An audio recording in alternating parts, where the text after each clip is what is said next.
midnight glory, heartbeat thumping, another story. Green and red, flashing voices loud. Future kings standing on their cloud. Checking the charts with their AI. Up we go, reaching for the sky. Every train home never dies. On the edge as the numbers fly. Checking the charts, tracking the charts. Midnight glory. Sanctuary in awe, it's blending. Mind on fire, never ending. Dreams of gold, relentless fight. Push on through the endless night. Push on through the endless night. Push on through the endless night.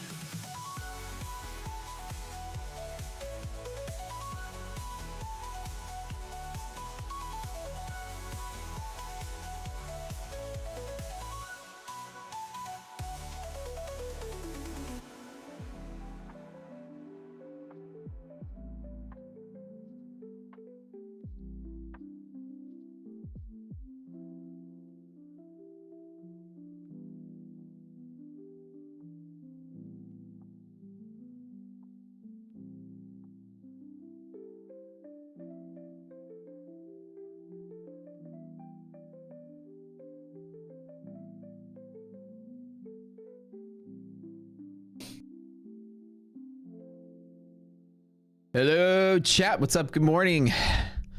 Another day below DD band. Somebody just said in chat. I just saw that. Yep. Sorry, I'm late today. I've been helping iDoc. She's got some medical things she's doing, so been helping her out with that.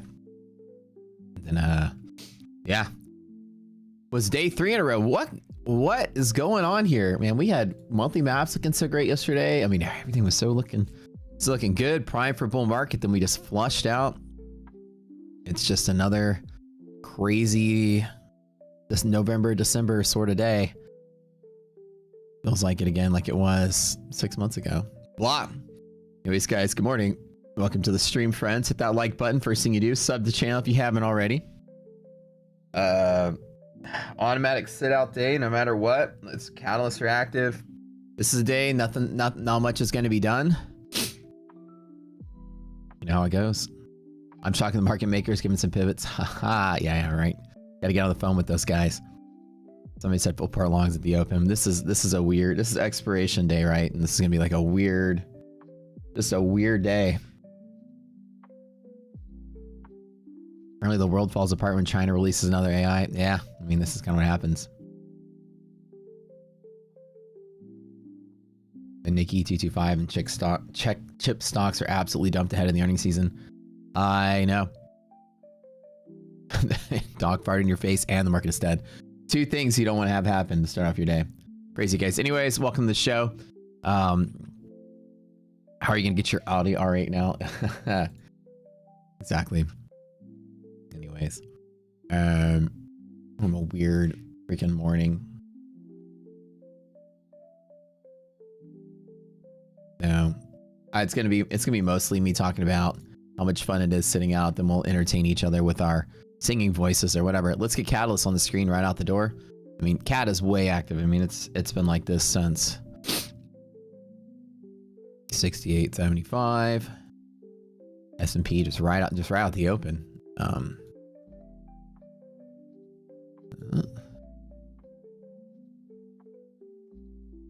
So 68.75, so about 69, so about 75.06. Yeah, Cat active is like right here.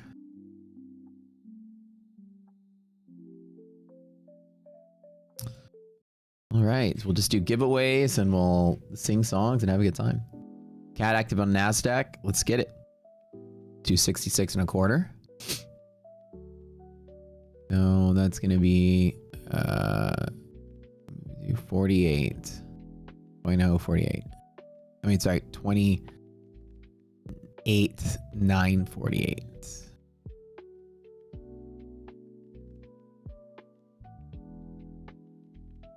Yeah.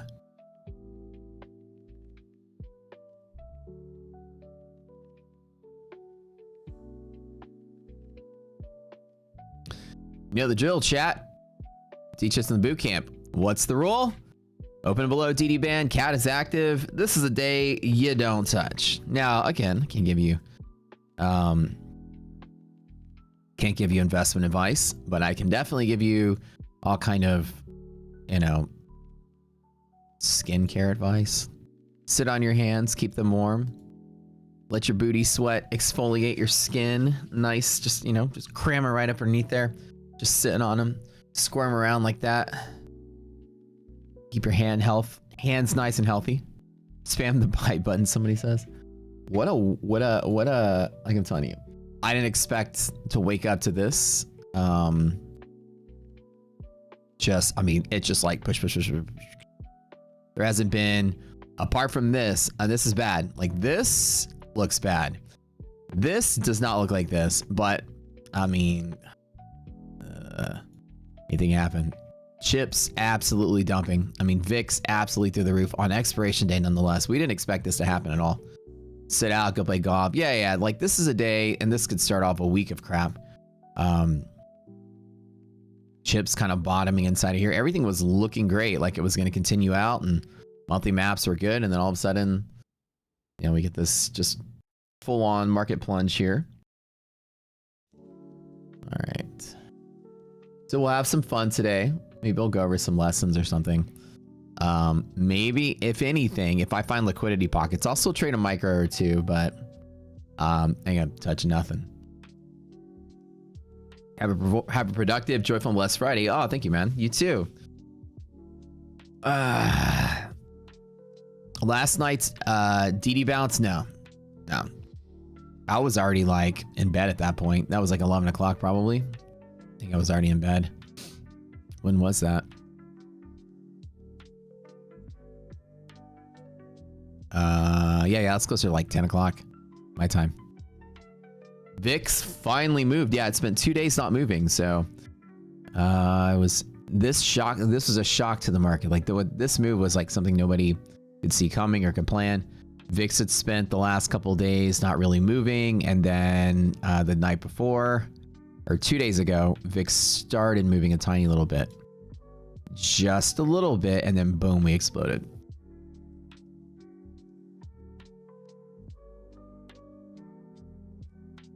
Let me get this here.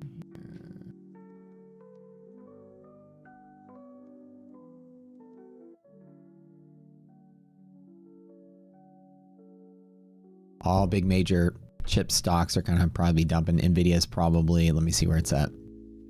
How many percent down we got Nvidia right now? Kind of the same thing, it's just like pressing lower and pressing lower and pressing lower. Just people just absolutely stop buying. You could feel it. You could feel those candles come up every single moment. It just moves, and then it's a dump, and then there's no return candle on any of that. There's a little bit of movement off of DD band area, I would say overnight, and then of course early pre-market. This is like lunchtime around European session. A little bit of a bounce there, but other than that, this market's dead. Was the movie any good? Nah. See, here's the thing, dude. We left like with an hour left.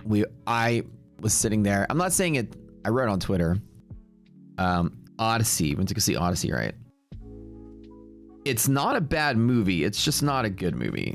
You know, I mean, for what it's worth, the action is cool, but it's one of those movies. First of all, the fact that it's kind of like this all-star cast you think would be cool, but it's more suited for like I don't know, like a comedy or something. You've got all these mega stars playing all these characters, and there's not like really good acting. It's just really good actors. You're kind of like lost in the story because you're like, oh, there's Matt Damon. Oh, and there's the chick from Devil Wears Prada. Oh, there's the vampire from Twilight. It's like Tom Cruise liked it. Yeah, they paid him off to say that. Wasn't a bad movie, but I'm gonna tell you, it was very. I hated Cats the musical for the same reason. I didn't hate it, but I came home to actually, I didn't do my calcs, and I was actually going to tell you guys I forgot to do the overnights. And I told iDoc, I was like, hey, you want to bounce because I need to go home and do the we'll rent it and watch the other half of it. He's like, yeah. Not telling you guys not to go see it. It was like Troy, you know, when talking about like the kind of movies, the Troy movie was so much better. It's, you know, it's the Odyssey, so it's all the tales of Odysseus and all that stuff, and it's all pretty decent, but it wasn't like, you know, when you see Lord of the Rings, you're just completely blown away and you're like, this is gonna win all the Oscars. This, it just felt pretty much like a basic movie, but it had no heart, I feel like. So I was like, eh. It was, the story wasn't, it's like in Cats the musical, what I hated about Cats, because I, you know, we see Broadway shows a lot, and I hated it. I absolutely hated it. It was because there was like no cohesive story, right? Cats was like a show, you know, if you know what it is, it's like a show where everybody's like dressed up like these like I know, dancer cats with like tights and cat fur on them and stuff, and they go out in the audience and they jump on the chairs and like play with people's hair and stuff to make you part of the show. But the novelty of that was pretty cool. But the show itself was like it was written by a cat. It's like you think of like a cat sitting there going, ooh, a yarn ball, ooh, a mouse, ooh, a laser. Like the story was just a bunch of like little stories, right? It wasn't like I was like expecting like a, you know, like a tale, like a whole thing being a story, right? The Odyssey is like that, and the movie was kind of like that. It really just kind of was like, just here's the cool part with this. Oh yeah, here's this part, and then here's this part, and here's this part. It really like stringed together in like a giant epic feel. It was just like a bunch of little sort of, you know, stories that were kind of okay, but it was like 3 hours long, and we had an hour left. I was like, I need to go home and do my overnights. But what change can make this trading day? Cat, like we're opening below DD band, and the last thing that you do is think about how to trade this according to the way that we trade right here.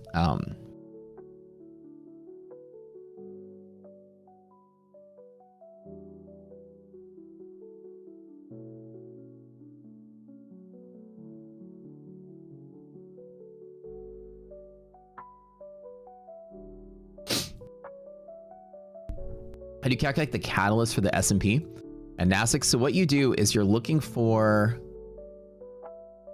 this right here. You're looking for a move that sort of like moves straight down without retracing. Like this move moves down and retraces half the distance. So we don't look at those. We look at something that moves down and then tries to find buyers and then fails to retrace at least half the distance. At that point, we mark this as an anchor point, and then we measure that risk interval from the table, that distance lower, and then that's your cat active line. When you hit a cat active line, it is going to be guaranteed high volume every single time. And when you break through it, the market just falls apart. So like right here, you see this as you're getting there, high volume, big volume spikes at your risk interval there. Then when you break through it, market just falls apart. So here's your catalyst volume again a second time right here, and then here's your DD volume a second time right here. And as you break through it, it just becomes mega irrational. And so like 920 was DD band, and looks like this fell all the way down like 6-9, another 300 points. Rule of thumb: when you open below DD band, you're gonna have a horrible time today. So the rule of thumb is down here, nothing. I do absolutely nothing, absolutely nothing. So on stream, when I touch this with a teeny tiny little micro, entertain you guys, I'm really doing nothing. I gotta qualify that on the stream. This is like day 3 of me basically sitting out, right? That's kind of how I've been treating the market, as a chance to sit out. Let's hope that next week isn't shit like this week. Yeah, exactly. I agree. Anyways, he wanted the movie longer, but 3 hours is all they can fit onto an IMAX platter. Oh, that's crazy. I feel like it'd be cool if it was longer, but it had like more of a, I don't know. I feel like if the cast of the movie wasn't a bunch of like A-list stars, it was like, I'll tell you, here's all the people that were in that movie. Okay, hold on. It's like Matt Damon, Tom Holland, Anne Hathaway, Travis Scott, Robert Pattinson, Charlize Theron, Zendaya, Elliot Page, Elliot Page, John Leguizamo, lots of people. Hey, this list keeps going on. And Andrew Howard, I don't know if you guys remember that guy. He was from the Bradley Cooper movie Limitless. He was like the gangster guy. It was like all these A-listers. It was crazy. Crazy. And it was like, I mean, it wasn't bad. It's just like, you know, when you saw 300, you were like, whoa. When you saw Troy, you were like, whoa. My joke, without being too many spoilers, was that, like, typically, you know, the way the movie was filmed, I made a tweet about it, so small spoiler, but not really spoiling the story. I mean, it's the Odyssey, probably read in high school. Was that, you know, the thing is that they go up to an island, get into some kind of trouble, run from the trouble. There's so many scenes of them like running back to their boats, like very Monty Python style, run away.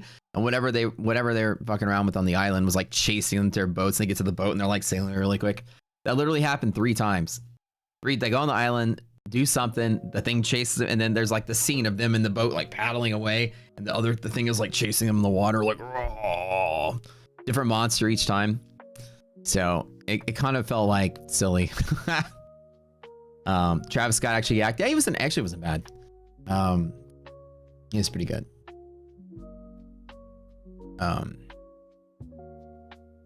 It would have been so much better with a bunch of no-name actors and maybe like, you know, one actor, one A-lister or something. That's it. Like a bunch of just no-name people so you can get to the heart of the story without thinking, oh, hey, that's Elliot Page. Oh, that's Matt Damon. Okay, yeah. Oh, Charlize Theron. Okay, yeah. Like, you know. You always say those comedy movies where they would do an ensemble cast and everybody's there and you're like, have fun because all the cameos. Every time somebody pop up on stream, you're like, oh, on screen. Oh, there's another A-lister. Oh, that's kind of cool.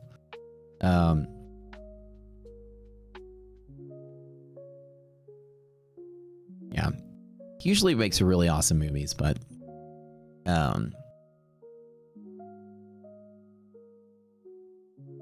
not gonna spoil it. No, it's actually on the merits of like, you know, the movie itself, it's pretty decent. I just wasn't enthralled enough to like make you guys late for calcs that we decided to leave, and we'll finish the rest of it whenever it comes out on video. What's the rating? 1 out of 10? I would, for Christopher Nolan movies, is probably one of my least favorite, but because it's, you know, he's made so many ballin' movies. Overall, it's probably a 6 or 7 out of 10. It's not bad. It just wasn't like, to me, it wasn't like the best movie I'd ever seen. That's why I said it wasn't bad, just wasn't like this great experience. I was kind of getting bored. We were both on our phone. Doom scrolling a little bit. It's also long. Yeah, it's like I said, different tastes, different things. The casting changes would, yeah, I think the casting changes would have made it better. That's my opinion of it.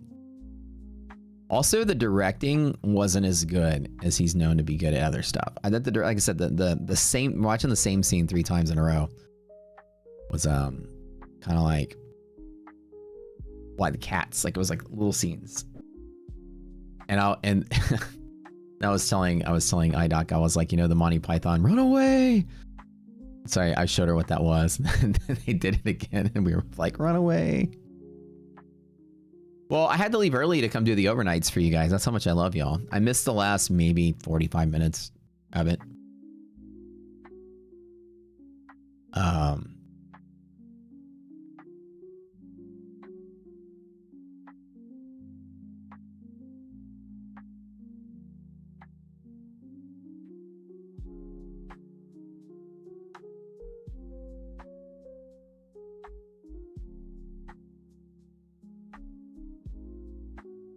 But you guys will probably like it. Yeah, like I said, it wasn't a bad movie. All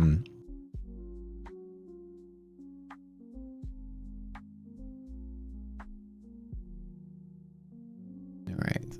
Y'all hit that like button real quick when you're ready to get going here. Cat active, below the DD band, market's dying. Crazy. Did not expect this at all.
Is there a reason I don't trade before 9:30, like in the mornings?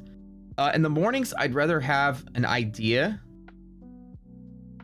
In the mornings, I'd rather have an idea closer to after market opens so that I know exactly where the risk is.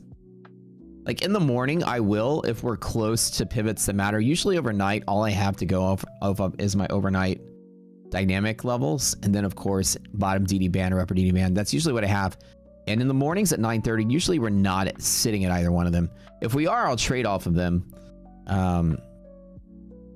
If we're sitting near either one of them, but like this close, and like when I show up on the stream the first hour, there's usually nothing to act on. With a day like this, I mean, Catalyst is active, lower DD band broke on Nasdaq. There's no way I'm gonna wake up and touch this. I mean, since I sat in the chair, since I got here, like I don't know, like I was kind of late today, so maybe here. The S&P has just dumped another 20 points since I've been here. Nasdaq's fallen another 200 points. You know what I mean? If there was a trade, I'd take it, and the trade is actually sit out trade. So right here, looks like there's a lot of volume kind of coming in at this moment. Wait a minute. Yeah. So about a minute from opening, I'm gonna say that this is a little difficult. S&P has dropped so much. If for whatever reason we make it up to here, I'd be willing to take a long off that cat active being open, being bullish on the other side of it. But Nasdaq still is in that weird boat, just like yesterday. But to be very careful. Overnight, I usually trade off of my dynamic monthly hedge pressure or hedge pressure if I have it. Like last night was short setups, like right off of that at the start. So like here, just because it's below it and that's the lineup, they were both below MHP, so you know that you had that sort of gamma flip condition, and then we just dumped all night. But normally I will wait for a pivot, and that's my routine. So usually monthly hedge pressure, that's it, or DD band, that's it. And I can usually, like lately in this choppy market, we're interacting with this almost daily. So it's kind of nice to have that trade. It's been my overnight saving grace when the daytime has just been weird. 30 seconds, guys. Oh yeah, let's look at some yellow lines. Let's grab them on the chart because we're gonna need to know where these bounce points are. But yeah, so when you open below this band and when you open below with Catalyst active, like, you know, I could give you guys some horrible advice and tell you just find some trades, right? Copy trade 20 accounts sort of thing. But I'll be real with you guys. The one thing that we never, ever want to do is fight the market on days like this. Like I'll tell you, you guys can do whatever you want. I don't care what you do. For me, this is a glorified sit out day. It's going to be violent. And I mean, who knows what's going to happen? We can turn around and have that bull day that goes all the way up to the top. Sure. But the way it's looking, it doesn't look good. 74.65 lower yellow line for S&P today right here. Unless there's a liquidity pocket or something, I'm probably going to do pretty much nothing. Pretty much nothing. So we'll see what our pivots look like in a second. The rule of thumb is when you open below DD band, you're already irrational. You open with the catalyst active. Typically, when you open below here, I usually sit out the whole day. I will usually walk to my computer and look at it and be like, or actually I won't even roll out of bed. I'll look online and see like, okay, what's the risk interval? Okay. We moved that far and a catalyst is active and DD band. So I don't even look at my phone and just be like, sit out for the day. You want a whoosh fan today to prop the market up? I can help you guys. Let's wait to see what the liquidity maps look like. Okay. Okay, at MHP, big MHP here. Oh my gosh, this is gonna be violent. I feel like if I touch this, I'm gonna make a mistake. I'm making a mistake doing this. Should I chat? Should I? Oh boy. All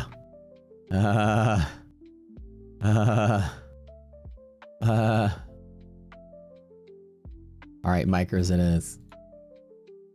1 micro, that's it. 1 micro, that's it. 1 micro, that's it. Pocket with support, everything is good. Resilience is positive, so it's not bad. I will not, there's actually not a lot of volatility, so I'll take this with the standard 10 points. I'll get out of the way if it falls to here and just leave it at that. Just a couple micros, nothing insane. We'll see if that happens. It's probably not going to work, but it's always worth a shot.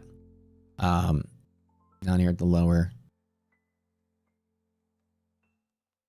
And then if not, market's dead.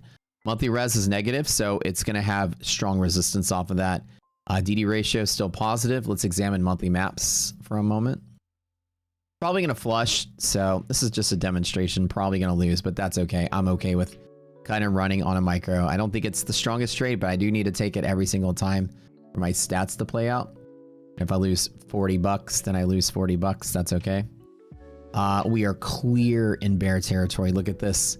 Overnight, man. Look at the changes yesterday. We went straight into bear market. Holy shit. So the idea is this fell in the bear market and the bull side is liquidating. Look how overnight change this was. What is going on? This was a perfect bull setup too. This snuck in all day yesterday. This snuck in. This looked nothing like this. Look at this today. Look, the entirety of the spread has changed. Normally you see small changes. This didn't change, but this certainly caught up. What on earth? Well, rip market. We flip back to bearish monthly maps. And so, as I said, there's that. Yeah, there was that attempt. Let's go ahead and close that out. That's cool. 60 bucks, no bigs. You know, worth a shot. But yeah, let's get out of the way of that one. Take my again, I always take my stabs at MHP to the long side if we open above it every single time. Oh shit, we actually opened below it. Never mind. Okay, that was a mistake on my part anyways. But liquidity pocket every single time also. But anyways, that was worth the shot. 60 bucks down, no bigs. Just chill out. Yeah, bear market setup. DD ratio is still decent enough. But the S&P monthly maps pretty bearish, and we're below MHP pretty bearish. So there is no bull setup. There is no bull support. Nothing. So I take the one attempt that we hit MHP and we turn around because it's expiration, but it didn't work. Now I'm out of the way. So you should take that attempt. If this were to catapult us to here, then I would trade it like it was a normal day. So for the rest of the day today, guys, I will start to trade anything like this, like it's a normal day, like this pocket all day long. If resilience goes positive, which it is, and we get up into here, I'll trade through the gap fill as well. Other than that, nothing. Now, in this environment right here, you can see that there is pressure from orange to blue, and there's an exit target there. But what I never do is I don't long off of blue. Inside of here, you can see there's no green arrow. So while blue may be a pivot, it's not a high probable pivot in a BRLD setup. It's actually pretty weak. So it usually can hit it and just plow right through, which is fine. Remember, I take my one stab, a micro sit out, didn't work, and then I'm done. So super quick risk management. Like I said, this is day 3 of the market crashing. And I'm still doing kind of okay, right? The goal is to survive and chill out. So you got 93K in paper trade. Brad paper trading last night was so funny to watch. Then he make like $1 billion or something. It's hilarious. Hold on, guys. Let me eat my breakfast for a second.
All right. Minute 2. Hour 2. This morning is toast. We had a little bit of an upside, hit that MHP resistance. There is obviously a short setup off of this one. Usually when you open below MHP and you hit it, you can always short from it. Again, I'm sitting out today, nothing big. I'm going to risk anything. I'm going to try. No heroes are made in days like this. Tradeabait's not working. Dude, Tradeabait was messing up yesterday. Yesterday night.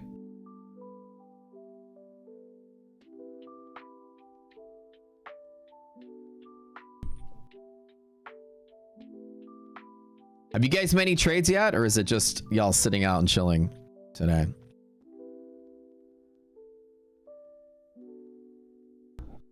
Dun, dun, dun, dun, dun, dun, dun. Did I run away after looking at the market? LOL. Breakfast of champions over here. Normally, I'm so excited that I'm trading that I skip and eat my breakfast like at lunchtime. So Tradeabait's down.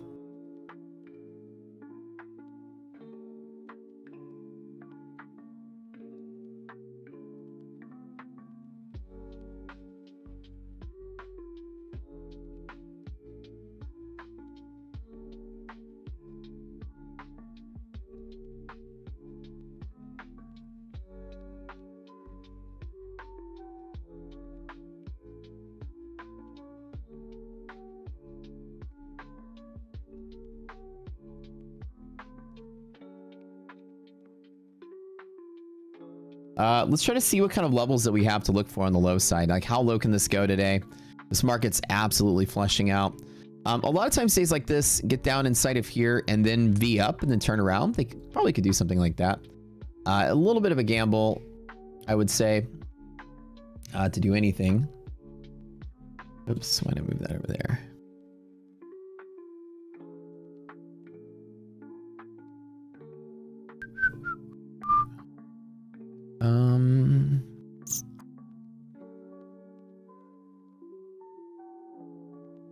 Let me see what we got on the low side.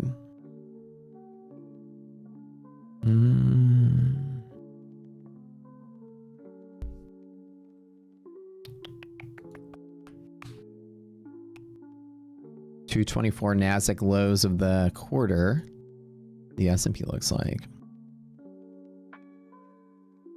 Yeah, we teach in the bootcamp when you open up on days like this where you are below DD band, catalyst is active. It's just too violent and too dangerous to trade. Although, like, S&P is trying to make waves, there just seems to be a lot of pressure to the downside here. So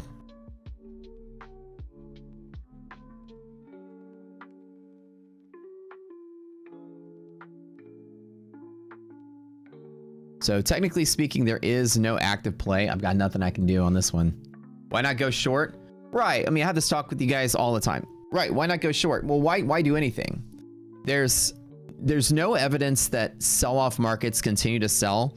Fairly often, markets will bounce up. So we don't short We don't teach shorting at lows like into a move. We teach shorting off of something. So I'm going to be a bear, like the short is off of MHP to bear. There's a resistance there if I wanted to be bearish. The safest, smartest thing to do is to just do as little as possible.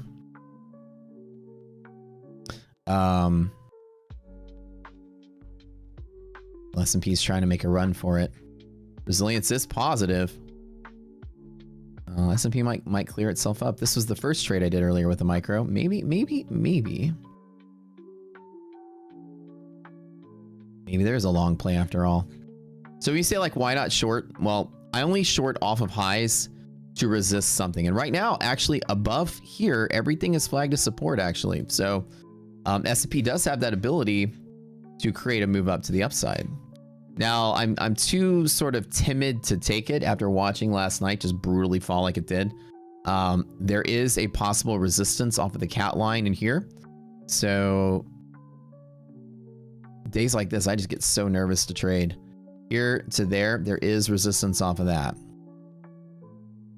So if it does build some position inside of here, I'd be willing to take both of these trades back up to there. There is pretty much no evidence that anything is supportive or working well today. Let me look at the yeah, semiconductors broken through MHP again, so you're gonna have that same pressure from yesterday. Oh man, it just looks crazy. And I know some days you're like, man, I'm gonna miss that day. That one day it V's all the way back up and you miss the whole thing. VIX is bullish on the monthly map. Let me start on liquidity map. VIX is bullish and S&P is bullish. Sorry, bearish monthly map and Nasdaq bearish monthly map. Just brutal. DD ratio is almost less than half. That's almost a full-fledged bear market. We're almost in the edge there. Yeah, like I won't long until new lows for sure if I wanted to. I've got no pivots to long from, so. How the ARB adjusts my plan in this case. The ARB is negative, so the pressure is still not very bullish. Now, ARB is not that negative. It's actually -10 and -2 over here. So -10 on Nasdaq is really small. 2 is really small. There's not a lot. There's not a lot here. Originally, I take a long there. It squeezed out the same long that I was thinking about doing this morning with a 1 micro. Just took off. That is the trade. A little choppy, so it's going to be kind of hit or miss with some of the pivots.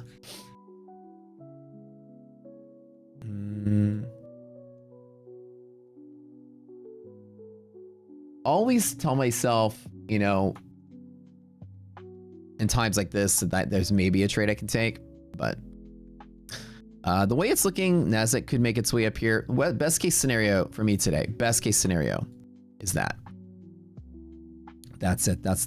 I think that like if somehow we do create like a squeeze effect to there, best case scenario looks like that. But it's really not super tradable here.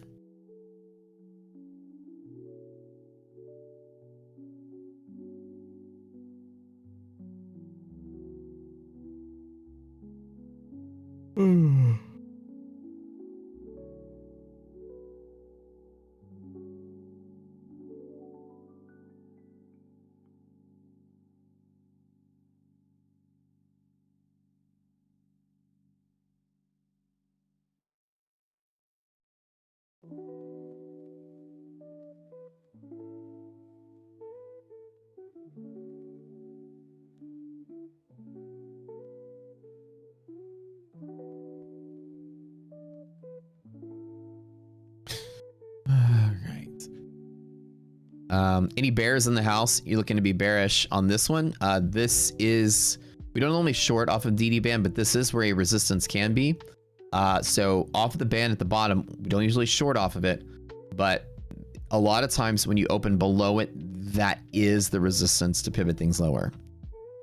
The reason trade setups there's no shorting below low DD bands is just because the odds are only 8% of days do end up below it.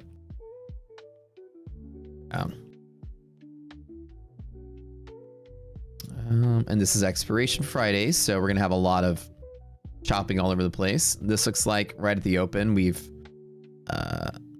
recovered a little bit of the downside move. Upper yellow line. This can be some resistance here. MHP is still flagging as resistance with the negative resilience and negative arb. So today, like I said, that's why I'm saying with the way that it lines up here, that I think that today is probably the best it's going to be. And if it does that and then it rallies up, maybe. But I think that this leg probably doesn't rally up. Like I said, what a move overnight, right? And usually, like I said, when we open below DD bands, my favorite thing is to just do nothing. And it's easy to come in here and say, man, I'm gonna miss out on like the biggest move or whatever. Just wait for things to stabilize, right? Things will look better at some point. This looks like something I want to chase in on, and like when I look at the candles, it's usually like, oh, you know, jump in on this, you're gonna miss out, but nah. MHP flipped the support. Yeah, S&P looks good, right? So last couple days, Nasdaq was what was dumping and S&P was looking better, right? S&P touching the cat active line right there. Recovered like 40 points off of this. It would just be, like I said, just would have been gambling for me to just choose to arbitrarily jump in right there and grab that. Probably when I reclaimed MHP, I would have, in any normal situation, taken this trade if we weren't inside of a cat active.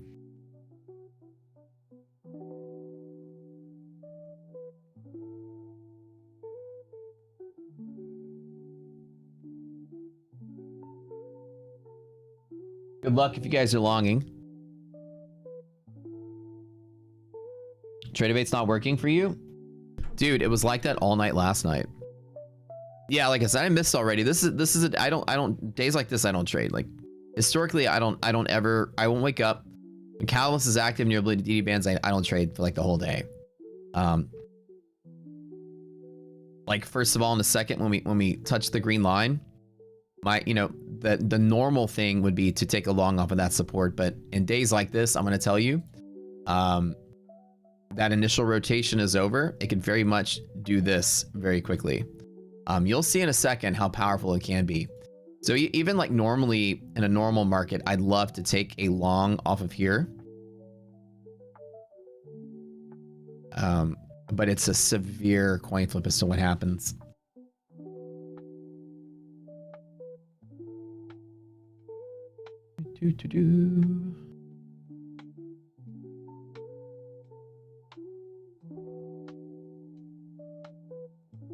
I'm a whoosh fan to prop the market up. Okay.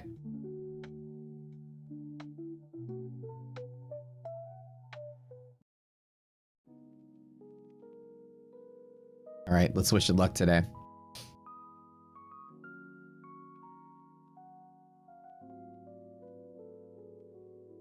Those of you that are bearish, there is a resistance at 640 right here.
All right. You got your whoosh fan blowing up. Looking good there. And maybe this morning, right, when I said possibility that this is probably the best I think will happen, everything else from here is pretty random. Cat is still active way up here. Like, we're still so far below this. I don't have any trade plan or any trade setup from here. You can't log in on TradingView either. Ninja's just down. Ninja's been having issues since yesterday. Somebody said, "Am I US or Canada?" I'm from the US. It's so weird because my Tradeovate's actually working here. Maybe if I don't touch anything, it'll probably still work. Giveaways today, guys. We have a ton of giveaways to do. Hold on, let me load up really quick. Buy from the Futures, Blue Sky, TPT, and Lucid. Oh my God, we got a lot. Last night I had MHP trades. Why does my NASDAQ look like it's in the wrong place? Oh, S&P right here. They're right here.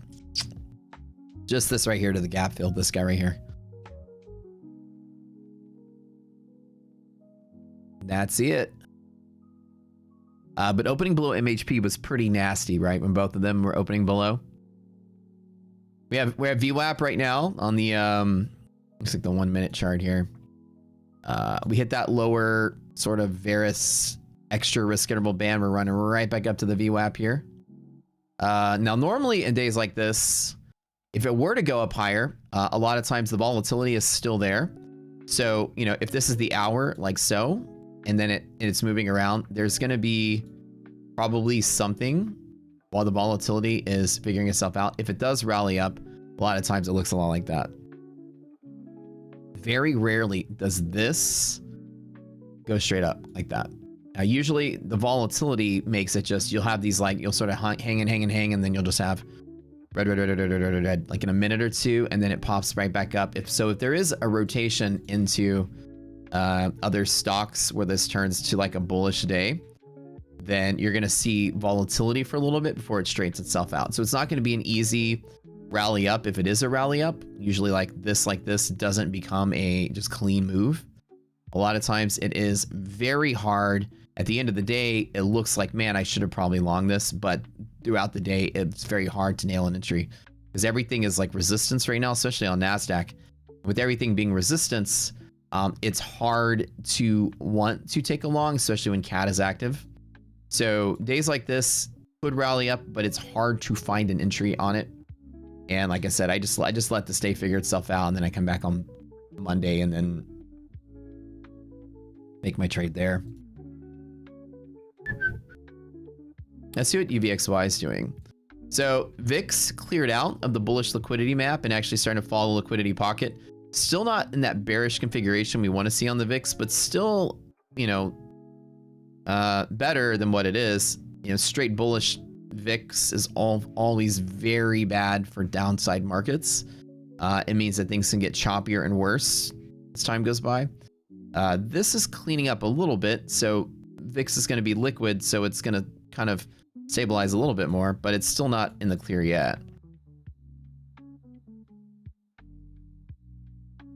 Man, look at this overnight. Crazy.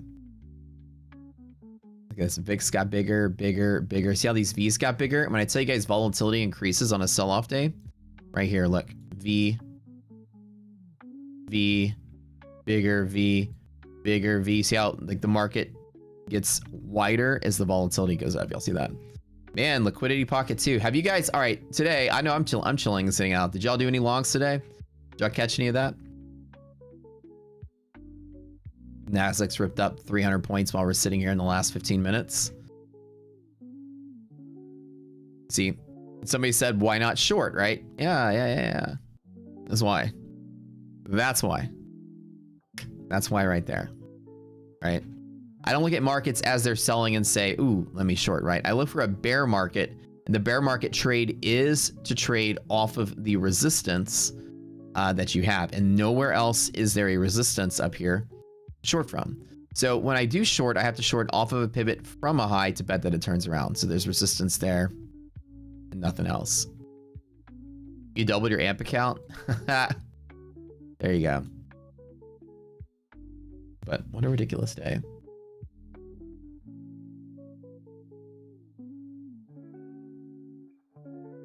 Yesterday, I had this intuition. I was like, you know what? I'm going to wake up in the morning and fuck it, just YOLO long anyways. Who cares that it's irrational? I told myself that.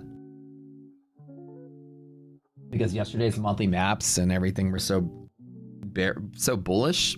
And when I woke up today and everything was bearish, that scared me out of it. I thought about it. I was like, let me just bet on the greater bull market and just jump in on something. Now everything's improving a little bit. Remember, this is monthly expiration, so anything can happen. Anything can happen. There's been a strong rotation. Tech's picking up a little bit of steam. The semiconductor index is actually trading higher, which was unusual for this. MHP, we are holding. This is actually bullish enough, but this morning we broke through it, so I was thinking that it was kind of like a crash day, but somehow recovered. Remember, this is entirely hard to predict and untradeable today, but the smart part is just to sit out and chill. It's made 700 bucks. Let's go.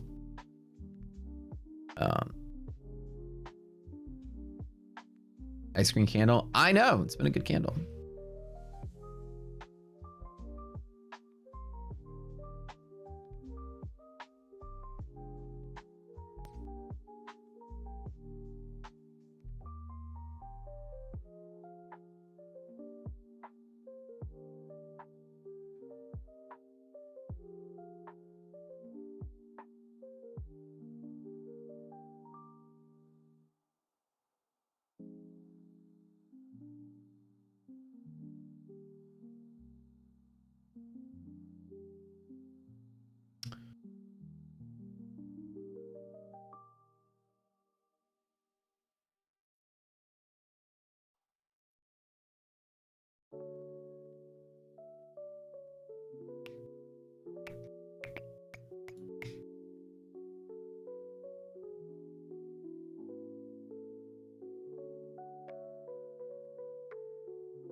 Yes, falls back to bear zone. I would say today, you know, my honest opinion today, this you do this and then it'll make the test there. That's possible. This makes the test there.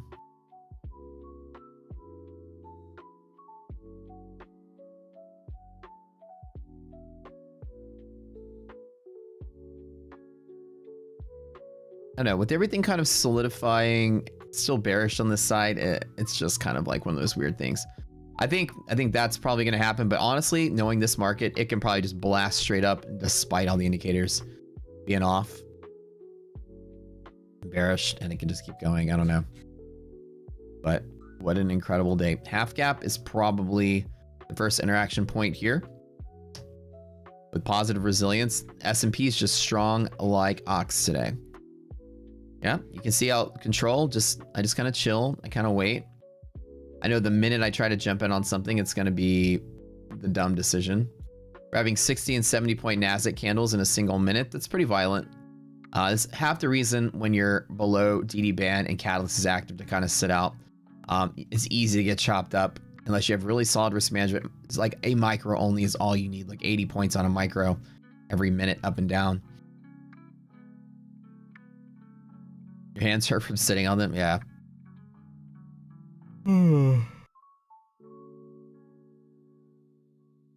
Is the way you trade XA USD? I don't trade. I don't trade that. Your P&L starting to curve up. That's good. Dang. So 400 points on NASDAQ. In the last 2 minutes, we run up another 100 points. Crazy. After just this push and push and push and push and push. Yeah. So when you saw this today and somebody's like, why not short? And look at this, right? You blew up your life savings doing this. It's always smart. I can tell you guys, I make my career off of liquidity pockets and these little tiny scalps. I don't try to play when the market's moving 100 points in a single minute. You know, to me, that's just too violent and it's out of control, you know. What a bullish reversal. Yeah. Let's look at monthly maps to see what that limitation is on the S&P. Today we've got all kind of resistances. Well, that's actually the highs where we were last week. But look, this flip-flop, whatever happens today, I'm afraid that unless we somehow magically break the highs, Monday's probably a gap down into the new month. Now, after expiration, things might change a little bit. But this guy right here, pretty nasty looking. The thing is we had all bull set up and the market crashed to it. Now we have all bear set up.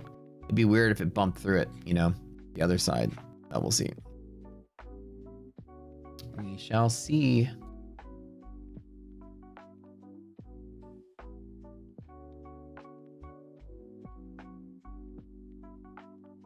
The smart thing, again, it's really like the non-sexy answer, but the smart thing is to not do anything.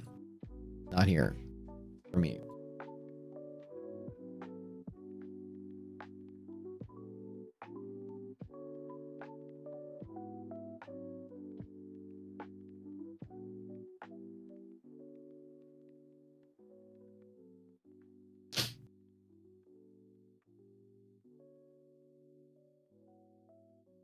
That's the smart thing. Arb is super negative. Yeah, you see how crazy it's getting? Arb is like extremely negative, negative 70 right here. So when this exhausts up there, there's going to be a snapback usually. So like this, for example, maybe not from here, but if this pops up to there, it's very likely with negative Arb, there's a candle like this.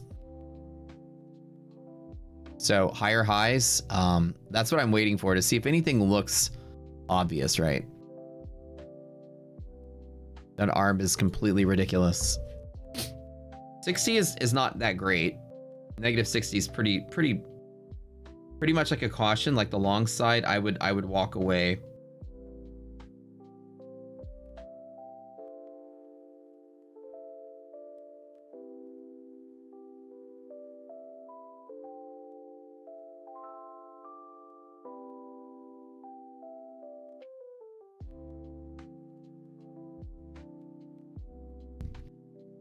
All right.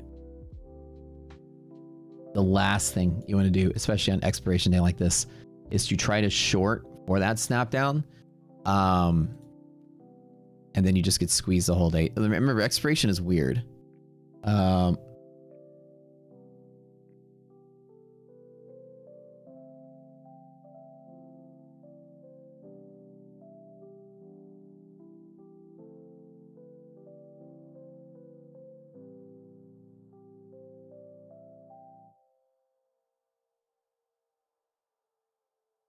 So with negative arbitrage, if this goes up to here and it's negative and I hit these support lines, I would probably close out and be excited that I got that long from there. If you guys nailed that like 500 point move, I'm super thrilled.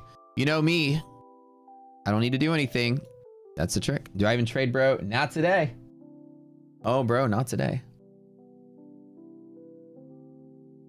Let this market be dumb. Is ARB lying? No.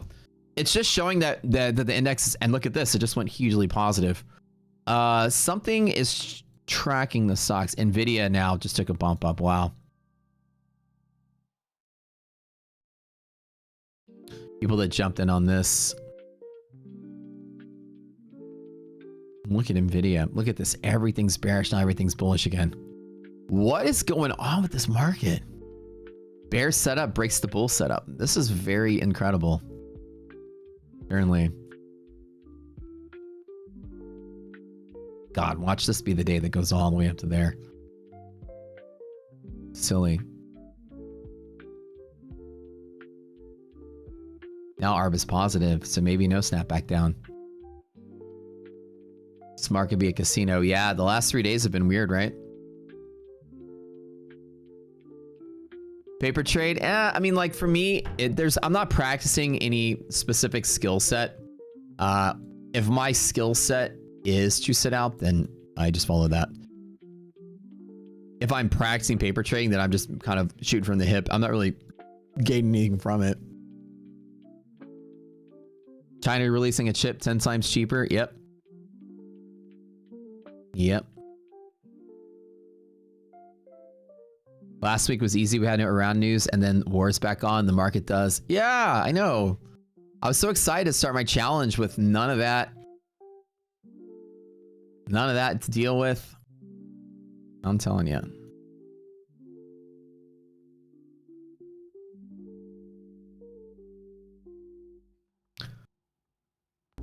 I'm telling you, man. And then the minute I get back into it, they were back to the same stuff. Like 60-point candles, 60-point candles. Pretty rough. And like I said, I think today is going to surprise a lot of people. It's not going to be pretty straightforward. ARB is back to 0, so this is going to stabilize here for a minute. This has broken out of liquidity pocket and hit resilience with positive, half gap with positive resilience. This can still keep going. Yellow line is still a really strong resistance pressure for that downward movement. And with the monthly maps lining up the way that they are, this day can finish off with a sell-off if it's going to end up bearish for next month. Wait, where's this?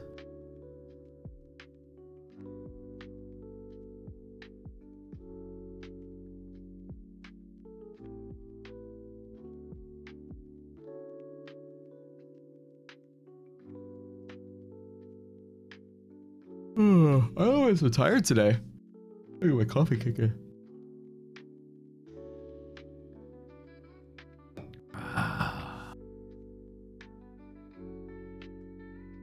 The hardest part of trading is to just sit down and look at the market. I know my rules, so I gotta follow them. So here, now that everything's kind of stable, this looks decent, this looks decent, this is pretty decent for a trade. Even if it hits this and fails, if it hits it again, I'll take the trade a second time. So to play the pocket. Usually on markets that do rescue themselves, you can get this to play off of. There's no catalyst active anymore. Resiliences are both positive, so things are flipping for a little bit. The chaos of this market hasn't been really respecting the indicators. I fear if I were to long here, it's another day that just, another thing that flushes. And then looks like it's going to sell, and then pop again. A lot of times these recovery days on expiration look like that, or people just shuffling around positions. Like I say, usually at the end of the day, it looks like, you always tell yourself, man, I should have longed, but it never looks like, on days like this, it never looks like there was a place to get in on. So let me describe it again. I'm used to these kind of days being like this. The selling was pretty hard, and now things are flipping bullish. Let me draw it. Like it looks like it just wants to go up, and then you see this, and then it just inches lower, and then breaks, and then breaks, and then all of a sudden out of nowhere, you get this again. And so there's not going to be like a trending move. If it is that short squeeze that's just popping up to kind of survive itself in this kind of bear territory, you'll see these little pop squeezes like that from midair. Like it just falls somewhere random in here. Like you try to catch this dip, it always feels like there's a chance it gets stopped out on it. So that's why I just kind of chill out on this. These cat active below DD bands can be very crazy.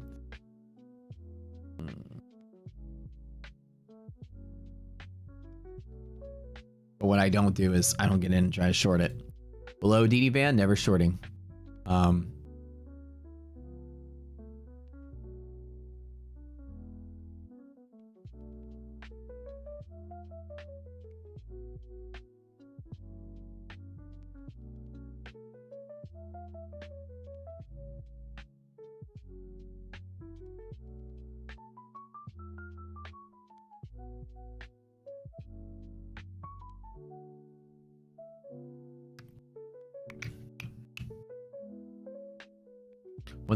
One thing I hate about days like this too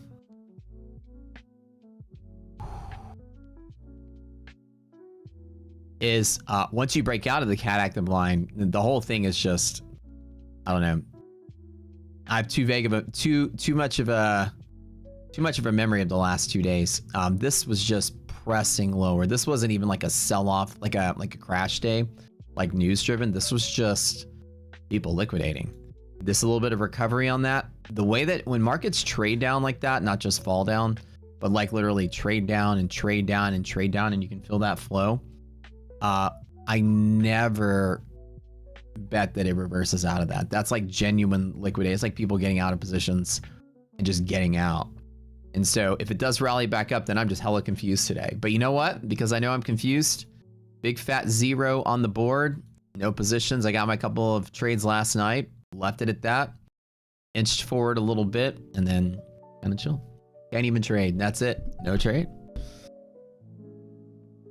I should try to get on the early access to Truth Social tweets. Like, what in the insider trading is that all about?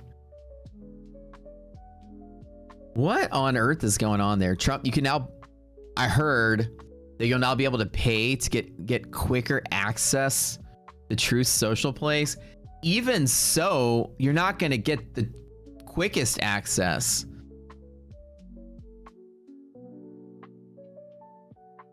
Because he's still going to tell people in his inner circle before he says something what he's going to say. You might pay money to get it 3 seconds ahead of retail or whatever, but I don't know if that's going to be worth the advantage. But how can he get away with that?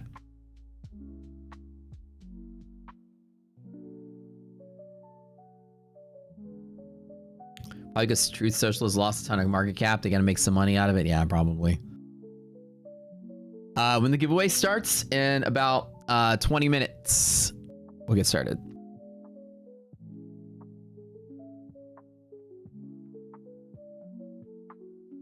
Yeah. Updates from Truth Social before the update, but doesn't change the institutions. Will automatically respond anyways. Yeah, you're not gonna have the ability to outpace the market. Like, you're not gonna go pay at least as far as I can think about it. I don't think you'll be able to pop in a, $20 a month, whatever, Truth Social sub, whatever it is, I don't know, and then somehow have some edge in the market. I think that's the going belief, but institutions will always beat you to the punch. They'll even when he presses send, they'll see it like a split second before you are, and the algorithms are parsing that data and making trades. All the insiders will get in first. Oh yeah.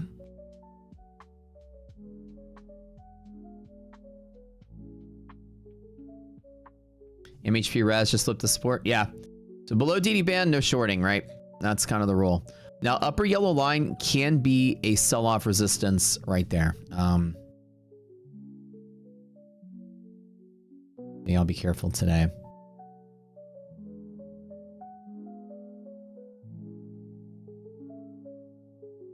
Yeah, no huge sells today.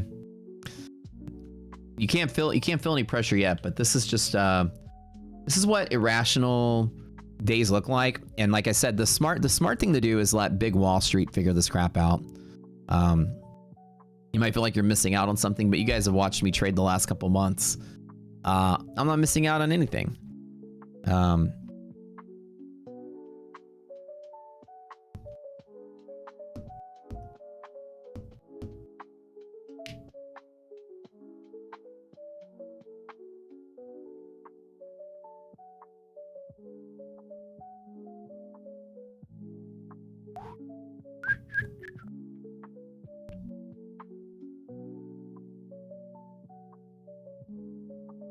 You're gonna go on Twitter today, and half of your influencers are gonna be making like 6 figures, and the other half will be losing 6 figures.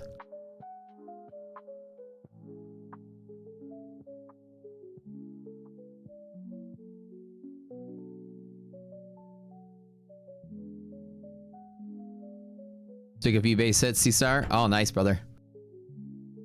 Oh, yeah. Very good. Honestly, if this trade right here was a perfect setup, yeah. I hate days like this so much. It's in like the 3rd day in a row we've opened and then just pop below DD band. It's been kind of weird. This is what, the smart trader in the room is going to take days like this and just kind of like make sure they don't affect you. Like this is different than these days. These days are days where the market just died in a single day and then recovered. This is a day where the market pressed low and pressed low and pressed low and pressed low and popped, and it's probably still going to press low to finish the day. When you push and pop, it usually push to finish the day. From some like much higher highs, like this yellow line in a second, probably the case.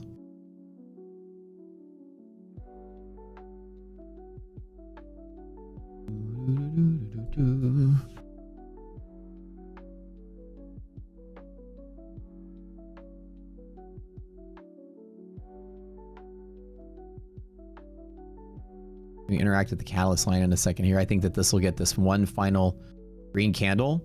That bear zone will probably be tested. And I think that this, if you want to know my thought, right when we get to the 10 o'clock candle, we're like this. And watch it do this, and then this, and then this, and then watch the whole thing die out. Even though things are like mixed bag, I don't, like it looks like it's bullish. Indicators are kind of in the middle. Watch. Watch something weird happen. Now, I'm not going to bet on that, but just watch.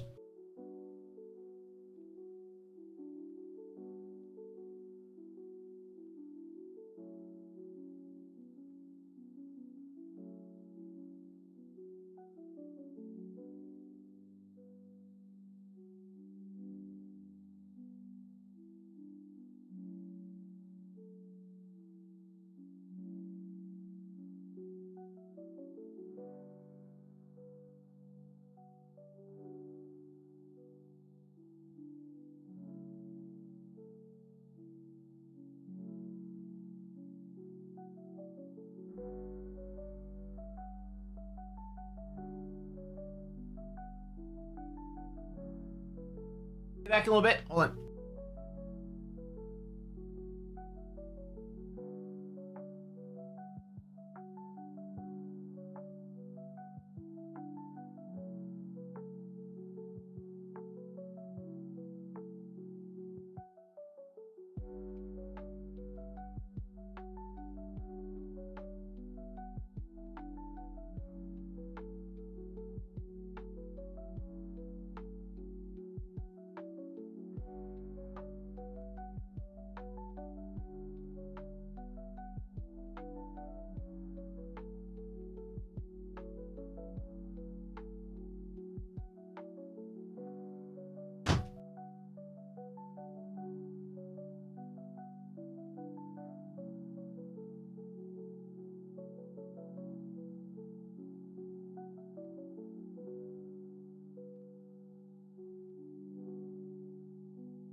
What if today we go up like another 1,500 points? You know what I'm saying? I don't know, man. I don't know. I got this suspicion about today. Like I said, today's going to be one of those days that we look back and go, holy shit.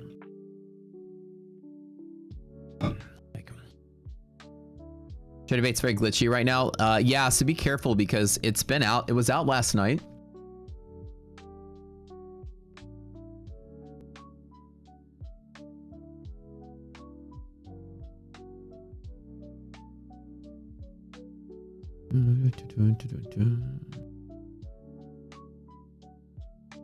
Every trade you do seems like there's a delay.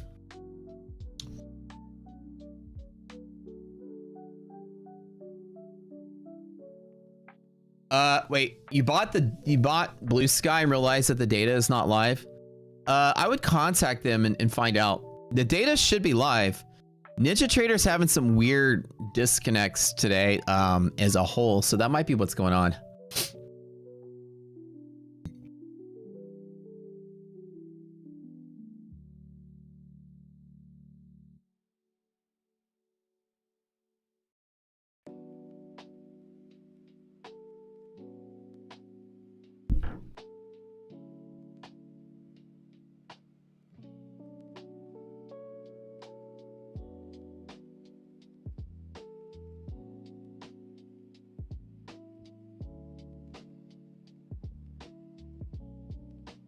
I think S&P will interact at the yellow line, and there's your selling point today.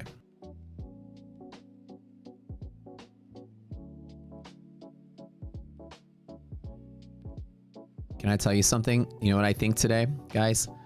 I think, if you want to know my opinion, I think that we break the lower lows. But the way everything flipped to the other side, as soon as this is done squeezing, the buyers are done, I think this might actually just die for the rest of the day. But it is 100% random. Trust me on that. That guess is just a guess.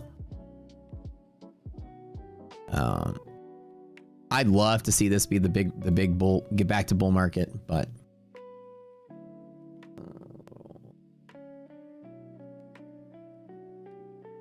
another hour or so up in here, and then if this fails, watch it just die.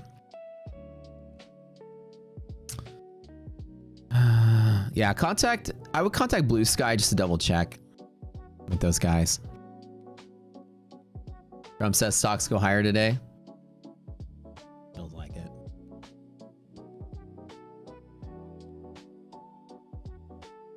The Save America squeeze. Oh, like, what do we want to do here?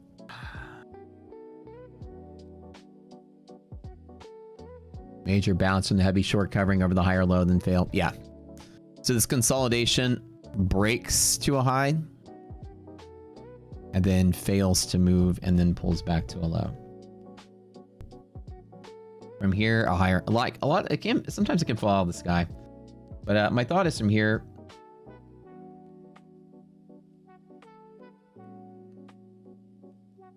do I use any order flow software for a rocket scooter? I don't. A lot of people here do though, and it pairs really well with our indicators. Our levels work really well with a order flow software.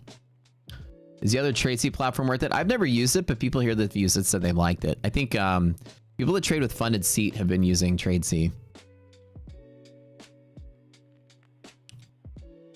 Maggie says I put in $1 million sell order. Oh, I wish. Is there a red line at 28,853? Oh, you know what? We didn't even do that today. Let's do that really quick. Today just feels like an off day for some reason. I'm forgetting to do all my normal stuff. All right, let's get back to it.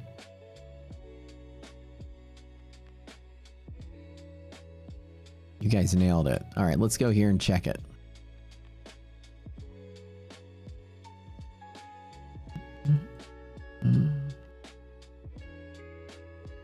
Let's see if there's anything in here. Not that one.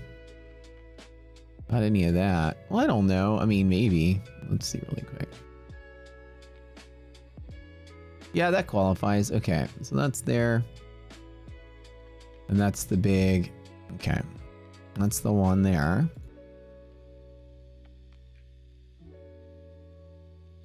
Okay, and then that goes to... Here. Yep, that's the one. Let's do S&P.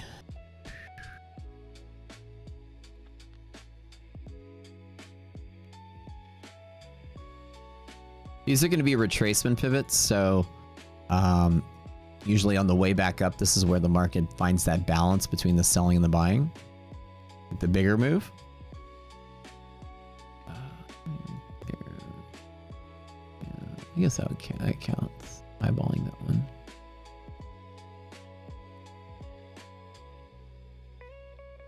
And it takes a lot of control to sit here on days like this and not do anything.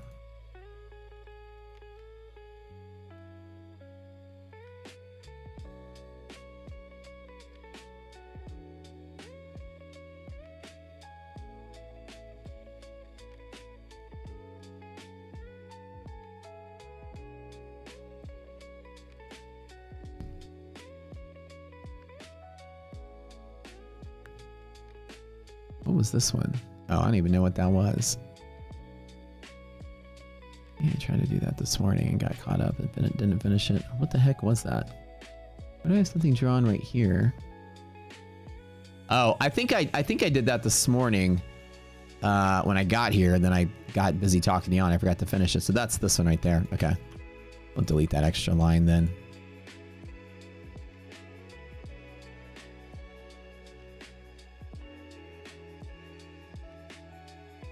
Do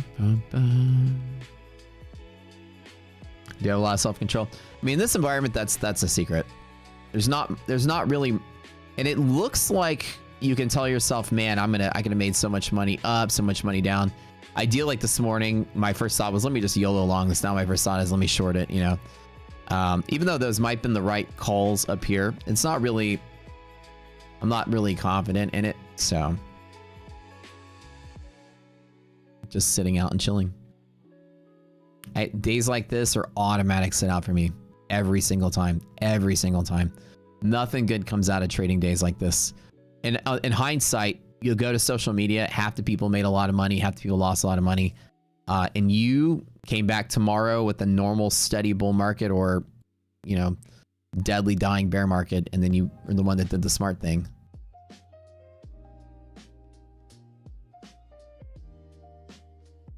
And that's the most important part.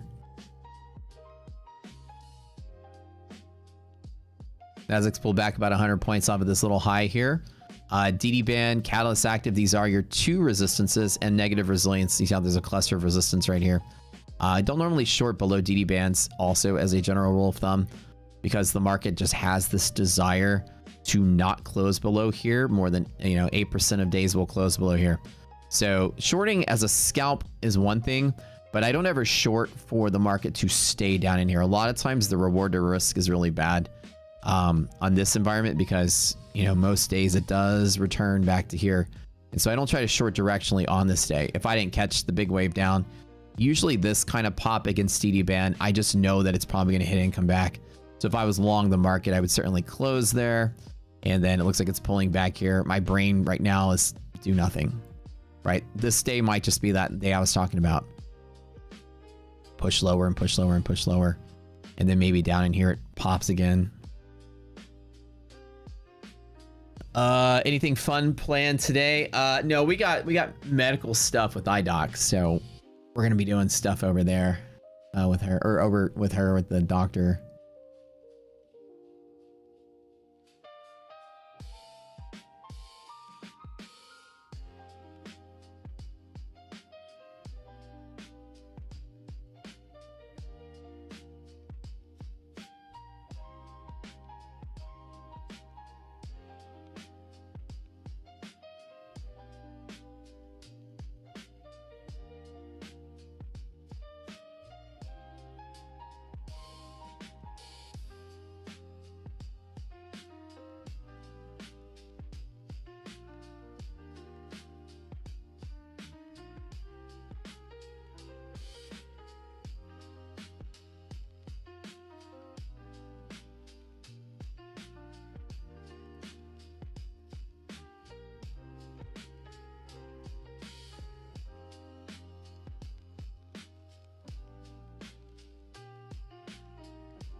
Do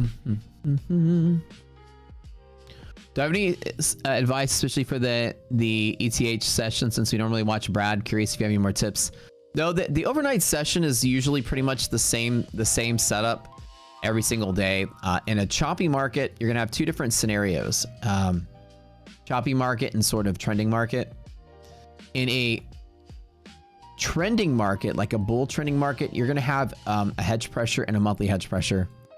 They're gonna be like this, right? Usually you're gonna have the weekly above the monthly. So this is weekly. And this is monthly options. And price usually will open above here. And the overnights for bullish trending, typically the trades are longing at the open. And then if this is within your stop distance, doubling down here and then stopping. If all this is within your stop distance, longing at all of them. Now subdividing this up into multiple trades if they're really far apart. And a lot of times in a bull market, you will open really far above. These are not actionable. A lot of times the market opens and then keeps going up. That's a trade you miss unless you're long at the open. So long at the open is always a trade, especially in the equity session.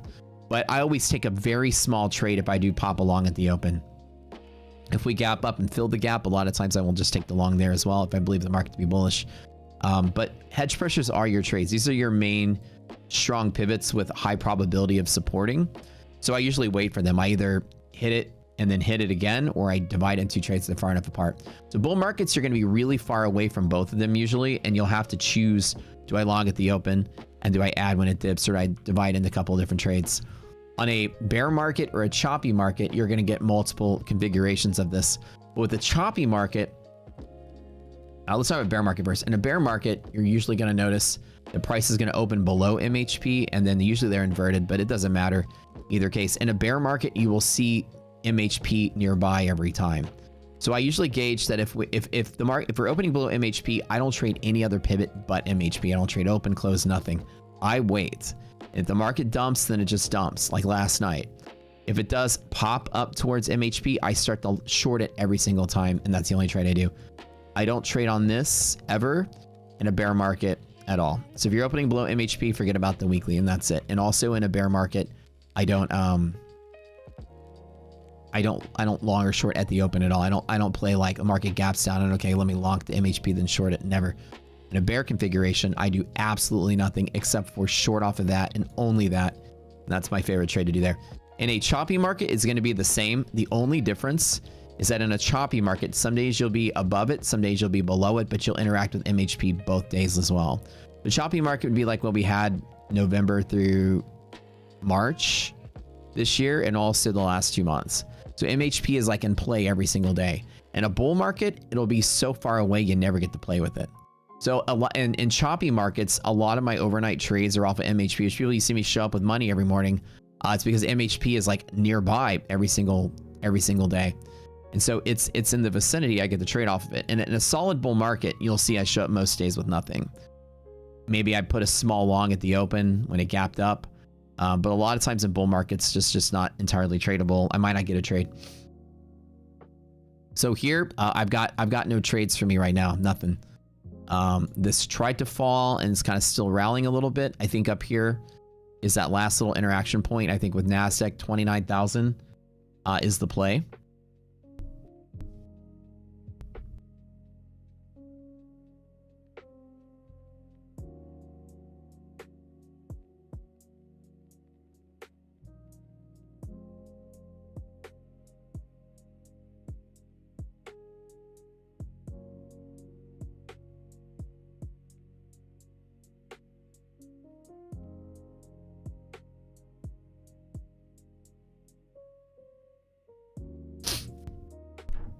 Are you done, Finster? How'd you do today, man?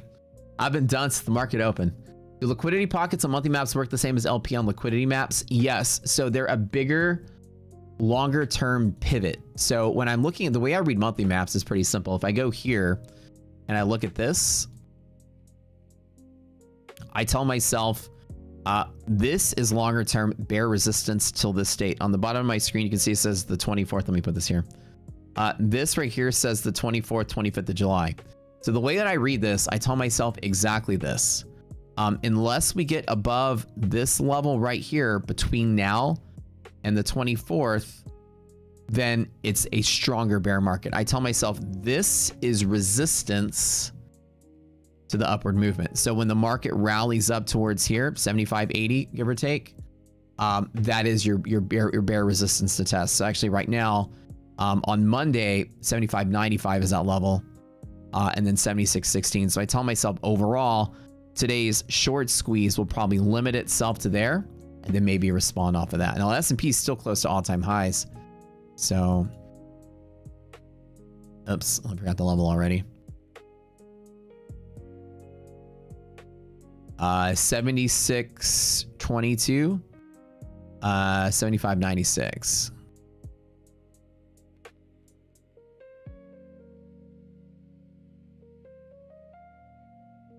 So that will put us like right up in this area right here. So the longer term bear resistance is right up here for the week. So I tell myself whatever retracement we can do, if it pops up to there and you're like, I'm a very big bear, then that's your stronger bear resistance to continue to trend downward. So let me make that like a dark gray. So that's how you read the monthlies. So 96 is like that bigger, there's one like right here, about this area for Monday. And then this is Tuesday, Wednesday, Thursday. So this is like, if this rallies today and then Tuesday, Wednesday, Thursday pops to there, then that's likely that bigger resistance. On NASDAQ, it's kind of much higher. We're not even close to it. Well, I don't think we can even get there today if we had the best rally day we've had all year. NASDAQ's big pocket of where that resistance is right there at 780, like 780. That's way up there. You're talking like 1,000 points higher. We got a while for that one. That's gonna be way up here.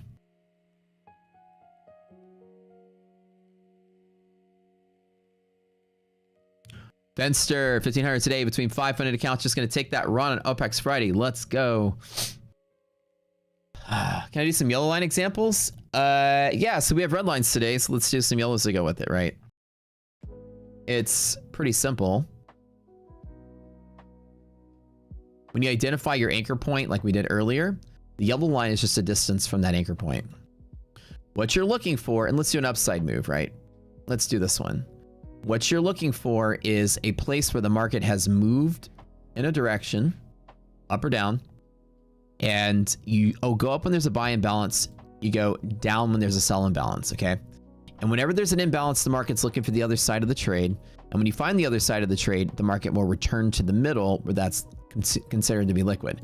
Here's where the buy imbalance happened in this example, and then here's where the sell imbalance happened, and there's the example. If you return to the middle, then liquidity's been achieved.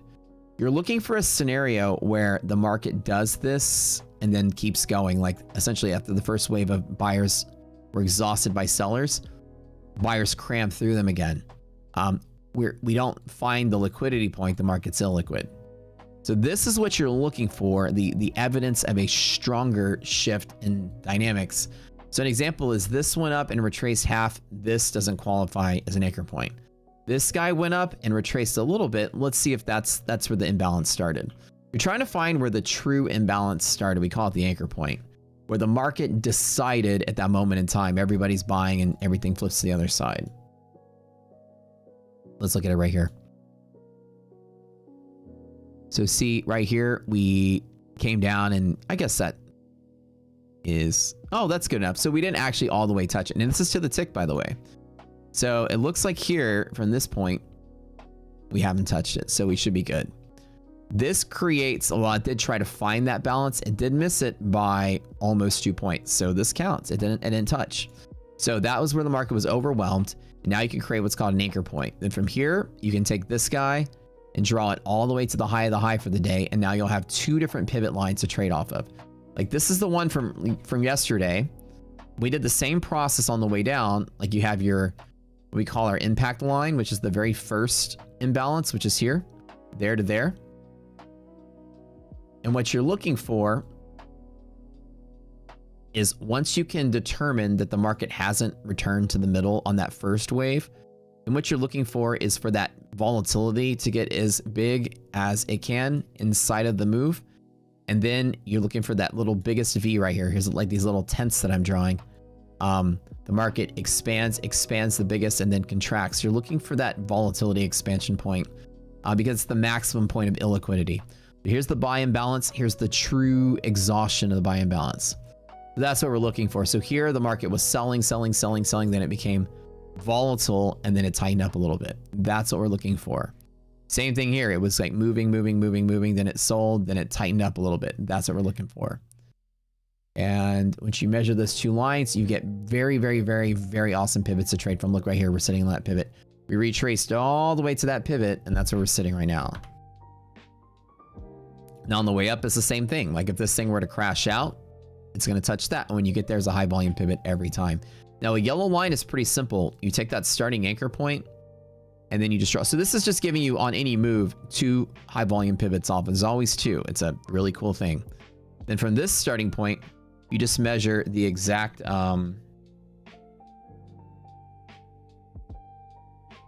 you measure this exact yellow line distance from here, this guy right here. And from here,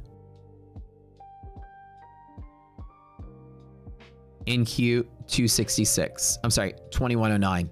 So from this point, you will draw a yellow line 2109 up and it'll be there forever until price intersects with the first impact line you created. So remember, every series of this creates 2 red lines and then the yellow line is the extension.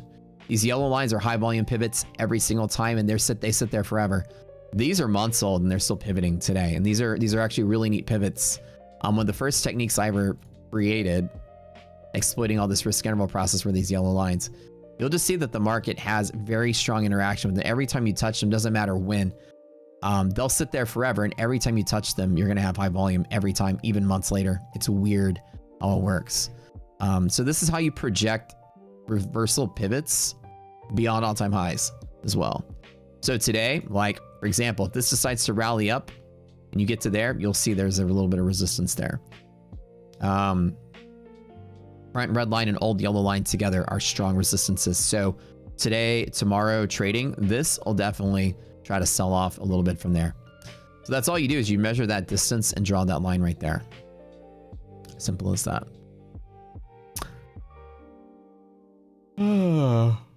Price has been, Brian says, price has been closing beyond DD bands a lot more, unless 88% average, 10% seasonal during summer.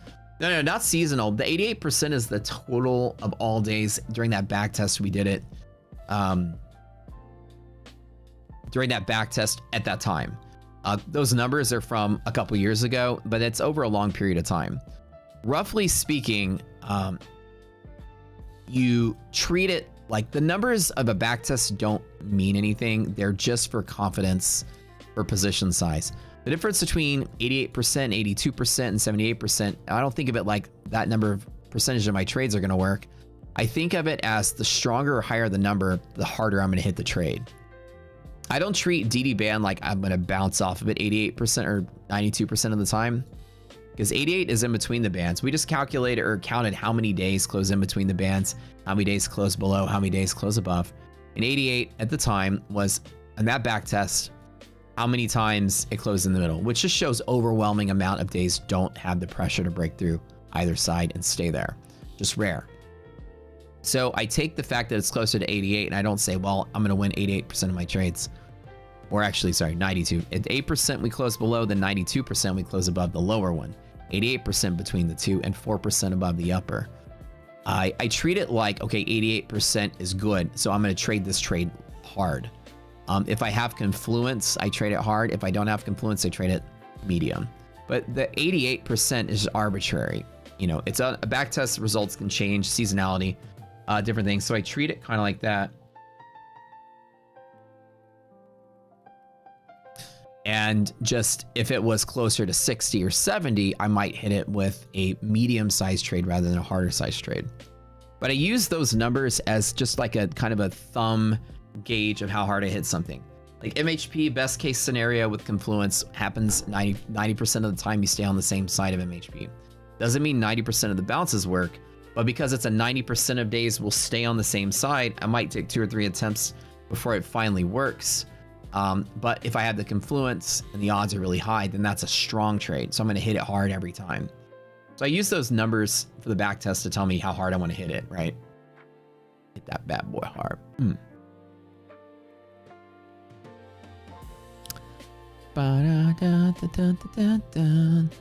Which time frame do I establish this on? So no time frame for this calculation. It's time independent. So what we normally do is flip to a tick chart. And we look at the order flow. Any tick chart will do. It's not really a time frame based thing. You're looking for evidence of a sell imbalance, and looking at ticks is the best way to do it, or ranges. Some people do it with range charts, but tick charts are a way to go, and it doesn't matter which one you use. You're just looking for something that can show that imbalance. I started using, like, you know, on overnights when markets don't have a lot of volume, I usually have 25 chart, tick chart, and then during the sesh, I'll use a 233. There's nothing magical about 25 and 233.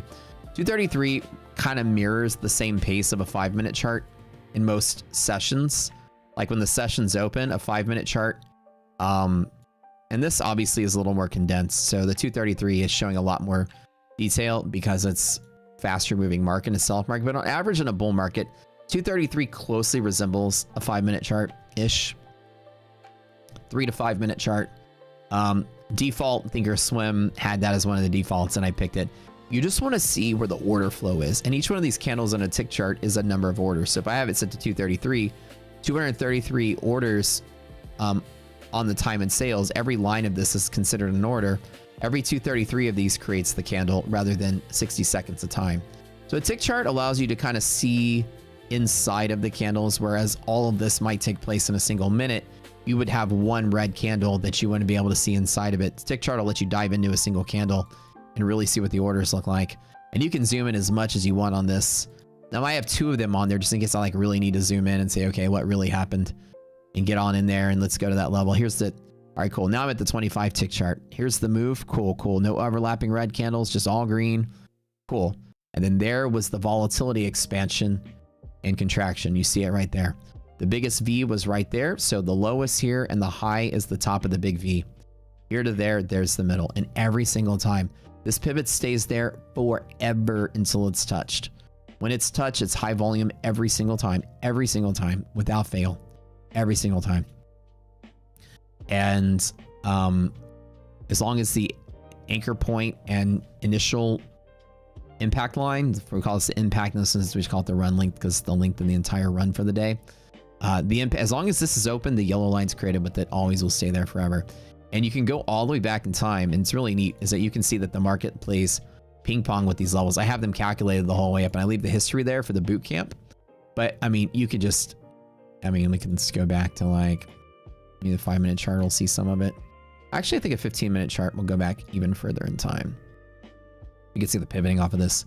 It's ridiculous how strong the volume is at these levels. There are some days where just like what I treat them as is like if I'm longing an example, I long to the level. It is about a 50-50 thing. 50% of the time, it'll reject and tank. 50% of the time, it'll fight its way through and go. So half of the time, it goes against you really big. The other half of the time, it chops before it rallies. But 100% of the time, it hits that and it slows down before it moves. So 100% of the time, I treat these yellows as an interrupt to my long trade, i.e. I don't enter a long right up into it. It can break through it half the time. But what I do is it's usually the perfect exit target. You can see that when we hit it every single time, there's volume. Here's like this 15-minute candle right here.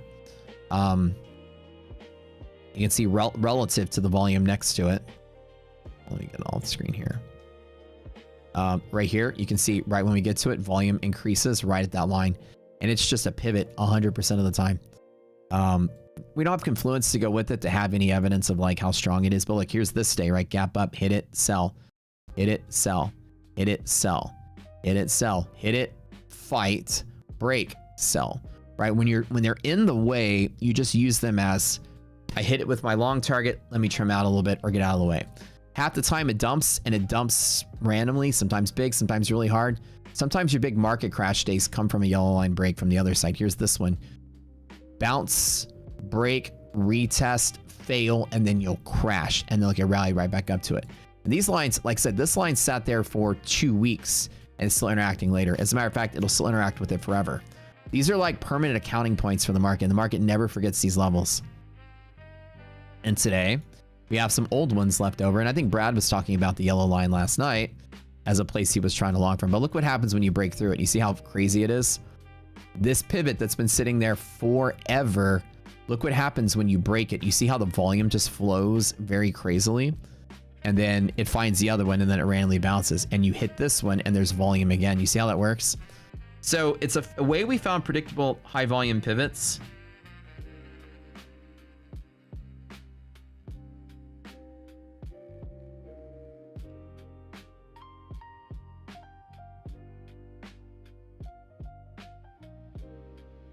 Right?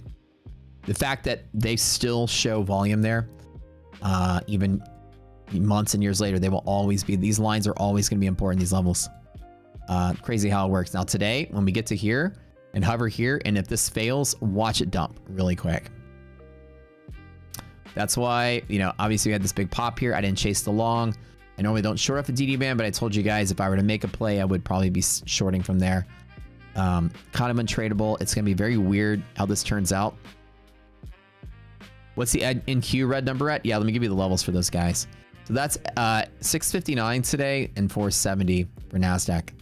This technique is fantastic. I mean, it's, look at the S&P. We rallied all the way back up exactly to that retrace level. See that?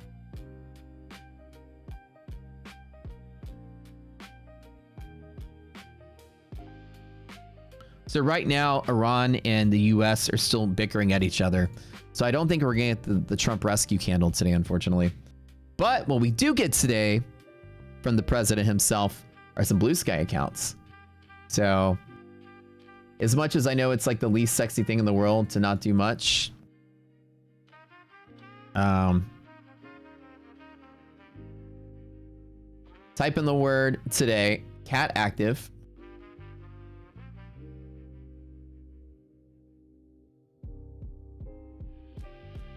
for today's blue sky giveaway. How many ticks? It doesn't matter what tick chart you use. You just need to zoom in far enough to kind of see the order flow. The smaller the tick chart you use, the kind of harder it is to see. Like I said, anywhere between 25 and 233 is a sweet spot. There's no magic to what's the right tick chart to use.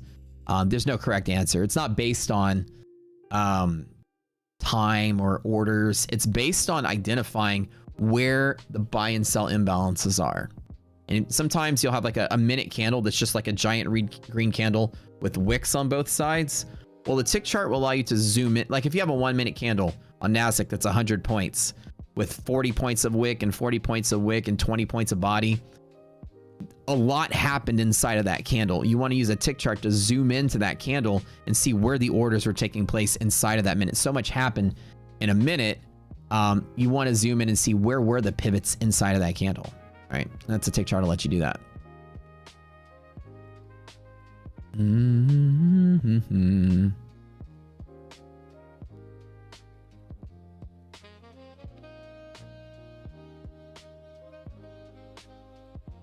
Trump selling bullshit early access to Truth Social could be a complete waste of money, but it might get a lot of retail traders interested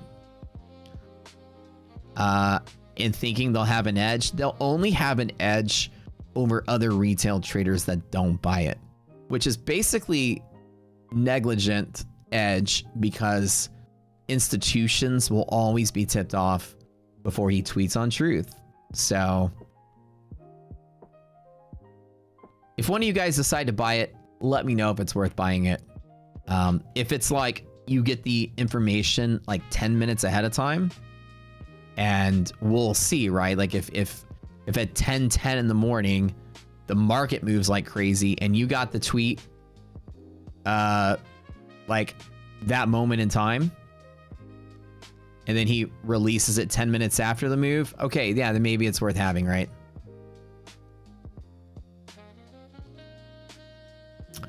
But I'm curious if something like Financial Juice won't already buy that service and then parse the data out.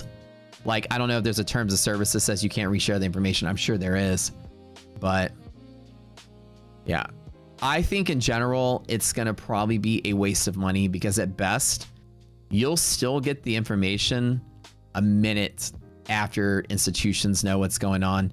The market's going to move. Okay, pretend like now, right? Now there's no paywall, right? Now, the minute he said, think of it now, like this is how it's a waste. Think of it now. Right now, he puts out the information. You still can't react fast enough. You getting it as real time as you can technically get it, you still can't act fast enough. So when you pay it, you're still not going to be able to act fast enough. You'll just be faster than the people that don't pay it. But either way, you're always too slow because institutions already are positioning the moment it happens. You got order flow triggers from algorithms that are parsing that crap in real time. You know what I mean? So you tell yourself, well, I can't seem to act like when he tweets something or when he posts on Truth something right now. Can you effectively act on it? And if right now you can't do it, you paying for it is not going to give you an edge either. The institutions are beating you now, they'll beat you then. Would I long MHP? Like I said, man, this is a glorified sit out day today. I didn't chase the long up. I'm not chasing the short down. I'm just chilling. I'm not even trading micros in this glorified sit out day.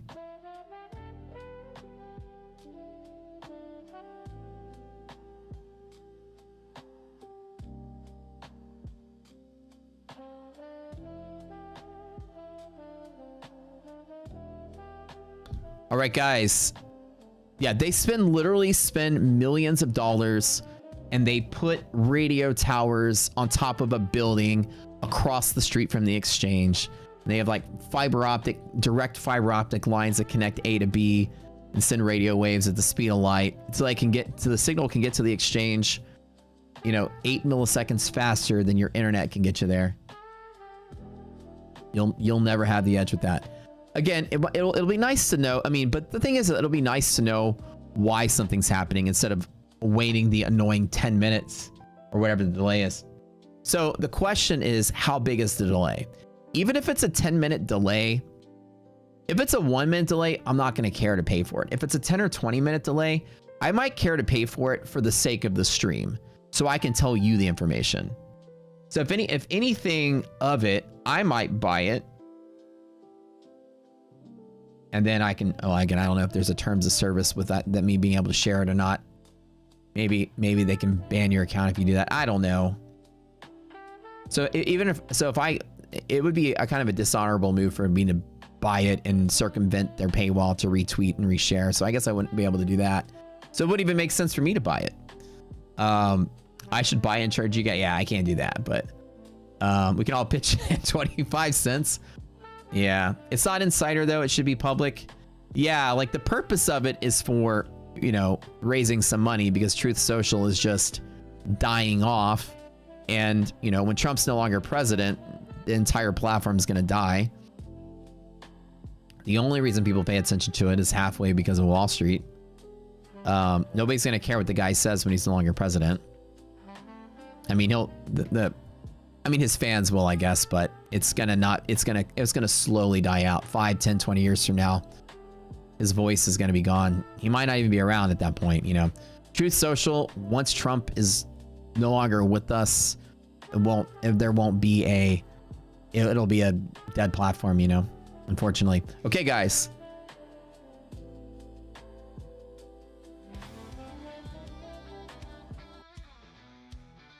Today, Marcus and Crash and Burn. We got some Blue Sky accounts to give away today. We've got 200K launch accounts. Wait, hold on, wait.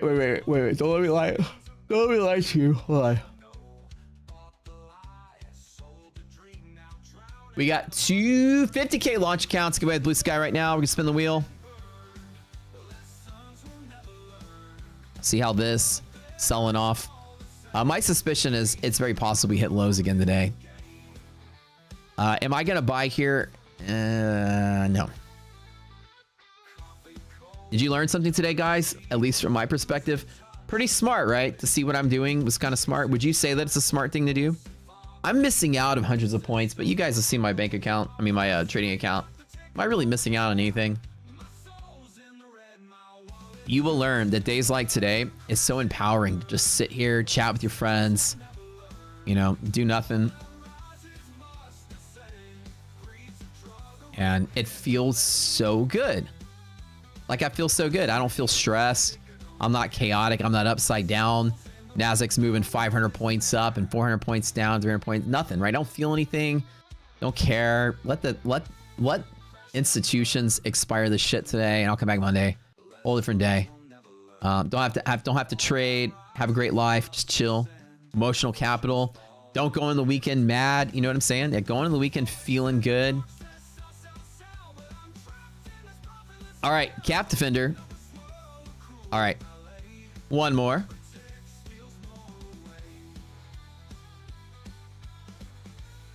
I should buy the Truth Social and touch my glasses on the left side if it's bullish. And touch my neck if it's bearish. I'll wear a red tie, bearish, and a blue tie, bullish.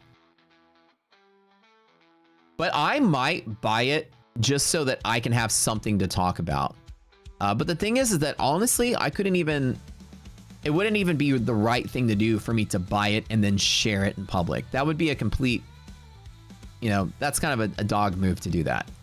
So unless it says that you're allowed to do it, you know, typically you don't want to buy something from somebody's paywall and then leak it everywhere. That just kind of robs a business. I would never do that. But if they say, yeah, if you buy it, you can share this wherever you want as long as you buy it, then okay, if they allow you to do it, then maybe I'd buy it to share it with you guys if it's allowed. But clearly, if it's not explicitly allowed, I'll just assume that it's a dick move to do that and just not do it. You know what I mean? But I'll read the terms and see. I'm pretty sure the terms are going to say, you know, you're not allowed to reshare this information, which does make sense. Add it to Rockseater. Yeah, I mean, if there's an enterprise solution, like you can buy an enterprise solution and then we can get the feed coming in the platform. Yeah, like to redistribute information, you have to usually pay the enterprise license. The right thing to do is for that shit to not exist. Yeah, that's also right. All right, we have some more giveaway. We'll have some more giveaway fun today. Like I said, it's been quite an interesting morning. The travel distance has been huge. Anybody trading today that you read on social media, just be careful. There's not a lot of edge you can have in here, and the smartest thing I've ever done is just avoid this. Brad tells you last night, he's like, "We might wake up for a DD ban for like the third day in a row, and it's going to be a completely crap day." And it has been, right? 400 to 900, back down to 700. You know, you're opening below MHP, you fall down, and then you rally through it. What? Like, what is this, right? Okay, 2 Blue Sky winners. Congratulations, you guys. This is the Blue Sky launch accounts. These are the ones I've been trading here. Very nice. I've taken like 16,000 or something in payouts already in 2 weeks with these guys. Blue Sky's really nice. On the rankings on prop score, it's ranked as one of the bigs. 5th place on prop score rankings. This has to do with the integrity of the accounts. The launch account is a 2-day pass, 3-day buffer, 1-day payout. I think that's, let me see if I can remember correctly. Yeah. So just like TPT Pro, which is 2-day pass, 3 flip days and funded. This is 2-day pass, 3 buffer days and funded. You don't flip, but you got to build your buffer in there. So it's basically the same as a TPT Pro, except it's an activation fee model, so it comes in a little cheaper when you fail. And the payouts are 3K every 7 days. You're gonna have up to 3 accounts. So pretty solid with the same day payout accounts. They're really nice. As far as like a happy medium for a new trader, it's a really good account. If TPT or My Funded Rapids are too expensive for you, the Blue Sky launch is the alternative for the cheap side. We tell people if you trade at Apex, and the Apex been like fucking you around, you know, like they've been doing to everybody. Blue Sky is that same pricing model, and really, really, really good. But better accounts. I've had no issues with them. I love them. After 2 weeks of trading with Blue Sky, they told me that they're contemplating pushing me to live already. They're like, "You've done so well. We'll probably be pushing you to live by the end of the month. Just FYI, heads up." I was like, "Oh, that was quick." All right, we're gonna kind of put these back to back. Keep you guys going while we're chilling here. Type in the word builder. New one. I didn't talk about Funded next rapid new account. It's end of the day on Funded. Yeah. Let me share with that one in a second too.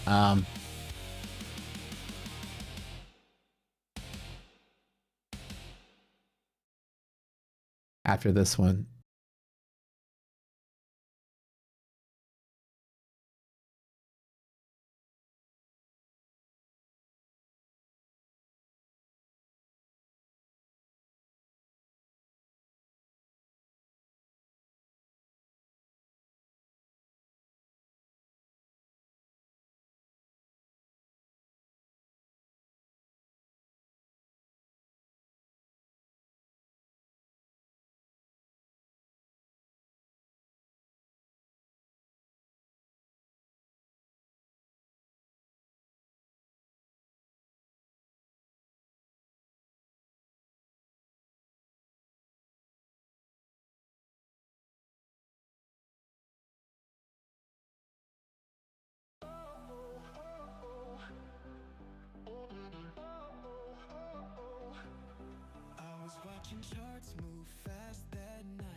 So the builder accounts at My Fun and Futures are a similar plan to their rapid accounts. The rapid accounts at My Fun and Futures are currently the highest ranked account in prop score right now. With the current deal they have going on, these guys.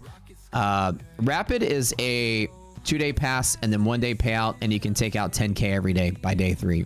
It's really nice. The builder is the opposite of that. It's a 1-day pass and then 2-day payout, which is kind of neat. Those 1-day pass evals usually have DLLs on them, pretty common. Like Lucid Pro had a DLL on it. Well, they recently got rid of that on Lucid for this month as an experiment. But anyways, builder is a pretty quick eval path to pass, and then 2 days payout, 2 days payout, 2 days payout.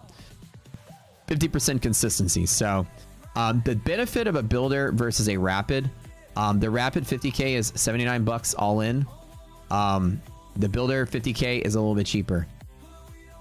That's the main difference. Up to you which one you like better. We're gonna give away some of these builder accounts really quick. So think about it. When you do 1 day and then 2-day payout, you can get paid out on the 3rd day. The cheapness allows it to get your first payout faster.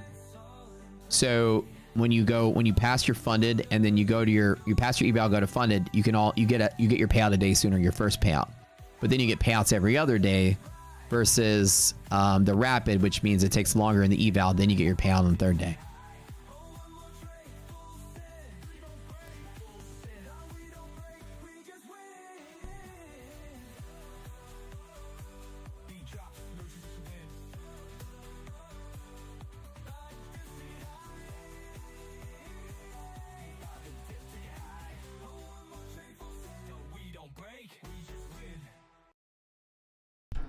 Okay. We're going to spin that wheel for the first builder account.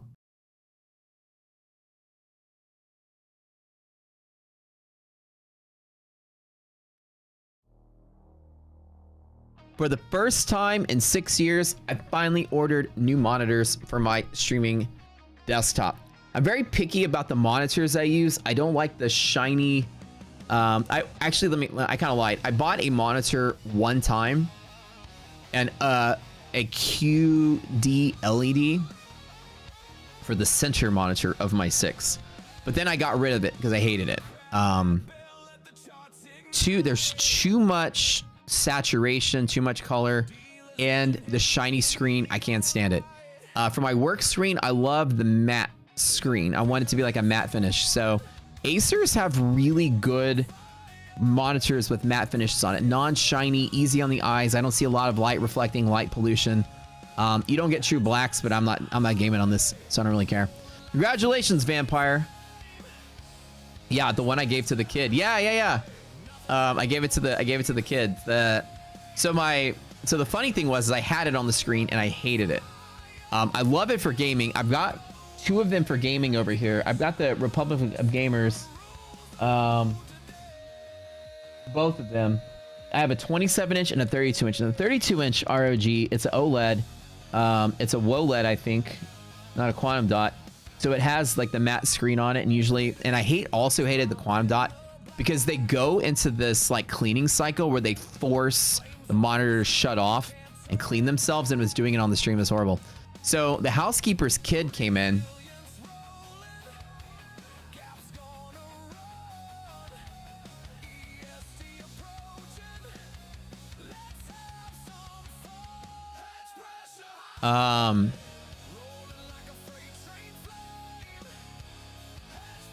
And so she was cleaning the house and he just came over. He's like 10 years old, really sharp kid. So the housekeeper's son, and he was like, hey, I want to see your office. And he comes in, he just walks in. I think he was on stream, actually, just walked in and was like, whoa, cool. And it was like, you play any games on this? And it was just asking questions. I was like, yeah, sometimes they do. And it was like, yeah, I got an Xbox or whatever it was for Christmas, and he wanted to play some game. I've already forgot most of the story, but he wanted to play some game. He's like, yeah, my mom's saving up to give me a gaming desk and a gaming chair and a gaming monitor for Christmas. But it's, it's obviously very expensive, blah, blah, blah. And so I told the kid, I was like, well, do you need a gaming monitor? And he's like, yeah. And I asked his mom, I was like, can I give this to your son as a gift? You know, because I hate this monitor. I could have sent it back or whatever, but I was like ready to get rid of it. And so the kid was like, whoa, thanks, Mr. Matt. So I was like, you want like the monitor? He's like, yeah. And then I said, well, what else do you need? He's like, well, I need a, you know, like, he's like, I have a whole gaming setup. He's like, I want to get into like, you know, I think it was Minecraft or something. I don't know. Something he wanted to play. So I was like, well, come over to my closet, young man. I've got this storage closet that looks like a computer store. You walk into it, it's organized, labeled. There's like 10 different motherboards. There's all kind of CPUs. There's stacks of RAM. There's keyboards. And I was like, you need a keyboard?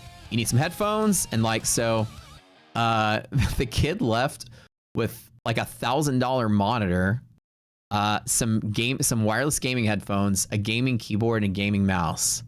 So that got rid of my monitor problem, and I went back to my old monitors. And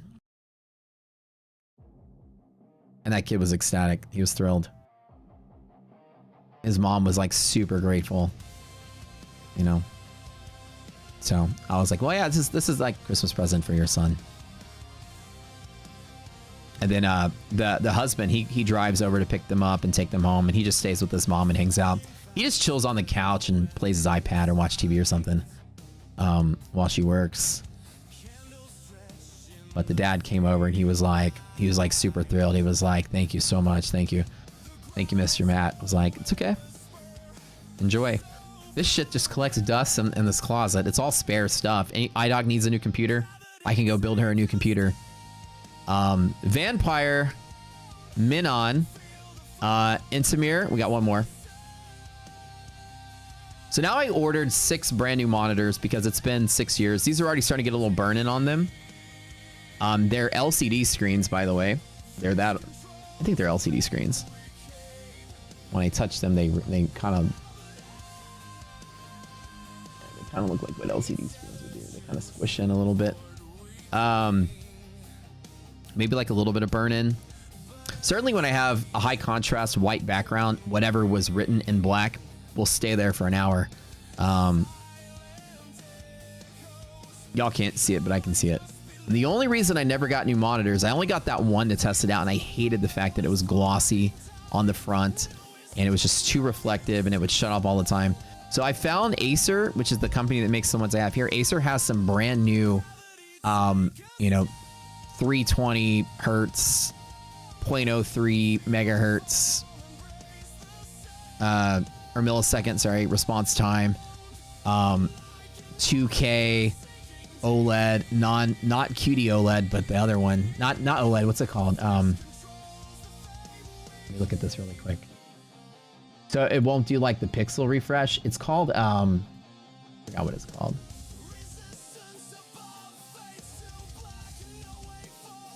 I'm already forgetting.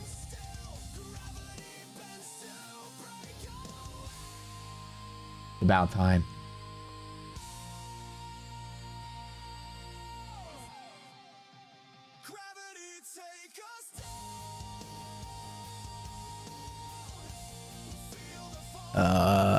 IPS, thank you. IPS panel. Yeah, IPS. So for work, IPS. Okay, Techie Realtor, congratulations. IPS, yeah. Thank you guys. That's what I need for work. It's not a gaming screen. You're not getting true blacks. It's a matte finish, but it's perfect. Exactly what I need. So the first time ever since, oh, not the first time ever. First time in 6 years, I'm gonna get all brand new 6 monitors. First time since I had 6 monitors. So the first time I had 3 monitors, I had these 3 monitors. Probably in 2015, I had these 3 monitors. In 2020, I bought 3 more. So it's the same monitors. There's almost a decade old. So, do we know why the majority of tech stocks crashed today? I think one of the things was they were talking about Chinese chip. Chinese making a chip that's coming out a whole lot cheaper. That just scared out the tech industry a little bit.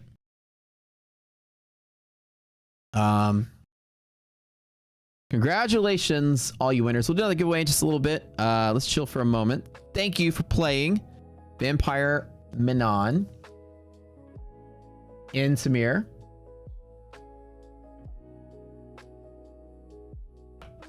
And Techie Realtor.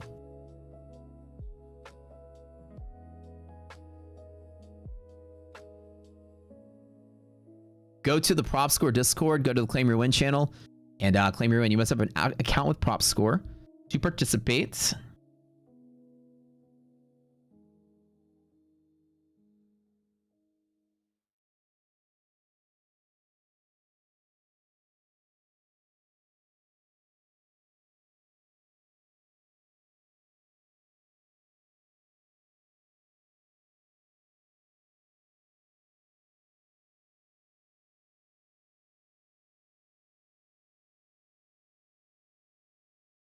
All right. And we are hitting that yellow line. You can see all this volume that's coming out right there. IPS is the screen. That's correct. Yeah.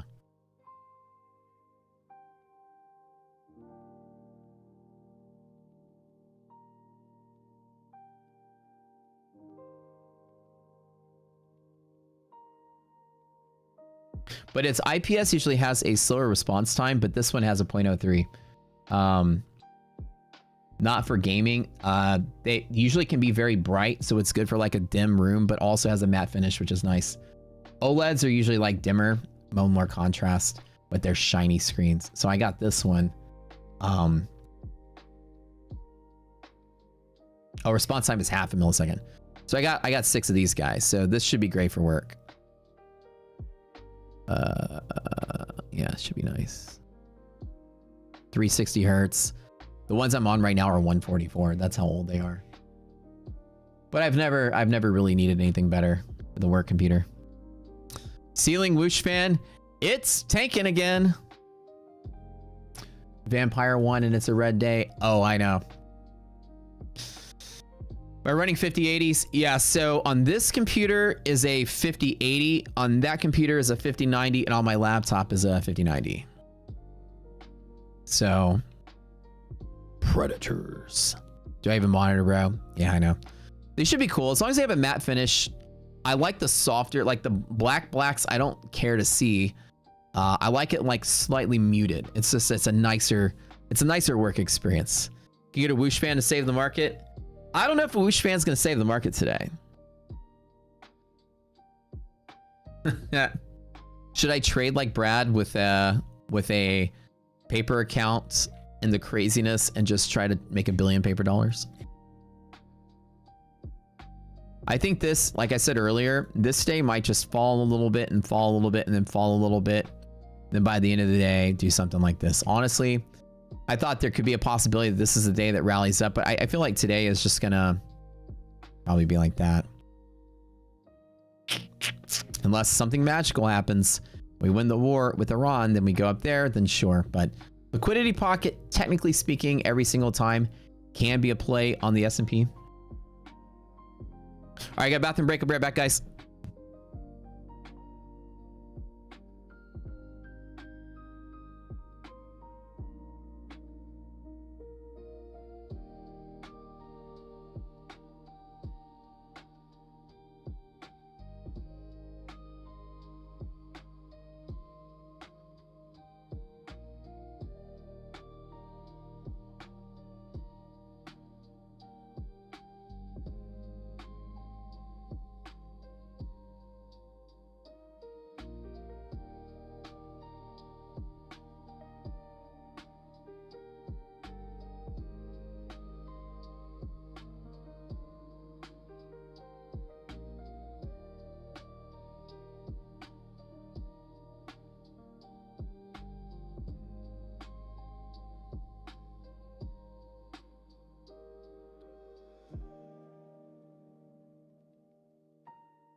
All right. I am back. What do we got going on here? A little candle action there. A little 10-point whipsaw. I wonder what's causing that. I know. Nothing really to talk about for the rest of the day. Your guess is as good as mine which way we go.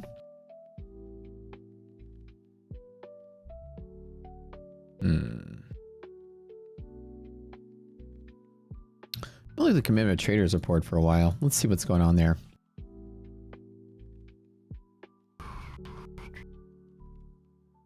See how everything's panning out. It's been a quite interesting bit of choppy 2 months. So I'm curious if this has led to any kind of changes. I'll tell you how to read this in a second. Zoom in here. All right. So since about May, we certainly have a little bit of liquidation. Not a lot, but we went from about, let's see. We went from about maybe 1 million net long contracts to about 970, just a little bit of selling pressure. And then of course, the little bit of short covering. So the market's as liquid as they can be. This is actually very liquid. This isn't so bad, which is why I was so excited to see a bull market, and this hasn't changed much. Liquid at the top, committed traders shows nothing alarming, so this could still be a bullish breakout if things turn around. But man, this sort of monthly map tech flip around, who knows how bad this can be if the techs just tank out. Remember, most of the upward movement had a lot to do with some of these just crazy moves in chip stocks. All of a sudden, this AI craze created a lot of this lift. And since, I mean, some of these stocks look like traded like penny stocks almost. You know, like Intel was the most ridiculous of them all. I mean, like the semiconductors just pop straight out like that. Let's look at like Intel. Watch. Intel on a daily chart is just ridiculous. So it's doing what you'd expect to do. It's just that sort of, you know, after that first wave, it's chopping out, trying to find the middle. Look at that, from 40 to 150. Put a weekly chart on there. Make it even crazier. Look at that. Nuts, right? That April was just sick. That April tech bump flew the market to all-time highs, and stable today, so it's actually not too bad. You haven't used MyFund futures before? We're thinking about getting 2 accounts at 50% off. Is the Raptor really ultimate out to be? Never been a huge fan of intraday drawdown. It is if you can get over it. I honestly, even with the intraday drawdown, is the only downside to that, and it's only on the funded side. So really what intraday drawdown makes you do while you're building your buffer is you have to just get lucky to not jump in, or not lucky, but you have to wait for the perfect setup and take little base hits to get out of it. So it does slow down your same day funded while you build your buffer. But trailing drawdown being the only downside was never a thing that made me hate the account. It's still my favorite accounts, which is, well, TPT Pro, it's the same account. They didn't have the rapids when I traded my funded futures, but TPT Pro is exactly the same. Exactly the same. And the trailing drawdown never really stopped me from making money or even was an issue. As soon as you hit your buffer, it's end of the day. So once you build up a little bit of buffer in there, then it just goes to regular end of the day drawdown. Micron levels? Yeah, let me get you real quick.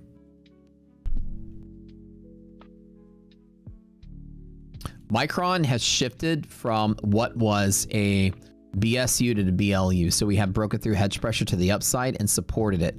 This is actually fairly bullish with an illiquidity pocket in here.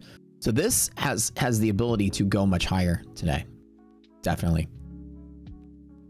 This is bullish with no resistance. This is a liquidity pocket. Maybe in here. But this just will fly all the way up to there. Or it can. Before it hits any kind of resistance. So this is pretty decent. I kept thinking this is going to sell, but it looks like it's actually not selling. Now with S&P stabilizing, liquidity pocket every single time is probably a trade worth taking. It doesn't feel crazy and catalytic anymore. Arbitrage still negative though, but I'm still going to follow my rules and chill. No trade is a good day. Have I seen the DB11 chair at Boss Chairs? No, I have not. I gotta see this. Hold on.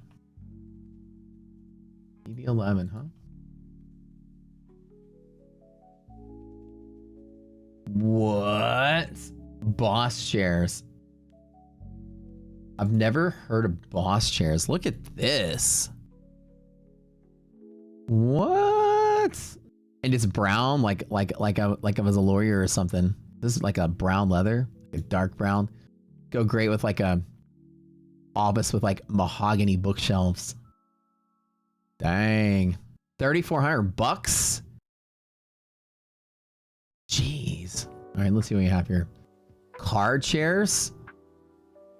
Let's see what we got for the sport line of car chairs. I've never seen Boss chairs before. Let's see what we got. There's a Ferrari chair. BMW chair. Dang, look at this. Ferrari F12, Berlinetta, California. Oh, there's a lot of Ferrari chairs. What? I wonder if they're comfortable.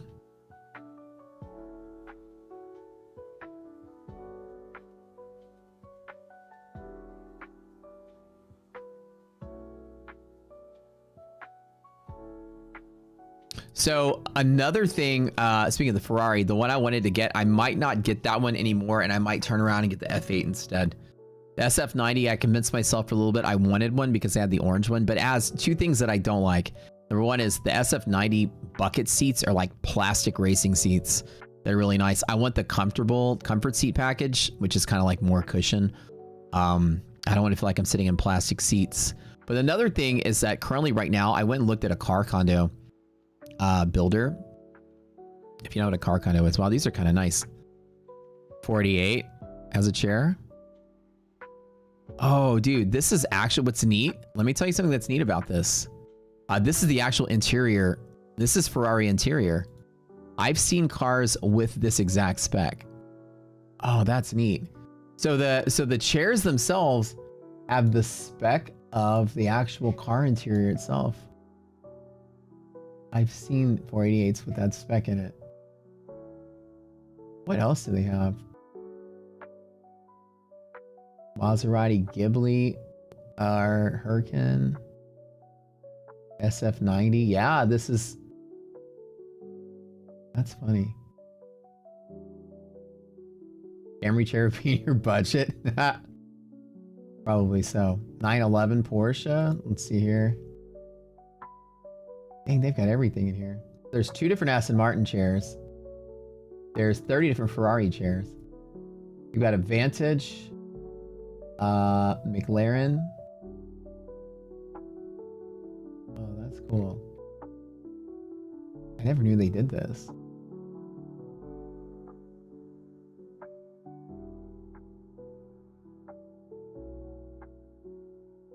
The Ferrari Roma. Oh, snap. That's IDOC's car. We have an 812, so ooh, that looks cool. Yeah, so that actually, which is kind of funny. Let me show you. So the SF90 has 2 interior packages, and so this is actually the carbon fiber chair, which is very high-end package, and the one I was gonna get had that package on it. But the problem is that I don't want it. I don't like it. It's neat, like if I wanted it to be as a race car, but I can't. You see how you can kind of see it right here? It's just like exactly what it is. It's a carbon fiber sort of like, you know, plate, like a little tiny thin plate with just pads glued to it. Not comfortable at all. It is literally a race car. So the F8 with those kind of more comfort package, I like to sit in a comfortable chair. So the other thing is, I looked at a car condo yesterday. They haven't built it, but they're taking people on a contract now. So car condo is like you know, a 500-600 square foot condo. So it's like a garage, and then there's a loft, and then an office above it, like 20 feet tall. You can park a bunch of cars in there. Most people, it's like they call them car condos. So essentially, you know, people get an office space and a loft, and they can park underneath it inside of a building. But a lot of like car collectors buy these for luxury car storage, and it's a huge collector community that buys the stuff, and you know, it's office space there. It's right by the house.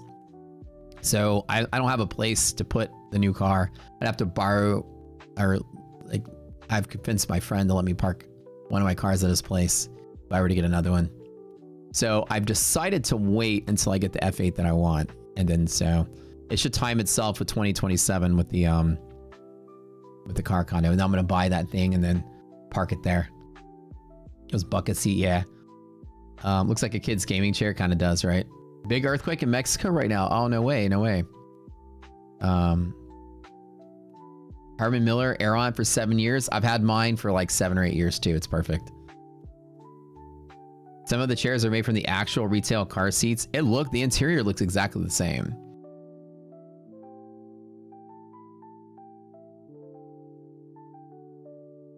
So monthly maps are just going to tell you if overall the market's bullish or bearish. Like overall right now, the market is bearish on monthly maps because we're in bear territory. Now, when we close out this month, which is today, we have a new month starting on Monday. And when the new month starts, you're going to have a whole different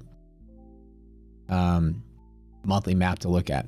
The way I look at it is if you're trading in bear zone, I know that shorting pops is more likely to be the case and volatility is going to be going up. So it's really hard to take long bullish trades to rally for long periods of time. If today rallies like till the end of the day, then Monday might be continuing to sell off of that bear zone top. They literally say in the description that they are, so they probably buy the car seat from the manufacturer and make them office chair. I think that's exactly what they do. That, like I said, that interior, that 488 looked exactly like a 488 that a friend of mine has. It's like the leather interior with like the kind of the stripes with the little dots on them. Yeah. All right, guys, we got 45 minutes left. We can do one more giveaway while we're chilling.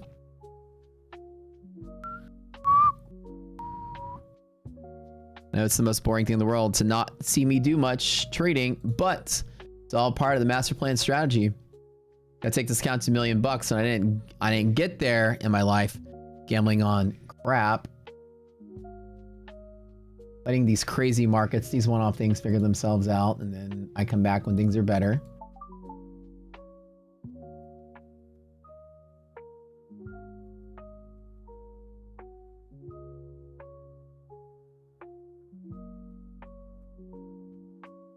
So Fund Index Rapid Pro, somebody asked earlier. Pro is basically the same as the old one, but 90% split now. Daily on Fund Index is a 1-day pass and 1-day payout model. The only one in the space that has 1-day pass and 1-day payout. That's kind of neat. Let's take a look at that really quick. Hold on. I'm gonna do another giveaway. No builder yet. Don't type it. Don't type it. Hold on. Let me go see what these new Fund Index plans look like. Whoa, a 9.5. That's crazy. That's probably what put it up there. Rapid daily. So 1-day pass with DLL and 1-day payout. Holy shit. That's with DLL. So it's like mixing the DLL principle. So they like 1 day eval pass, there's always a DLL. The reason that's there is to keep you from YOLOing that account on the first day. So you'll blow up a lot more. So 1 day pass, 1 day payout. What's the payout cap on these things? Let's see. Rapid daily, 2.5%. Okay. So this is basically like the blue sky sort of model. The 100K is a 2.5K daily payout, which is kind of neat. With funded next, I think you can take a payout. I don't know if there's payout caps. Are there weekly caps on funded next now? I think that there were. They used to not have them, but this might be a weekly cap of 2.5 for $250.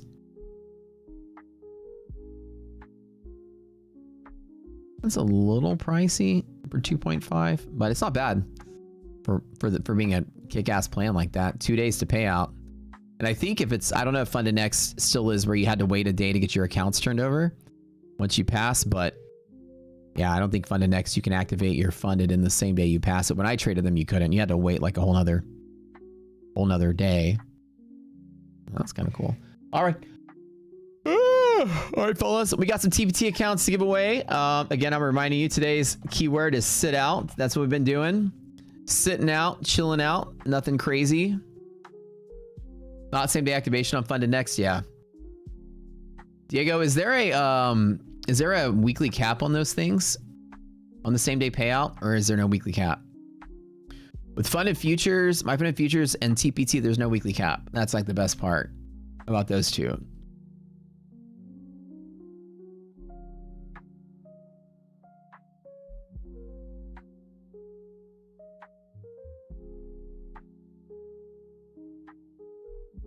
Get your names in, guys. Get them in, get them in.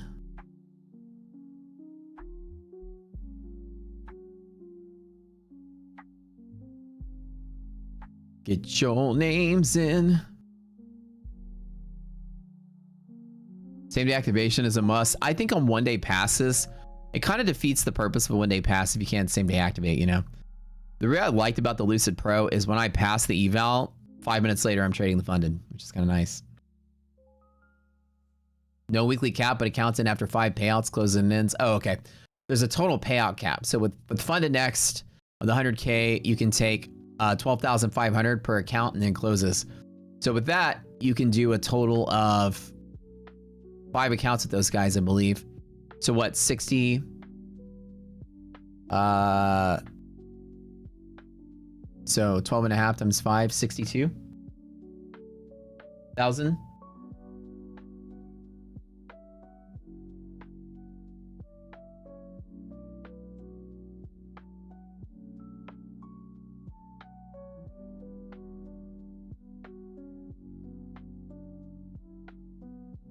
Curious to see what everybody on social media has been doing. Who's banking a fortune today?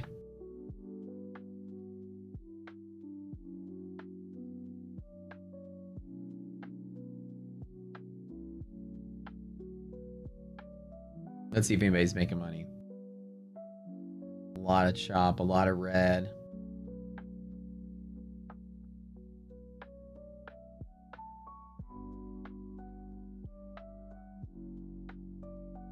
Yeah, like nobody on my feed is like crushing it. Yeah, it's going to be a tough day for a lot of people. Send out super duper mega important.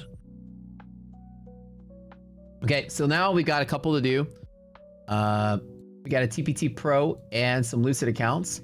TPT Pro, again, code SCORE gets you all the best deals, of course, in the prop space. We have a lot of times get exclusive deals, things only to hear. And so we got a lot of really cool connections with the prop space. Always the best deal here. Nobody's going to ever get a better deal than us.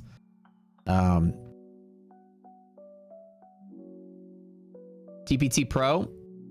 This is my favorite prop account, period, right now. My old favorite prop account a long time ago used to be the My Funded Futures Expert. Now TPT Pro, that's my favorite experience in props. We're going to give away one of those really quick. 2 day to pass, 1 day to pay out. The only downside is that when you go funded, when you build your buffer, it's trailing drawdown for a hot minute. And then once you get out of your buffer, it's end of the day.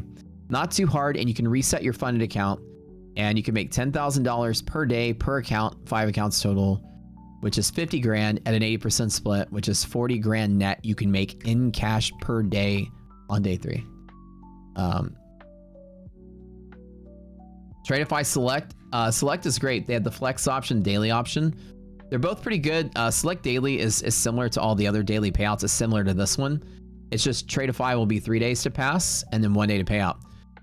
Technically, TPT is 5 days to pass, but the 3 other days are flip days. So it's 5 calendar days, and then day 6 is your trading day. Tradeify is 3 calendar days, but 3 trading days as well. This is for your actual trading days, so it's easier to pass, but it also takes you longer on the calendar to get your payout. TPT will take you to day 6 to get your first payout.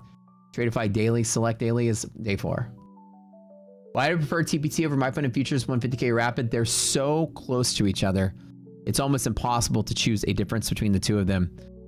Just my favorite experience is because I didn't ever trade MyFund Futures Rapid to know the difference.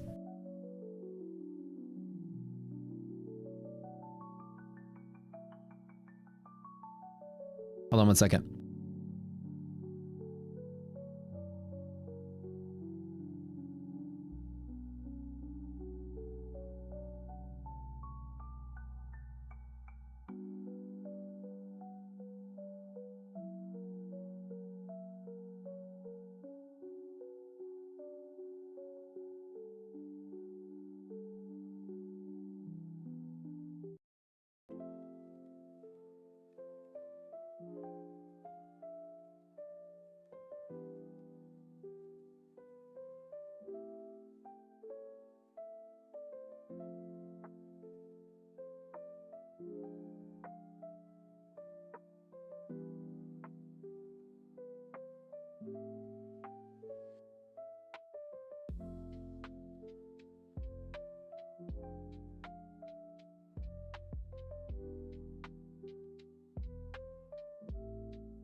All right, guys, congratulations. I'm going to spin this 2 more times for some Lucid Pro. So hold on one second.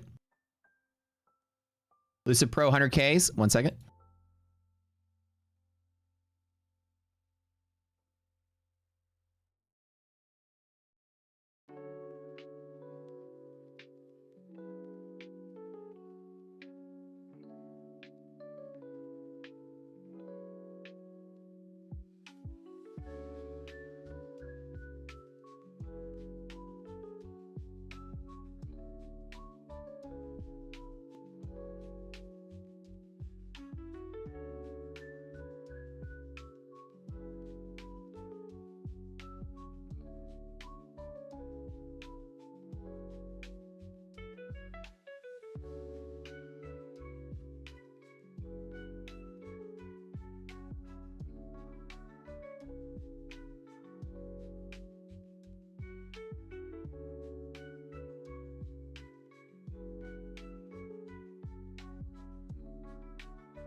All right, guys, winners. All right, let me get this on here really quick. Winner. You guys need to go over to the Props for Discord to claim your prize. Hold on one second. I do have to take a phone. I'm on the phone really quick, so I got to take a phone call. But I will be back in a little bit. And Neon will be on in about 20 minutes, so I'll see you on a little bit.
All right, guys. Hey, I got to run early because I got to take care of some stuff. But Neon will be here in about 10 minutes, so don't go anywhere. I'll see you on a little bit. Or I'll see you on tomorrow or Monday, okay? Y'all have a good weekend.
Talking heads, selling fantasy. Markets fly, nothing makes sense. Just keep buying, don't ask questions. War footage on a silent loop. Scroll right past it, what's the use? Rent is up, can't afford to breathe, but the chart says prosperity. Say it's fine, yeah, all of it. Bad news gone in half a tick. Don't look down, don't look away. Green means everything's okay. Nasdaq to 100K. Say it loud, just celebrate. World's on fire, it's all okay. If it's green, we're safe today. Nasdaq to 100K. Shut it out, don't hesitate. Red flags waving in your face, still we cheer it anyway. Central banks just fan the flames. Smile it off, repeat the same. Data's breaking, twist the truth. Paint it green, that's all we do. Dividends and dopamine keep us numb and glued to screens. Oceans rise and cities choke. Line goes up, that's all that matters. Hide the cracks, don't let it show. Zoom it out, we'll never know. Nothing breaks if no one sees. Sell the lie, repeat, repeat. Nasdaq to 100K. Say it loud, just celebrate. World's on fire, it's all okay. If it's green, we're safe today. Nasdaq to 100K. Shut it out, don't hesitate. Red flags waving in your face, still we cheer it anyway. Sirens ringing, turn it down. Numbers up, so who cares now? If it falls, we call it fake. If it runs, we call it fake.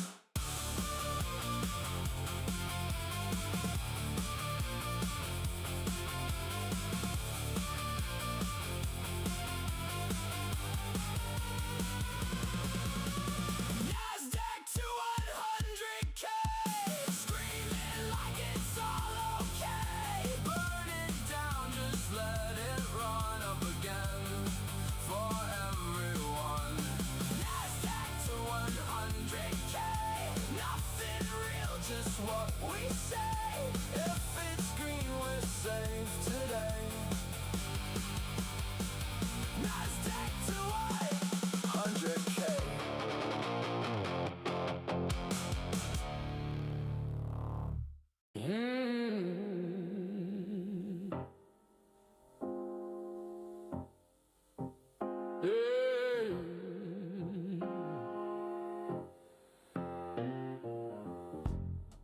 You're hammering that mouse like it owes you rent.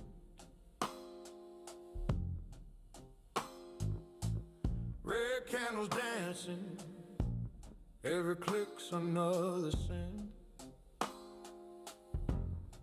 Sweat on your palms, hard doing 180, chasing that high ball. You're trading like a junkie. I told you once, I'll tell you slow. The market's a woman, she don't like desperados. You keep on forcing, she'll bleed you dry. But the chart don't give a damn if you live or die. The chart don't give a damn. The chart don't give a damn. The chart don't give a damn about you. Rocket scooter knows the truth in the flame. Rocket scooter might just save you from the grave. The chart don't give a damn. The chart don't give a damn about you.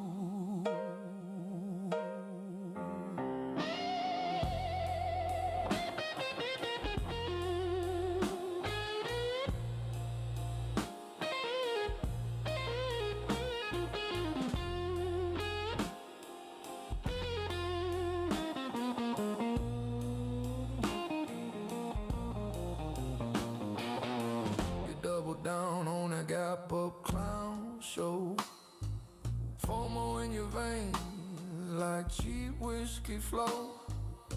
I drew the zone, said, boy, this is the fix. You left it market, now your account's in the ditch. Screaming at the screen, calling it rigged, begging the candlesticks to forgive. Only one voice cuts clean through the lies. Rocket scooter said, wait or die. The chart don't give a damn. The chart don't give a damn. The chart don't give a damn about you. Rocket scooter knows the truth in the flame. Rocket scooter might just save you from the grave. The chart don't give a damn. The chart don't give a damn about you.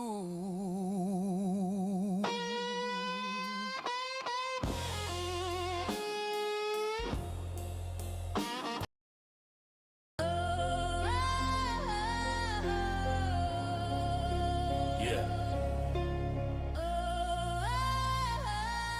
Afternoon stream, let's get it.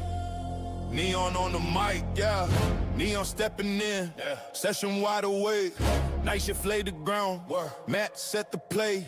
Now it's midday money. Nah. Structure on the screen. Neon seeds acting holy, price moving clean. No FOMO type in the channel mode. We learned that lesson back in 24. Half gap buys when the market dips. DD bands bounce and we let it rip. Bulls on flashing like a warning light. If it's not a line, we let it slide. Patience, heavy discipline, sharp. Room full of killers, but we play it smart. When the clock strikes noon, liquidity rising, feel that boom. Calm hands on the play, red to green, we pivot that way. The room shows up. Yeah. The room shows up. Yeah. Yeah. Volume builder, feel that shift. Market makers tryna midday drift. Fake break high, yeah, we seen that move. Liquidity pocket, we approve. Whoosh fan blowing when the entry's tight. Stops place clean, risk held right. Not gambling candles, we stack this skill. Consistency over chasing thrill. Chat moving steady, no chaos here. Green heart emojis when setup's clear. If we win together, we lose composed. Trust the system, the blueprints close. Yeah, yeah. The room shows up. What up, baby? Hey! Welcome to the room. The room shows up. What's up, people? What's good in the hood? Welcome to the room, guys. The room shows up. Thank you for being here. It's a beautiful Friday. Today is a great example of why it's important to show up every day. We show up every day, okay? Wednesday was a very, very quiet afternoon. But what did we observe on Wednesday? We observed on Wednesday that VIX was acting very, very, very suspicious. A lot of accumulation on VIX on Wednesday, right at the end of the session at MHP. And I said on Wednesday, I think Thursday and Friday are going to be trash. I sized down yesterday. I was basically completely flat today, almost completely risk off. And capping off a beautiful week. This forward test account I've been working on for 2 weeks, it's up over 60%. 10 session green streak on the forward test. No complaints, and you know what? It has not been an easy market, so I'm not complaining. Being here on the boring days is what pays. Because, you know, Wednesday afternoon was a really good signal for what sort of trash we had in store for us yesterday and today. So we had it on lock. Who was here on Wednesday when we were watching the VIX at MHP? And I was saying, this is suspicious. Who was here on Wednesday when we did that? Darb in the house. What's up, Darb? What's good in the hood, baby? Caesar was here. Look at all these people. They were here. We saw on Wednesday. We knew this was... Well, we didn't know it was coming. But it was very suspicious. Wednesday afternoon was a perfect time to put on a swing trade. Put a bet on the VIX. I'm sure some of you scoundrels out there pulled the trigger. That VIX action was very, very, very suspicious. We got some giveaways today. We've got some fun in store. Real quick, let's just go over the I'm just gonna cap off the forward testing little analysis I've been doing.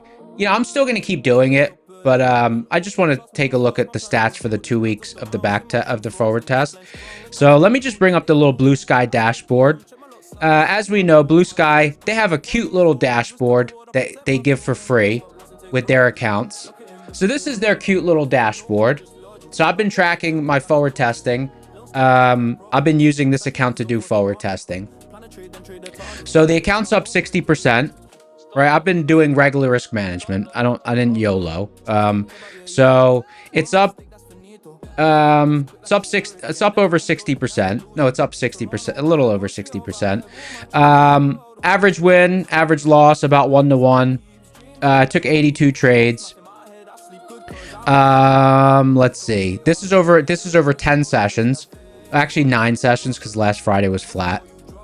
So if you haven't checked out Blue Sky, check it out. You get this dashboard for free. How cool is this? How cute. How cute.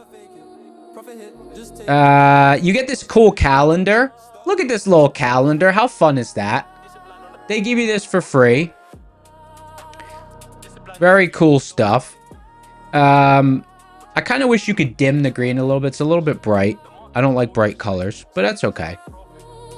There's a little calendar. Now, they do repeat the information quite a bit, but whatever. It's a cool thing, especially when you're in my situation and you're doing a forward test like this.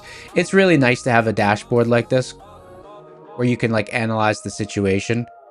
You know, see what your P&L is every day and just see your profit, whatever. It's just helpful.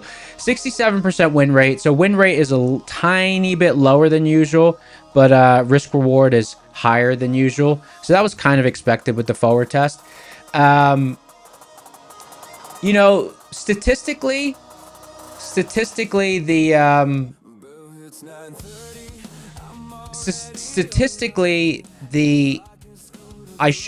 I will be having more red days. They haven't shown themselves yet, but statistically with this execution pattern, I'll probably start having, you know, as many green day streaks as I usually have. Statistically, it's probably not going to be sustained, but whatever. So far it is. So the forward test is going nice. Nice smooth equity curve.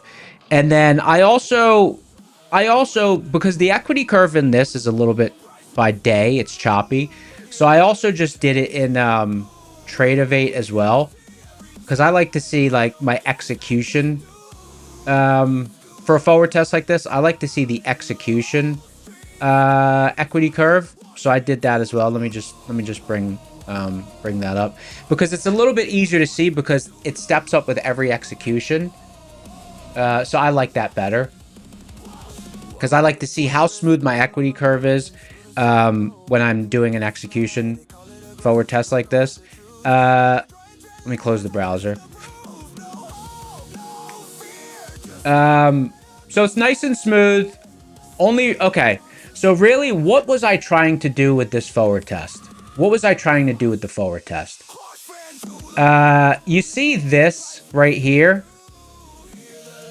It's decreasing the size of those tails, and it is decreasing the size of those tails. The slope is a lot smoother, because usually my equity curve, even if it's from point A to point B, it's usually more like this. That's kind of because the way I scale into trades, that's how it goes. So it is working with that, and then also it is lowering the commissions in relation to the total P&L. Because in my live account, I rack up a lot of commissions because of my execution style, the way I flow in and flow out. So anyways, yeah. So this is nice. So this is 2 weeks of data. So a successful forward test thus far. That's where I'm at with that. Good stuff. So I gathered lots of good data. Caesar said, "What's my Sorrentino ratio?" I don't pay attention to that. I don't pay attention to that. Okay.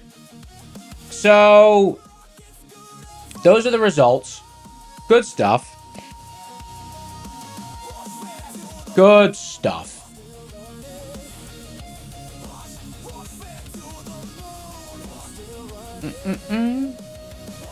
Apparently the song contest is on hold. Just letting you guys know about that. So that's going to resume sometime in the future. I have no idea. Apparently something happened with it. I don't know. But you know what? Even though the song contest is on pause, that doesn't mean we can't play Tape Run Riot.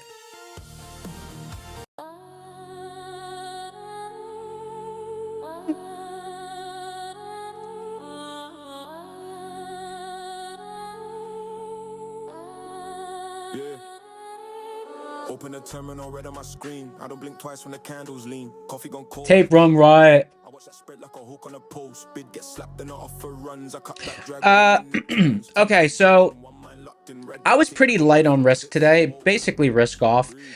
Similar to yesterday. It's just these are not the days to press, even though there's big range. You know, big range does not mean big edge. It's easy to get sucked into a day like today. Big range does not mean big edge. Like I don't look at a day like this and be like, oh no, there was a, I don't know. Like I stopped executing like 15 minutes after the open. I was like, okay, like I'm good. Let me see here. What was the range? 500 points. You know, and I caught like 60 points. I'm up over a risk unit. I don't care. If you're flat today, all day, don't, you know, that's fine. Some said I was you, did say rest of week didn't look good. Yeah, I said that too. I said that on Wednesday afternoon. Eminem, I agree, brother. I agree with you. Yeah, Wednesday was very suspect. I don't know if I can like go back and bring up the stream. But Wednesday afternoon, what happened was I showed this on the chart. Let me just show it again. I'll show what I showed on Wednesday afternoon. Let me just bring up Thinkorswim. Hold on, I just have to make it work. 1 second, guys. Window capture. Window. Thinkorswim main. Okay. So for those of you who weren't here on Wednesday afternoon, here was the read. Now you gotta understand, this is not like magic. It's just like, it's like something where if you show up to the market every day, if you show up to the market every single day, you just start to get a read for things that are abnormal or suspect.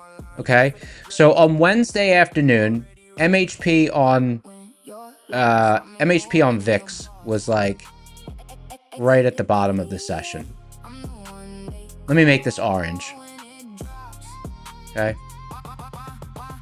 On Wednesday afternoon, we were like basically pulling into MHP on VIX.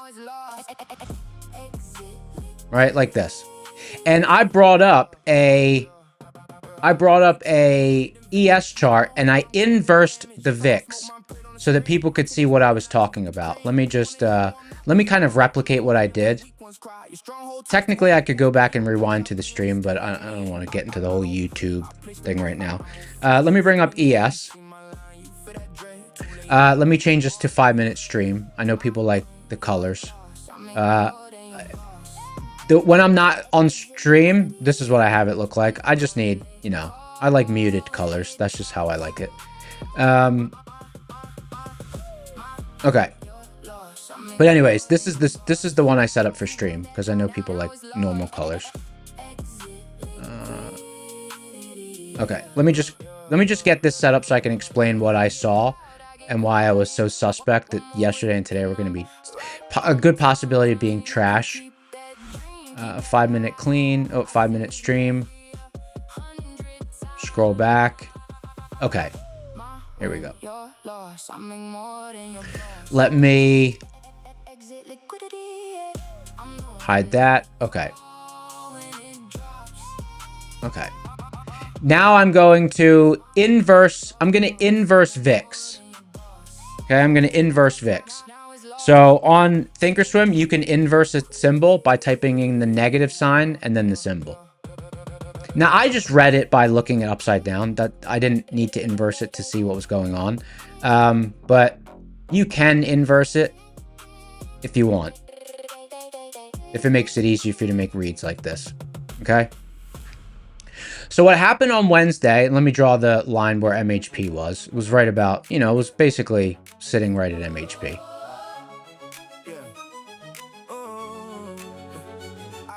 So it's not an exact science that ES, it's not an exact science that ES and the overall market and VIX move inversely perfectly to each other. That is not a, it's not like that, right? VIX is basically people expecting volatility. And so it's not a direct one-to-one correlation, but usually they do move in sync, right? So you can see here, see this initial, hold on, let me turn on the annotation. See this initial high that S&P put in? And then VIX puts in this initial low. Now I've inversed VIX just to help explain what I'm talking about. Then you can see S&P moves down. VIX moves up. Again, this is inverse. I'm just doing it so you could see a mirror. Okay. So VIX bottoms, tops out. ES bottoms out. Now, ES simply just goes back to its high. But look what happened to VIX. Completely overshot it. Completely overshot it. Okay. Now, S&P was not scary. S&P was not scary in this sequence. It was kind of just like, we moved down, we moved back to the highs. There was no craziness in the market. The market was pretty calm and cool. But VIX just wanted to get to this MHP. And then in the afternoon, we saw all this accumulation in VIX. And I said, I was like, what's going on here? All this accumulation in VIX? Like, why does VIX want so badly to be at MHP and all this accumulation going on there, right? This was too much of a, it was too much of a spread between VIX and ES for such a calm day. And the fact that the accumulation was all at MHP, I was like, yeah, this is not organic action. This is not organic action. This is VIX getting priced as low as possible so that some accumulation can occur. And why was that? Well, because guess what happened? And why am I not surprised? Why am I not, like this morning when we opened up, I was like, oh my God, such a good shot of a big rally. Why? Why was there such a good shot of a big rally? Because I believe in market manipulation. Why do I believe in market manipulation? I believe in market manipulation because this is a machine that has huge potential for profits, and it's run by human beings. If you get a large enough group of people together, a bunch of them are liars and cheaters.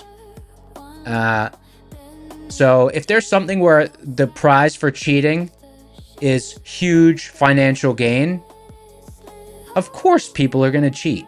So when suspect stuff like this happens, I always think like, what would a diabolical cheater be doing? A group of diabolical cheaters? Right before expiration, they'd be wanting to accumulate VIX, right? So this suspect action, and then what would they want to do on the Friday after they've accumulated all that when the market gaps down? What would they want to do?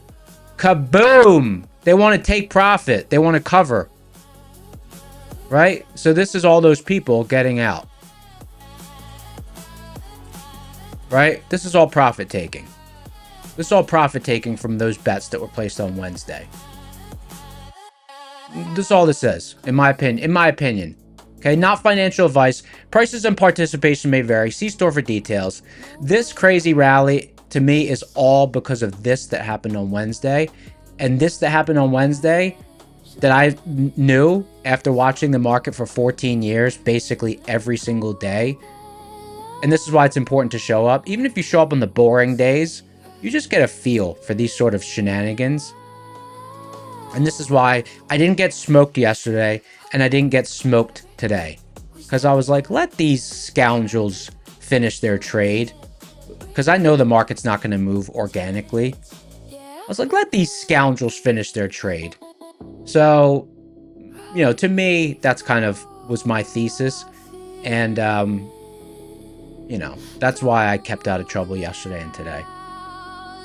Small green day yesterday, small green day today.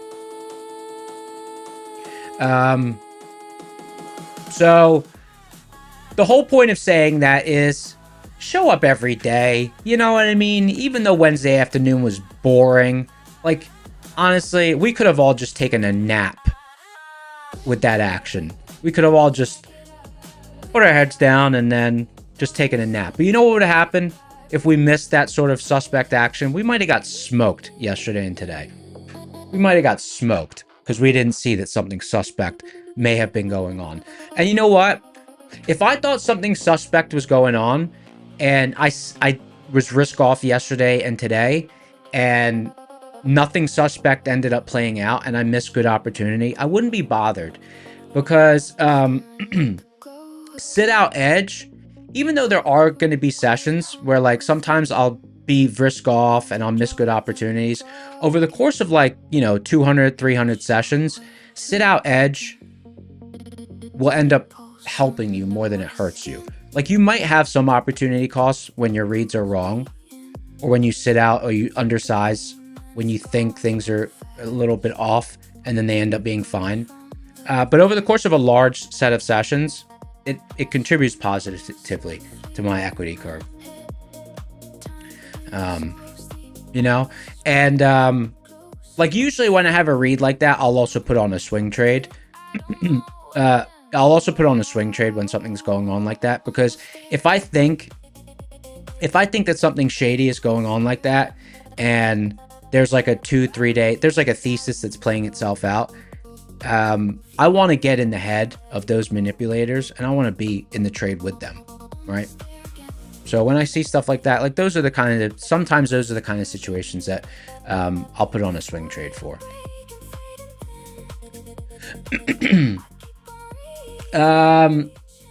BMax said, any advice? I didn't really read any of the comments because I was just kind of locked in explaining that thesis for people who weren't there on Wednesday. Let's see what we got here. Let me see if I missed anything.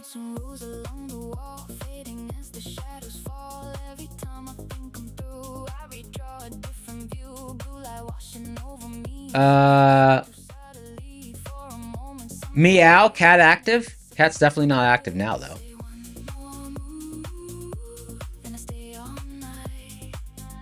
Liquidity2 said the boring days are where you learn the most, not only about yourself, but also the market. Yeah. Screen time. Screen time, you know?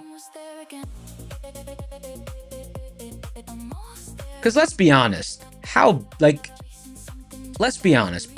Afternoon on Wednesday, one of the most boring afternoons the market has had the entire year. We all could have taken a nap. But, you know, we saw the suspect action and it saved us today and yesterday.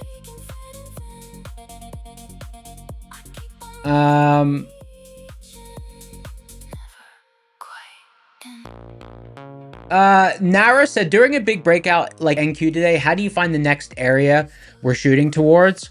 I don't mean to be facetious. This is my true answer. I don't find the next area we're moving towards. That's kind of my Like, I'll have an inkling, but I'm not like, ooh, I want to be a part of this.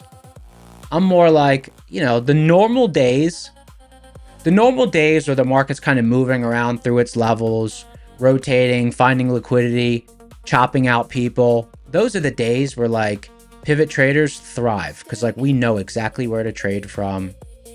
So like what looks like slop and mess to most people around the world, to traders who have good pivots, like we know exactly what's going on. We're like, oh yeah, gonna hit this with 65% probability. Hit this with 65, hit this with 70% probability. You know, people are lost with their MACDs and their moving averages. No shade, but I'm just saying, like those people, they probably thrived on a day like today, because like they're probably just riding the moving average back up to the top sort of thing, you know?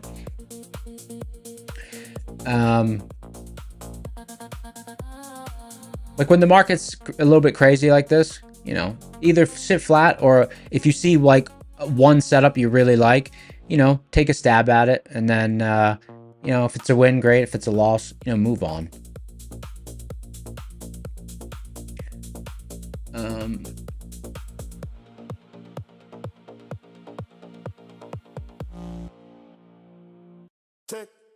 Yeah, and size down. Okay. That's the overview for the people who weren't here on Wednesday.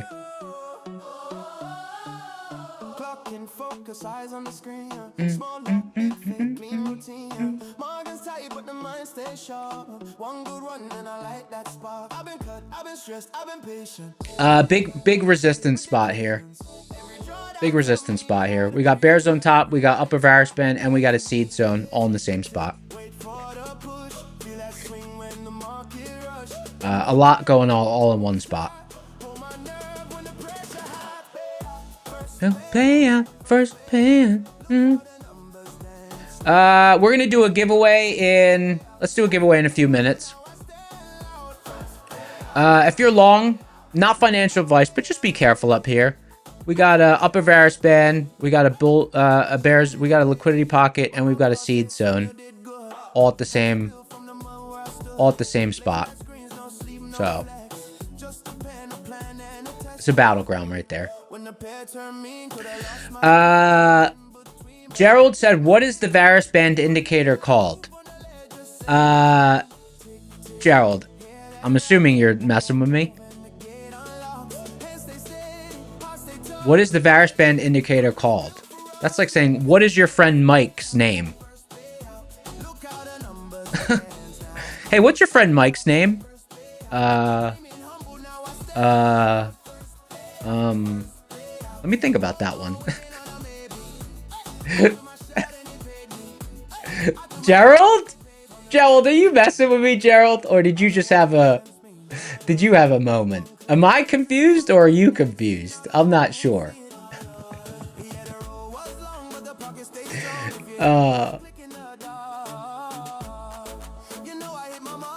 Like, I don't know. I feel like I'm missing something. What is the varus band indicator called? It's called the varus band indicator? Is it, I don't know. Is it a trick question? I feel like maybe I missed another earlier message.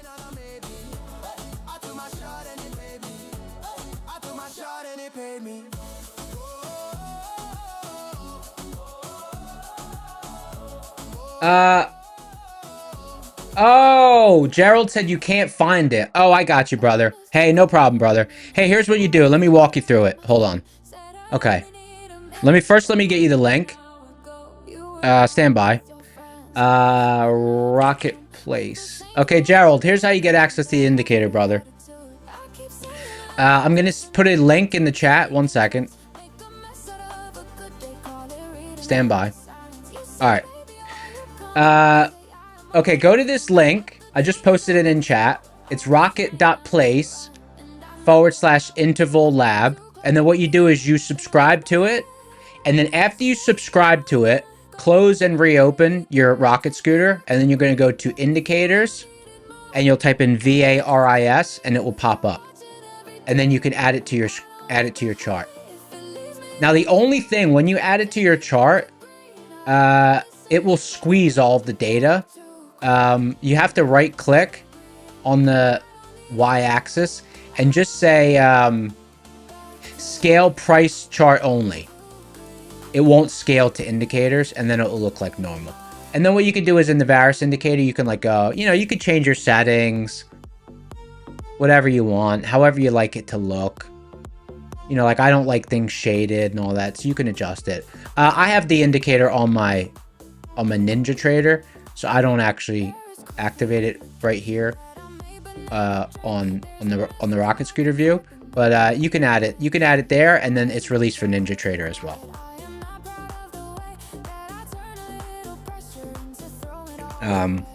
So that's how you add it to your Rocket Scooter. ADE Shatingo said, how do you add MHP for VIX? You just go to UVXY. UVXY. Right? So VIX was accumulated at MHP, and then today, right, it broke MHP. So the other day when we were actually charting it, we were charting it on UVXY. Here, I'll show you on a 1 hour chart.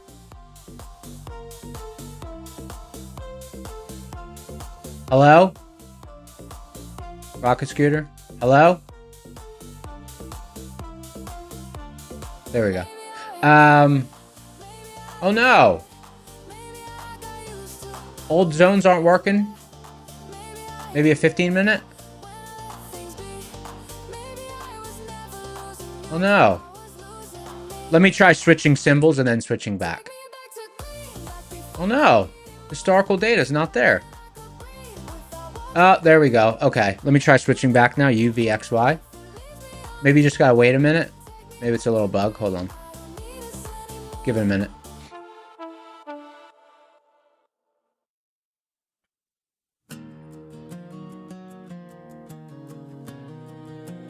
No? Anyone else have this problem?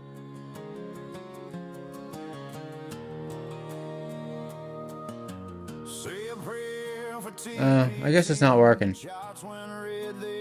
That's a shame. But anyways, use UVXY. It works for the day of. I don't know why the old data on there is not working. Usually it does. But yeah, I use UVXY.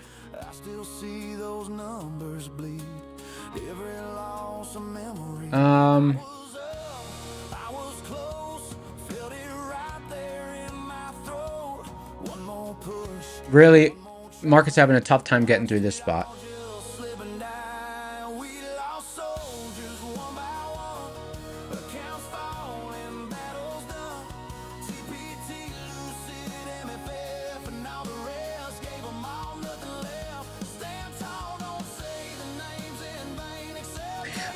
Someone said, have had problems with TraderVate? Yeah, last night I could not log into my live. Last night I couldn't log into my live trading account on NinjaTrader. And you know what? This morning I was on Twitter and I saw Matt had the same issue.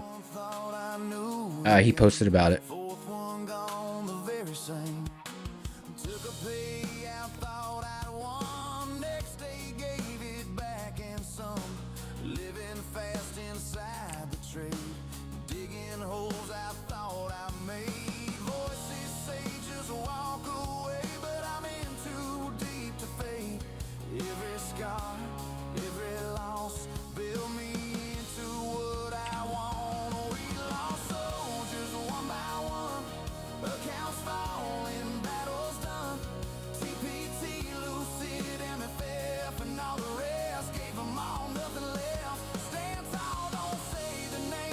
Yeah, a bunch of people saying Ninja went down for them too.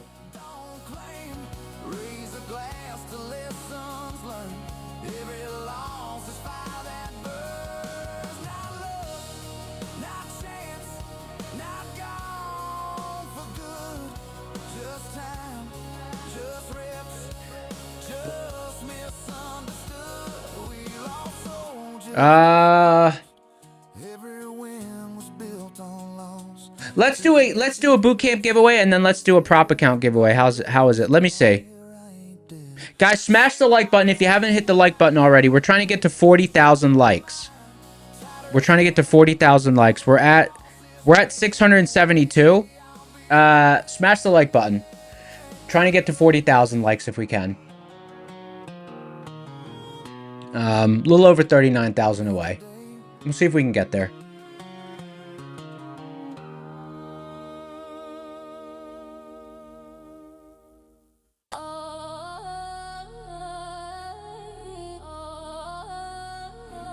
Oh, Eva sent me some bread pictures. Let's see what Eva sent me.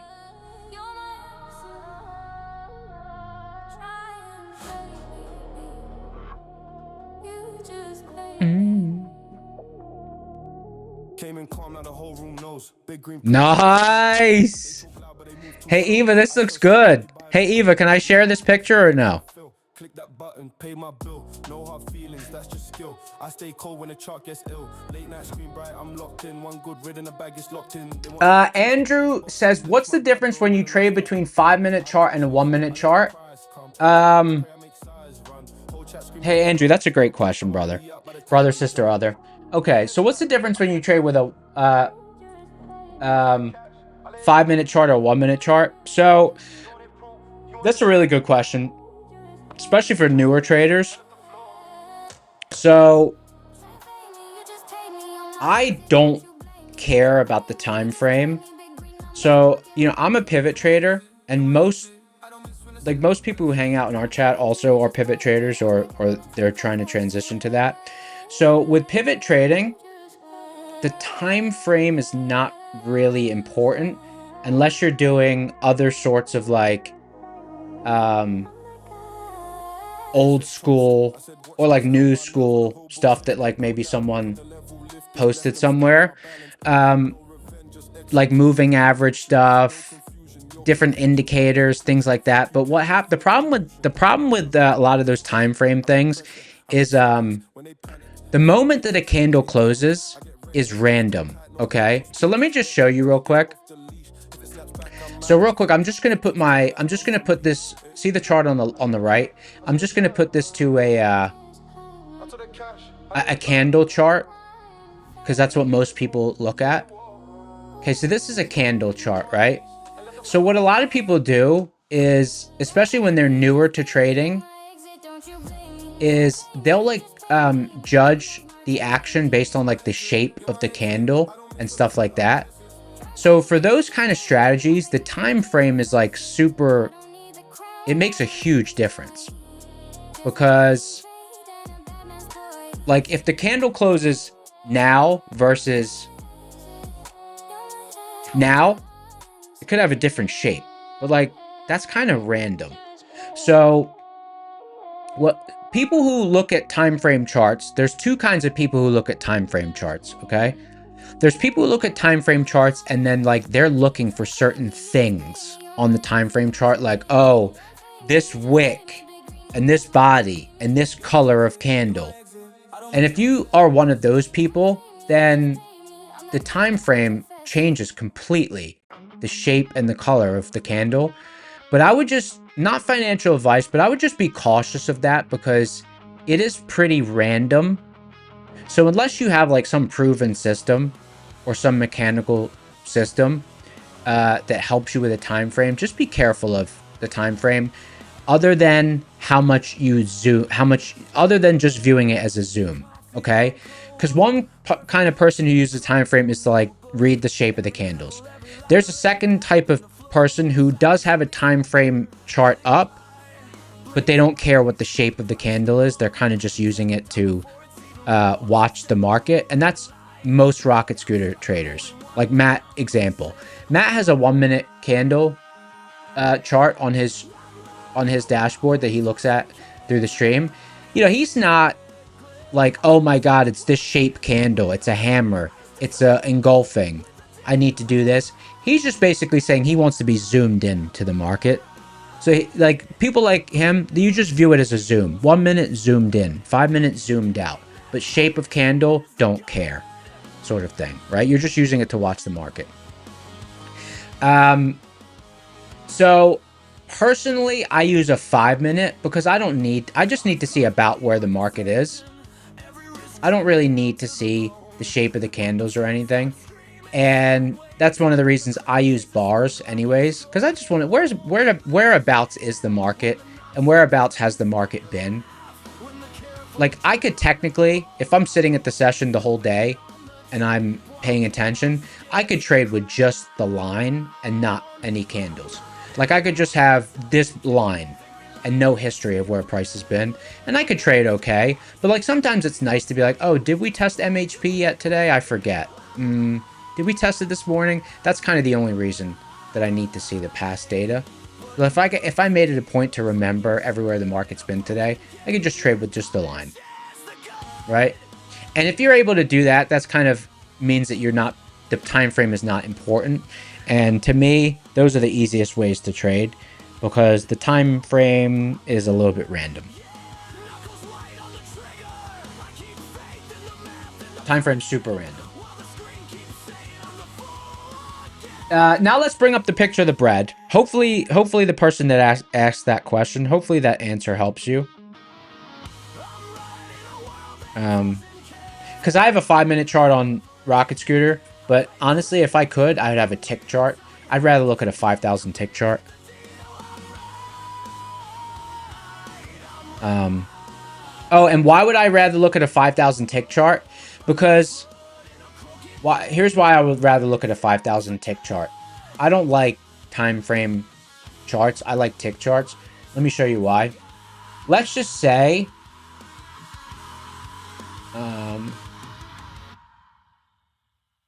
okay, see here, right here. Let me just draw it. See this right here? In the middle of the night. This was like an hour or more of action. On a tick chart, that would just be one candle. Nothing happened. There was nothing going on. But because this is a time-based chart, it keeps drawing across, even though it's totally irrelevant. On a tick chart, this whole thing would just be one little boop, like that. So that's why I like tick charts. They kind of slow down when there's nothing going on. But Rocket Screw doesn't have them, so I just put it on a 5-minute chart. The other thing you could do is you could use a range chart. But we also don't really have that here on Rocket Scooter. The only range chart style we have is the Renko chart, which is fine. But the problem is it's not Renkos with wicks. Because a Renko chart with wicks, that is a range chart, but this doesn't have the wicks. But a Renko chart's fine too, because then, you know that 1 hour, you know that long streak. Now you can actually see kind of a little bit more detail of what happened, and then the second half of that 1 hour block that I had circled, it's right here. Like, that's like an hour. That's like half an hour of data. Because nothing happened in the second half hour at all. So that's why I tend to prefer range charts or tick charts. Or delta charts. Ninja Trader has delta charts. I like those. Because if nothing's going on, then it doesn't do anything. Like, I could trade with this Renko chart. No problem. You know, see where price is, see where it's been. And it kind of, you see how it cleans up the data, the range chart?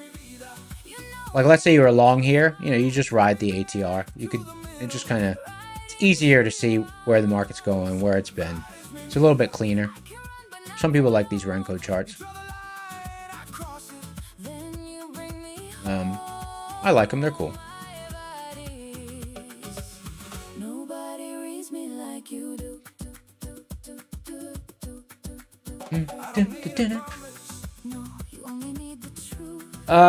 Okay, let's look at this picture.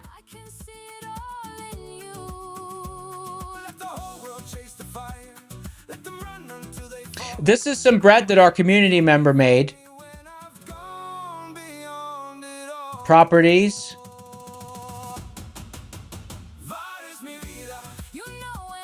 This is the bread that Eva made. Whoa.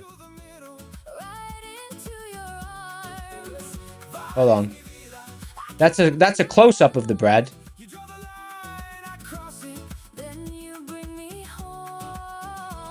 It's a big picture.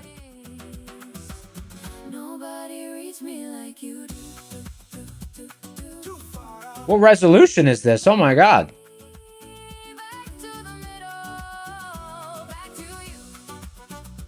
Why is this picture so big?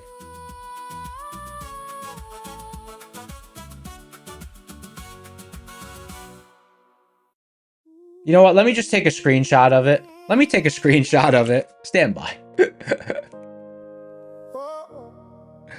I'm not quitting on myself. Yeah. Wake up, same wall, same ceiling. Properties. Screenshot. There we go. I say tomorrow just to dodge this feeling. I don't know where it is. Now I've made it too small. Hold on. Not quitting on myself. There we go. There it is. There it is. Look at that gluten structure. You could see the gluten structure. Very nice. That's a lot of dusting flour. Look at that gluten structure. Nice. That's good. That looked nice. Doing it for me. Doing it for me.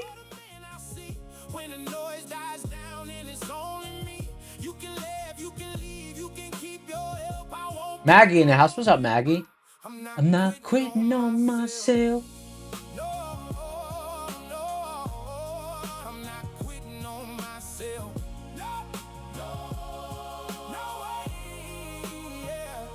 Sit down, kids, stay in your life. I just read chat from what everyone said about the first picture. That's funny.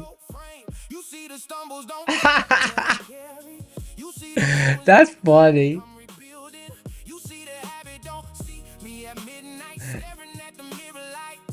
Liquidity 2 said he's got a new song. Let's hear it. Let's see what you got.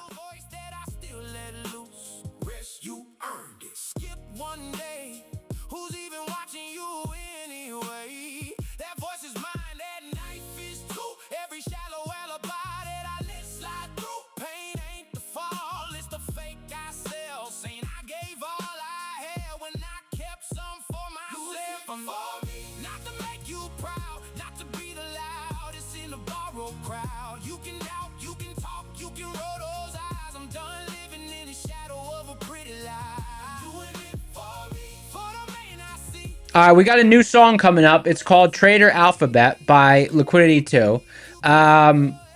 Liquidity 2's been on a hot streak. Not sure if it's sustainable. Let's be real. How long can the streak go on for? Oh, I can't even drag it in, dude. I can't drag it into Apple Music. Do it for me. It says it's a virus. No, I'm just kidding. All right, here we go. It's called Trader Alphabet.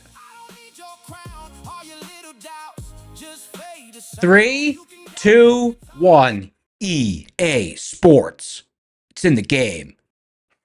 Trader Alphabet is the name of the song. Let's go. What you mean a trader don't know his ABC? Nah, I learned mine on the screen. I learned it from the chart. Every letter got a scar. Every law's played its part. Let's go. A is for ass and B is for bid. Put them together, that spread get big. C is for contract, sign for my soul. D for discipline, a thing I can throw. E is for entry, chase it too late. F is for FOMO, I pay for the bait. G is for gap, we open wide. H for edge pressure where the deal is high. I is for impulse, took over my mind. J is for journal, I never wrote those lines. K is for kill, count went flat. L is for leverage, why that size like that? Why that size like that? Why that size like that?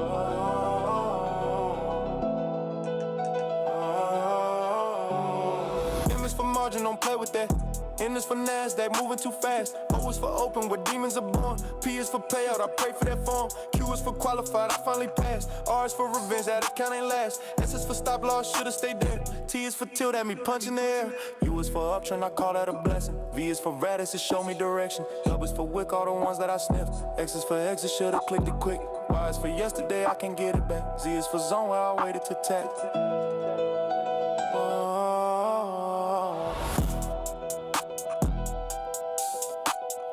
One for the payout, I needed to survive. Two for the second one, let me feel alive. Three for the trades, I had no business taking. Four for the Oh, guys, I got another bread picture. I got another bread picture from Allie. Let me see. What's Allie's name in chat? Hold on. Let me see.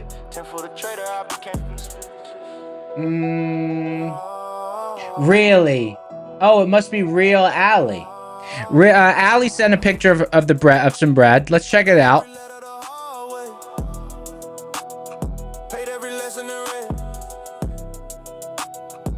Let me screenshot it.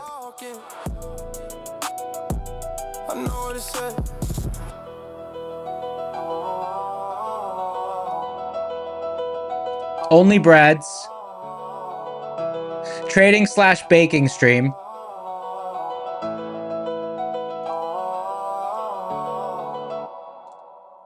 Nice. More bread from our community. More bread from our community members. Wait, why am I drawing on it? Hold on. That's a bull if I ever seen one. Good job, Allie.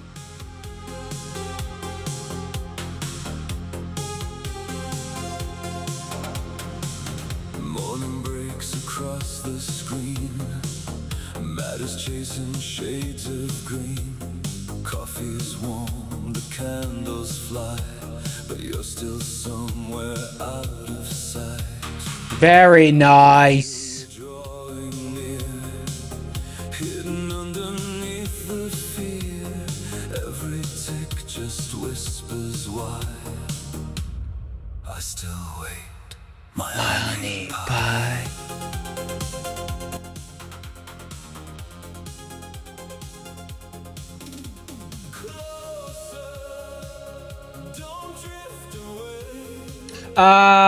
As expected, market's having a tough time breaking through that. A lot of resistance all at one spot.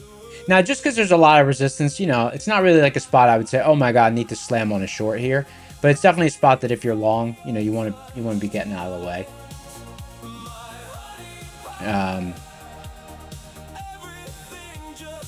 Bear zone top. Oops. Bear zone top. And seed zone. And upper varus. Level-headed, say you paid $12 for sourdough loaf yesterday. Damn. You could buy a whole thing of flour for 12 bucks.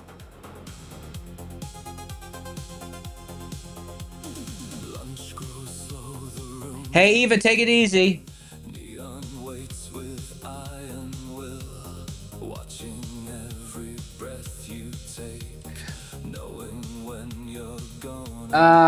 Vasharetti said, based on rocket scooter levels, can I briefly explain where I generally take long and shorts? Yeah, absolutely.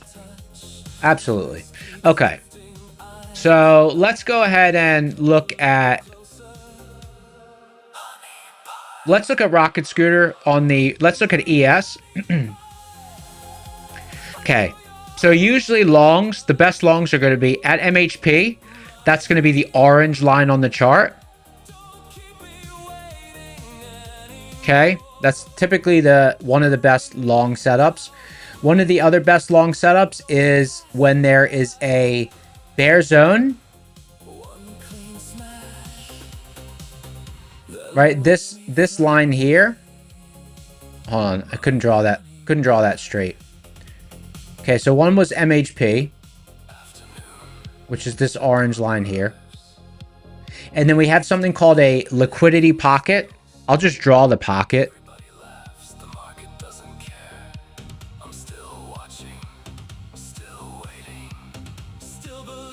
It's this shaded region. It's this squared region. That is when there is a bear zone top and a bull zone bottom above it. Why is it a liquidity pocket? When you're trading in this area, the circled area, it means that there is a bunch of bulls that are long against the market makers. So when the trade is underneath the bull zone, those bulls are underwater on their trade, right? They're in red on that position. And then bears who are short to the market maker here, when the market is above them, they are losing to the market makers. So when you're in a liquidity pocket, it means both sides of that trade out in the open market are losing versus the market maker. So it's a nice liquid spot. And the market tends to bounce around. The market tends to bounce around these liquidity pockets quite a few times. Right? You can see it moving up and down. I'd say those are my two favorite. Those are my two favorite. And then you've got two kind of methods of trading the levels. You can kind of just trade directly at the level. Or if it's a very volatile environment, you can kind of wait for the overshoot and then trade the reclaim. Right, like even if you look at this liquidity pocket, right, we shot through it, and then we came back to it, remounted it, and then, right? So there was a nice reclaim trade right there. Right, let me circle it. Let me go to a 1 minute chart, it'll be easier for you to see it.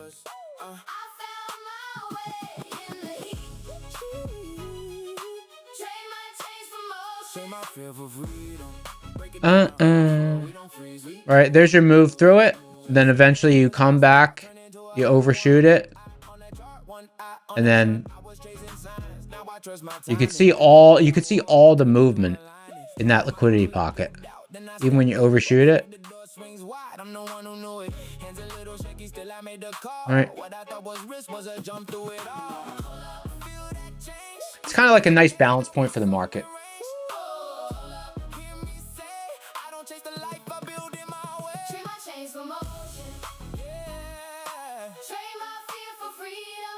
Ellie said you never really looked at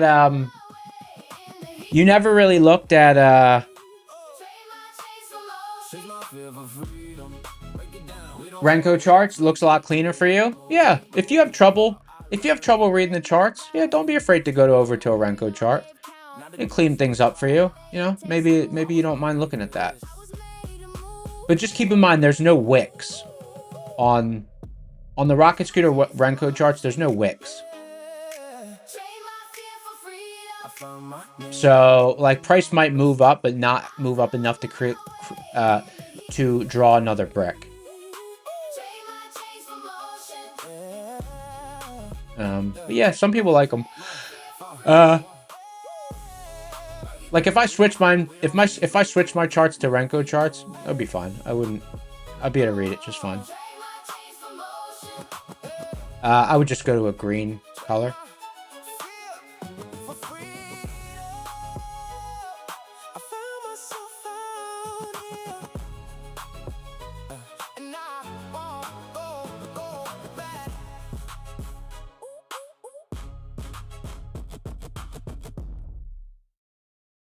Something like that. You know, it's nice.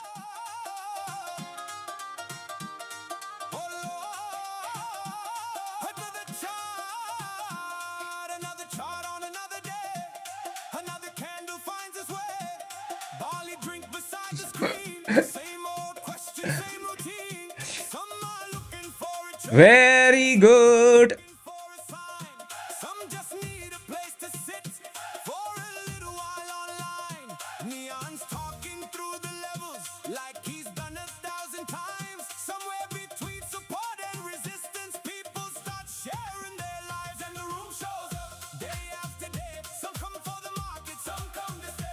Let's get it, baby.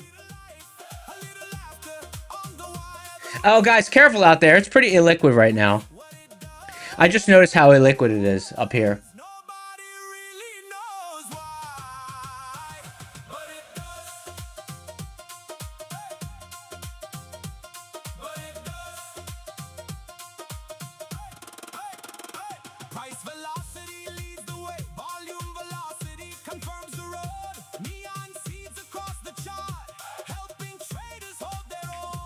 Very good. Showing what the market sees. One more lesson in the candles. One more chance to learn and breathe. One guy's asking market structure. One guy's Look, be careful up here. Be careful up here. It's thinning out. You can see here. See on volume velocity? Volume slowed down. Price slowing down, but at a much slower rate. You really want them both to cross yellow at similar times.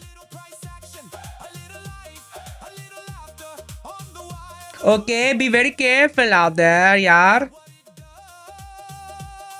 Little disconnect here. The room showed up.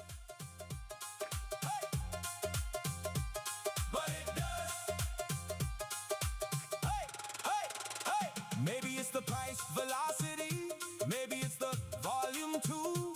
Maybe it's the neon seeds helping traders see it through. Maybe it's a mythical creature.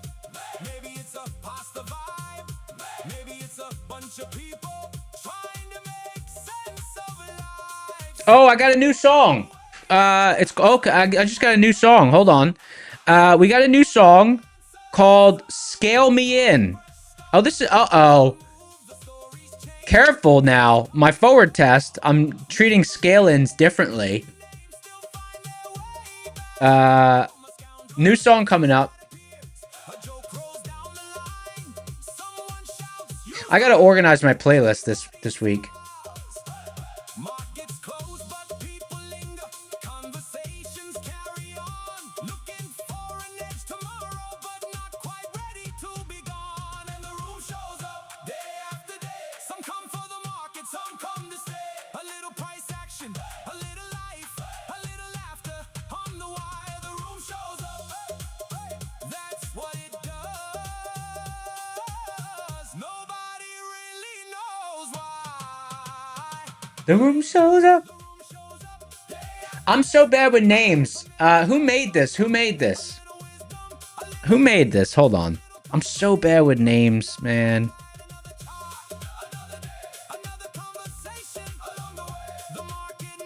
Who made this? If you're out there,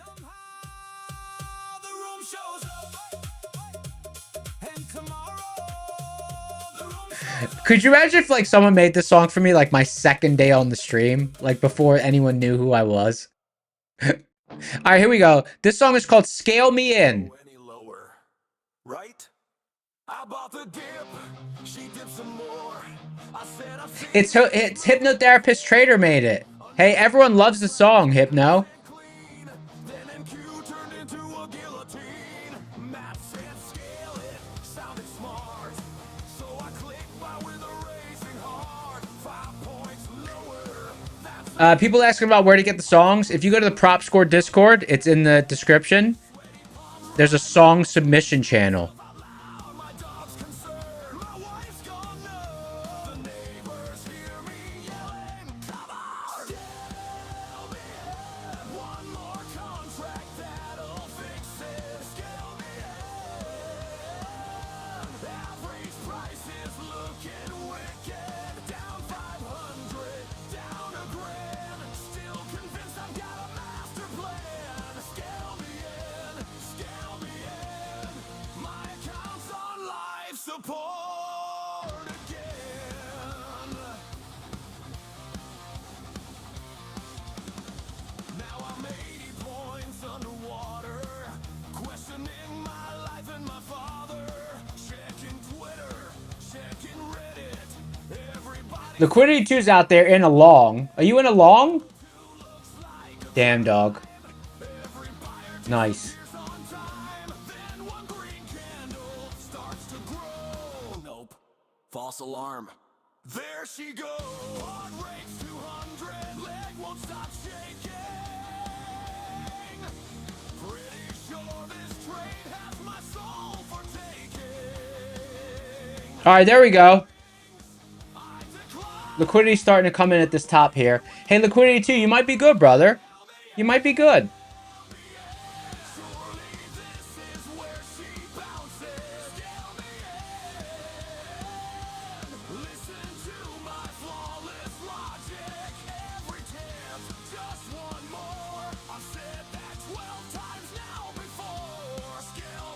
I'm pretty sure we cleared the 50% pivot of the... Pretty sure we cleared the 50% pivot of the gap, right?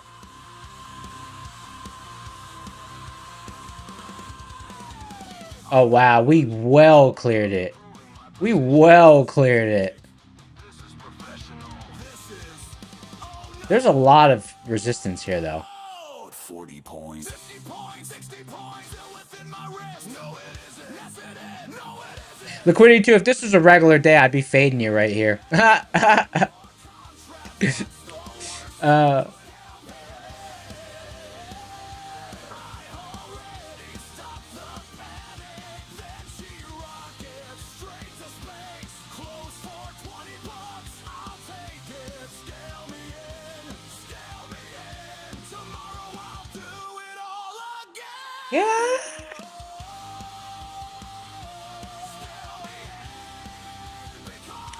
Just uber resistance there. Uber resistance.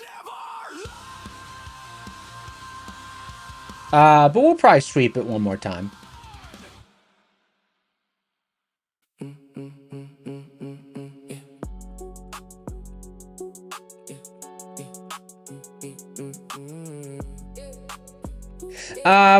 So someone said, what makes today not quite a normal regular day? The last couple of days. Okay, so this, honestly, this whole week has been a little bit tight ranged. It's almost been, this whole week has been tricky. I'm sure there's a lot of people out there in the world. There's a lot of traders out there in the world that probably got smoked this week. This wasn't a super easy week to navigate. A lot of it has to do with what was going on with VIX. There was just a lot of suspect, non-organic action going on. It's kind of hard. It's hard to explain. Unfortunately, there's no mechanical thing to explain it. Like the VIX explanation that I gave at the beginning of the stream, that was the most mechanical you can really get to explaining it. But even that, part of even knowing to look for that is just from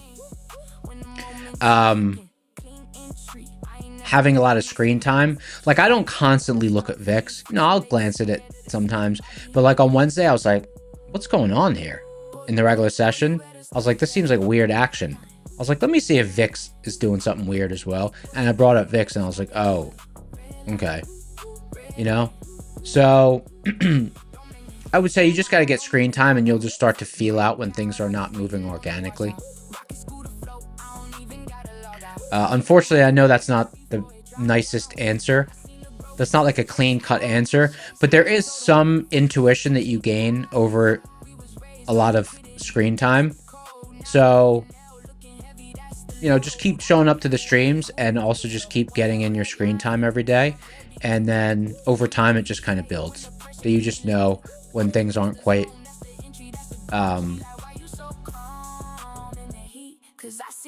ideal for your trading style or your strategy.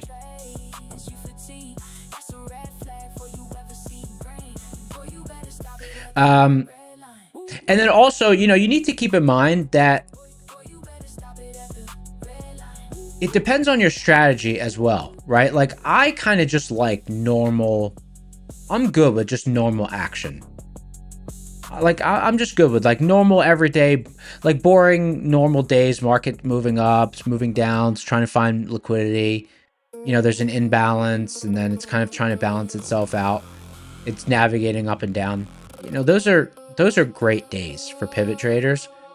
But like days like today where you have these like dip and then you have these like rallies and then these trends.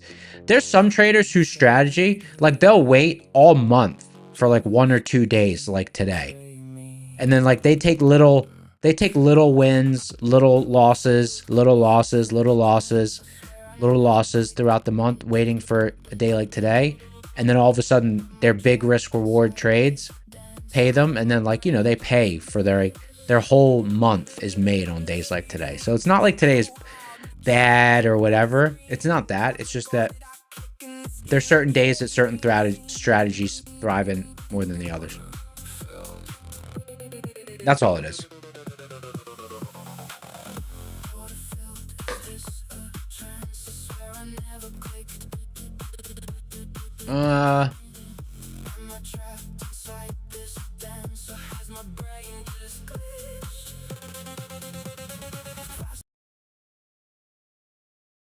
Take me back to green. Let me see this. I missed your call around midnight.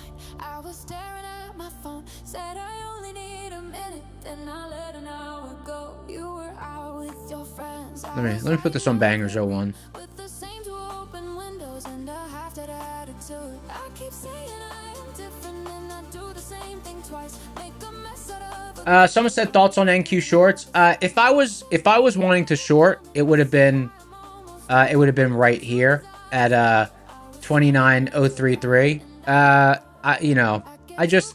It's been such a solid week considering how difficult the conditions have been.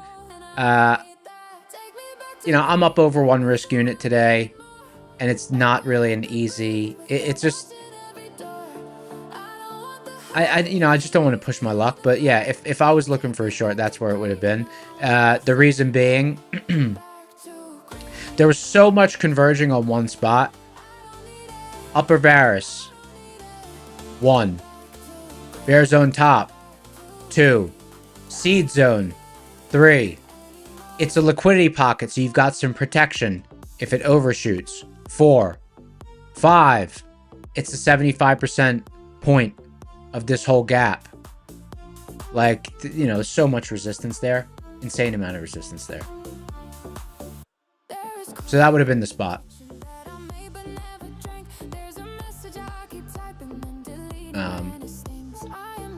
But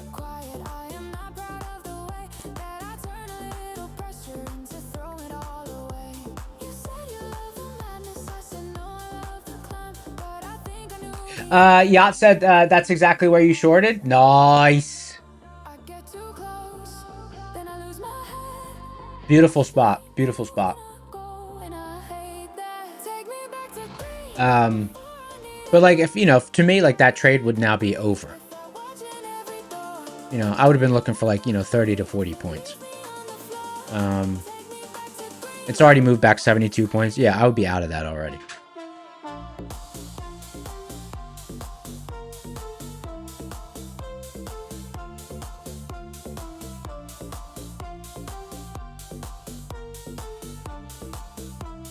Someone said purple, 29,948.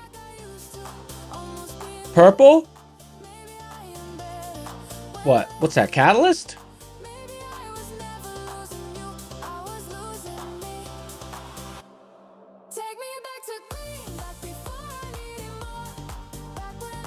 There's a catalyst? Wait, we moved up for the day. How can there be a catalyst? The market's green on the day. Well, not green on the day. Green from the open. There's a catalyst line?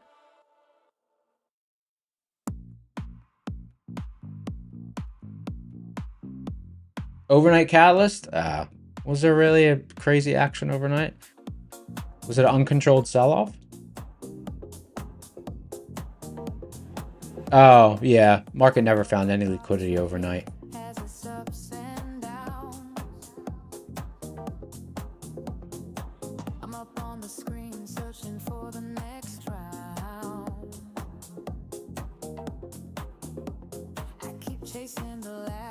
Someone says, what's my trade off the DD band? I didn't trade off the DD band today. I just took a couple of scalps and that was it. Algo Dance Flow said, how long have I traded? 14 years. A little over 14 years. And then, do I trade options too? Yeah, I do trade options, but there's only two reasons I trade options. Reason number one is if I'm swing trading, I use options. Reason number two is if I have an intra-session idea. This actually almost happened yesterday. I called it out, but I just didn't have enough time to log into my options account on my phone and, put the trade on. But like, if there's a situation where I'm very convicted in the direction, but I won't be able to manage risk because I'm not sure how much drawdown I'll have to take, there's a time where, like that, I will put on an options trade intra-session. Like, let's just say, for example, I was like, I was pretty darn confident, hypothetically. that we were going to close here, let's say. Let's just say I was really confident. You know, maybe I could, but to put on futures trade, I would need to short here, scale in if it goes up, because I don't know if it's going to just come in here and then settle, or if it's going to loop over and then maybe it won't make it down here until closer to the close. So when I'm unsure about where really the stop placement would it be appropriate, or like how much overshoot there's going to be, because if it's a weird day, I'll use options. But that only happens a few times a year. It might only happen, you know, a handful of times, maybe 0 times, maybe 5 times. Just depends on the year.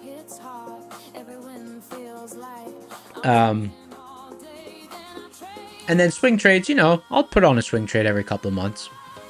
Every 2-3 months, I'm putting on a swing trade.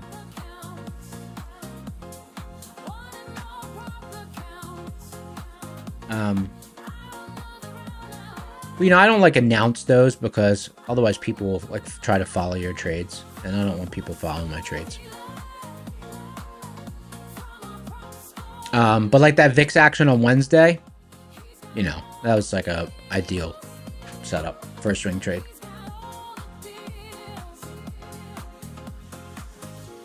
When the sun comes up, I'm still in the zone. One more pass, one more play, then I'm headed home. But the itch comes back. DD band, outer varus band, or inner varus band. Playing the same old game. Zill from Finland in the house. What's up, What's up, Zill?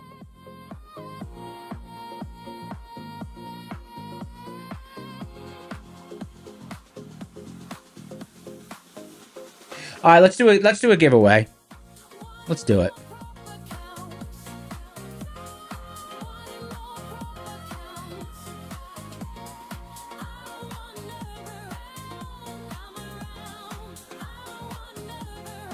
Guys, TradeEvade's currently experiencing technical issues when trying to connect with TradingView for most users.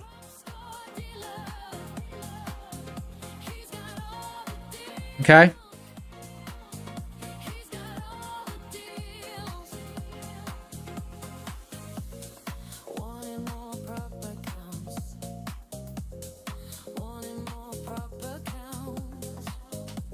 Let's do a Tradeify 25k selectual. Let's do a Tradeify 25k select. Any suggestions for the code word? Poor favor. What do we got?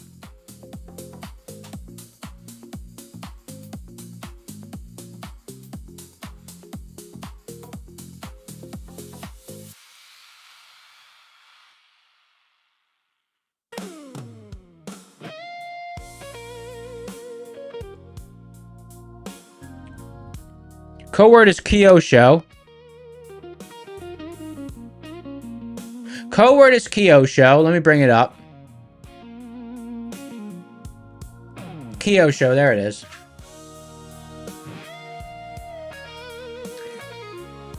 You know what song this is?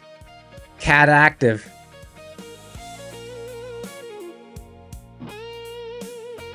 Yuchi Kanai. 777. Sun came up with trouble in his eyes. Nothing on this chart looks civilized.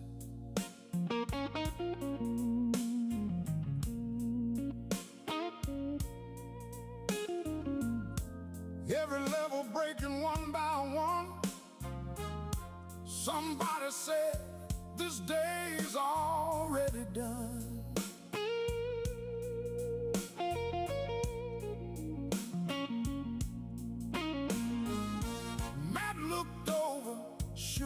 Tradeify 25k select is the prize. They're rated at 8.8, I believe, on prop score. When you pass these accounts, you get a choice. You can choose a 1-day payout structure or a 5-day payout structure. And then there's a difference in the, there's just a little nuanced difference in the account. The daily payout actually scores better. So if you have Tradeify accounts, You got choices.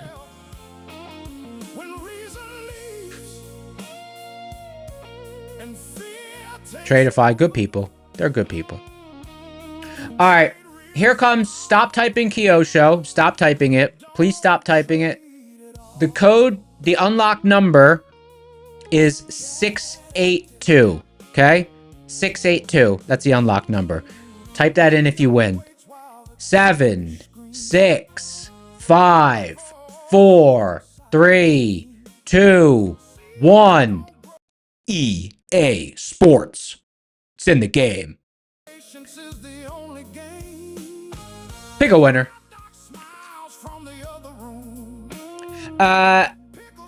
Zeka baby. Zeka baby.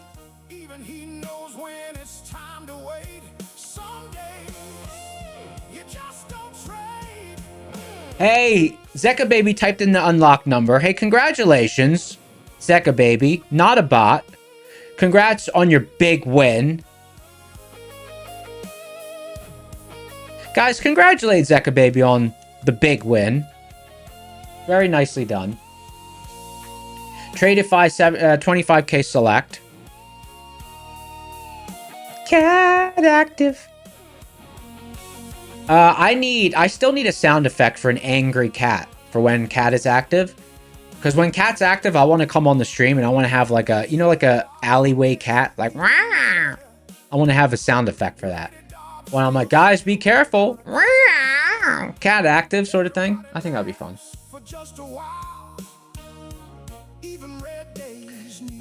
Someone said, am I going to take this DD band bounce? Absolutely not.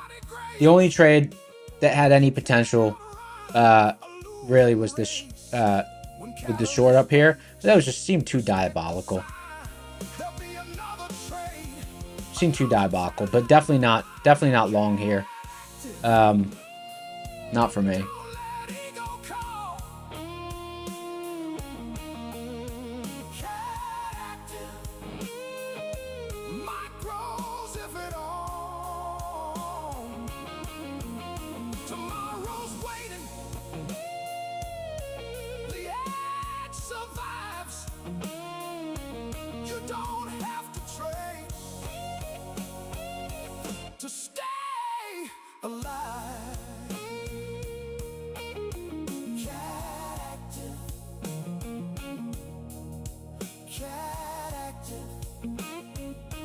That giveaway is over.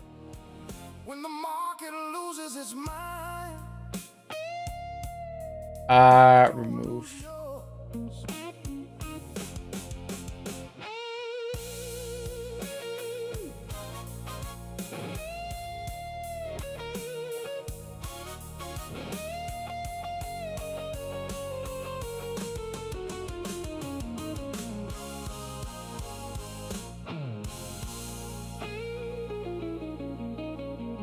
Someone said, why not long the DD band, bear zone top, confluence on ES? Honestly, no, I'd rather, I think it's going to overshoot. But I'm not more than, I'm not 65% confident in either direction. So like, see up here, I like 65%. There's a reason my accuracy lands usually around 65%.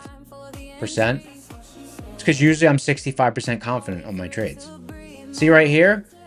I was 60% confident. So I didn't take it. Because if I always take trades when I'm 60% confident, my accuracy will drift towards 60%. So it's just a mental scale. But it is based on, you know, many years of trading around pivots. So like right here, you know, I don't have any confidence. I think it's a coin flip from here. Maybe 5%. I don't know. I'm just right here. This spot.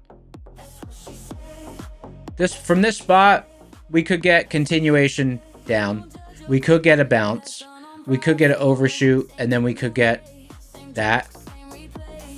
We could get an overshoot, and then we could get that. Like this is a pivot, but I don't have strong conviction in either direction. I.e., to me, 50, 50.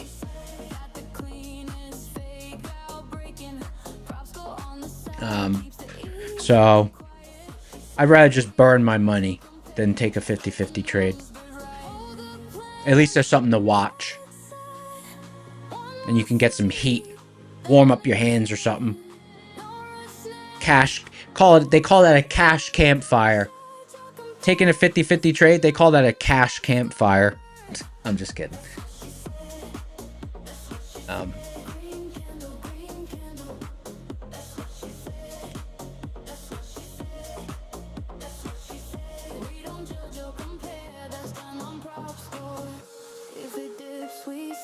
Esteban said, thanks for clarifying. Yeah, no problem, brother. No problem. Brother, sister, other, no problem. You know, but, you know, don't listen to some random person on the internet. If you think it's a good setup, you should slam that thing. Not financial advice. Prices and participation may vary. See store for details. But, you know.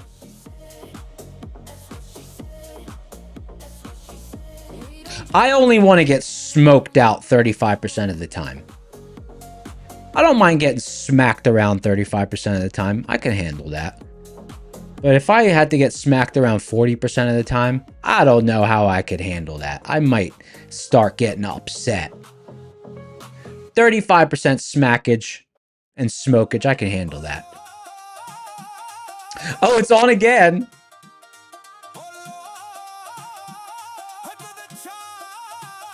I don't want to wear this song out, so I'm gonna go to I don't want to wear this song out, so I'm gonna go to Bangers 01.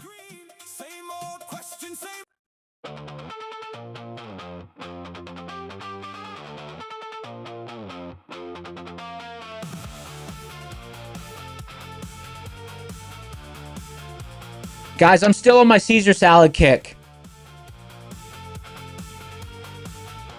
Stompy said, what's my max loss on a trade? The max I've ever lost on a trade is probably... well, since I went full-time, the max I've lost on a trade is probably...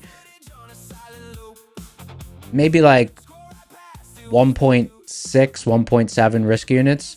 Probably just mismanaged the trade. And then, like, when I was learning, I mean, I would take, like, 2-3 risk unit losses because I would hold trades. I wouldn't really know what to do if it was going against me. So I would take many multiples of my planned risk.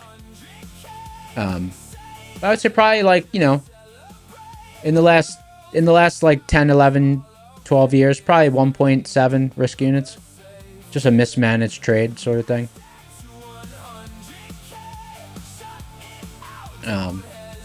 But, you know, most of my trades I lose. Most of my losers are 1 risk unit losers. Because I plan, you know, I plan correctly. I execute correctly.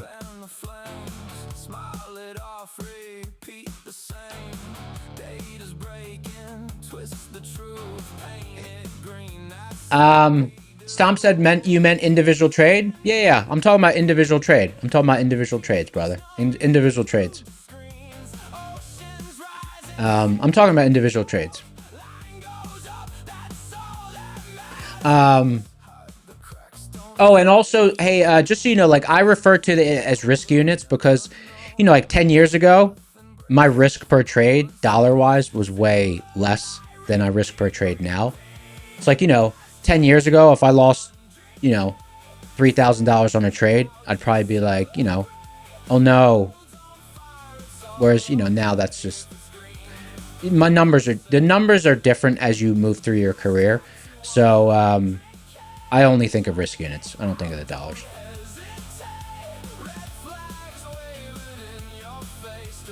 Like today I had a great day. I'm up over a risk unit, you know?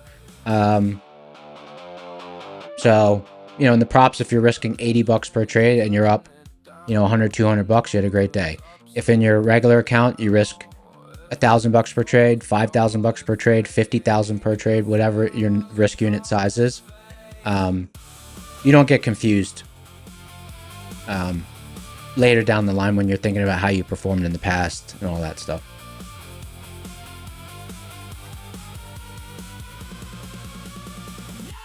Back to 100K. That trains your, it trains your psychology. Trains your psychology. It also stops you from being wasteful in your normal day-to-day, like in your normal day-to-day life. You won't be wasteful. You'll still think of, like when you're buying groceries, you'll still think of like, oh my God, why is Greek yogurt $10 a container now? Even if you're risking, $30,000 on a trade and you lost a trade that day or something, so it'll keep you in touch with reality. So your trading business is separate mentally from your normal life.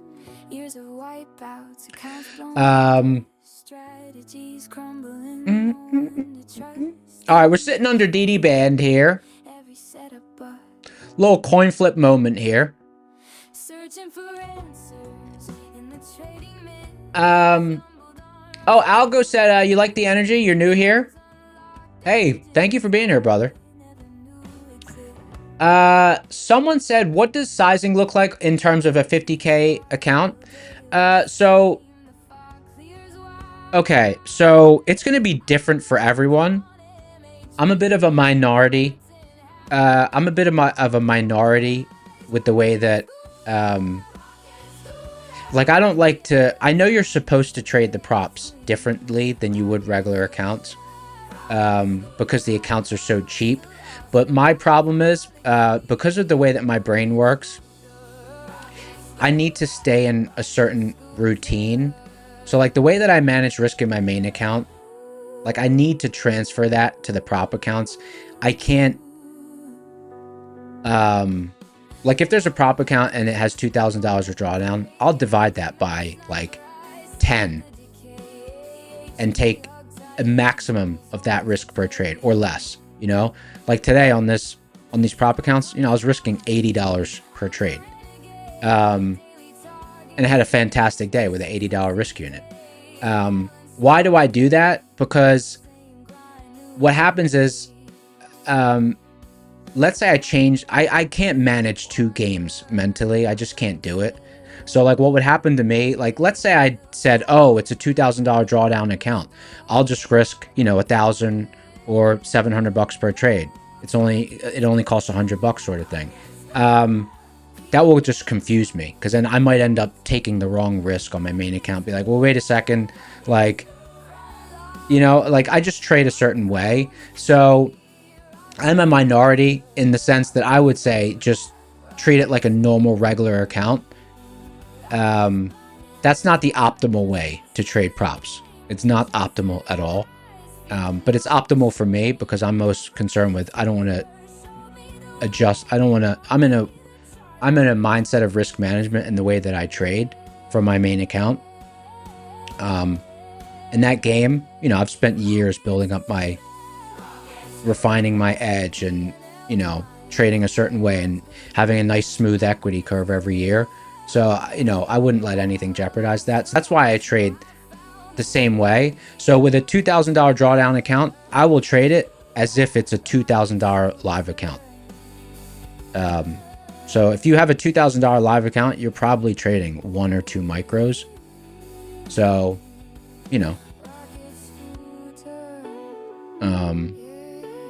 not optimal, but optimal for me is, trading with 1 or 2 micros.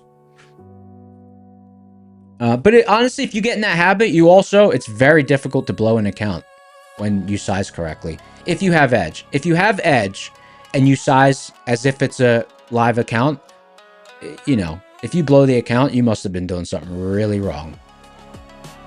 But you're also not going to make, if you have a $2,000 drawdown account, you're also not going to make 2,000 in 2 days sort of thing.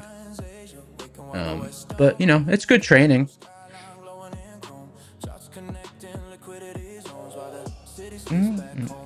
I do wish I could separate it mentally. That would be nice. But I just can't do it until there's a big buffer built up, and then I could size.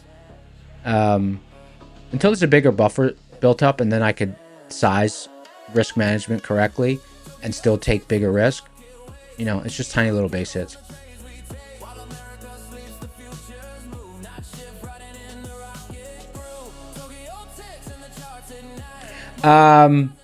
Neo said, interesting you think of the loss limit as the account size. Has that allowed me to pass evals? A lot of evals? Yeah, but you gotta keep in mind that, you know, I'm not passing evals in like 2 days, sort of thing. You know, it might take 2 weeks. It might take 3 weeks. But you also don't fail them. It's pretty hard to bust an account if you have edge and if you size it like it's a mini account. But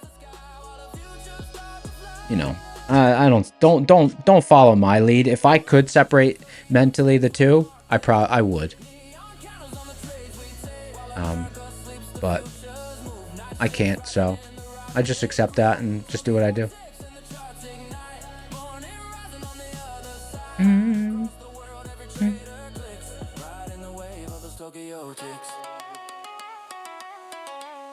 Amichen said max loss is the account size. Yeah, I don't think about the, oh, you know, the account's only $100 sort of thing, you know? You know? Because I trade the props. Basically, with the props, my thing is, you know, I want to trade them so I can talk about them and so that I know rules and all that stuff. But I'm not, like, trying to earn income from them. So I want to be able to trade them without them messing up my normal trading game. So that's kind of how I do it. You know, I'm not trying to extract maximum value from them. I'm trying to have them not mess up my normal game.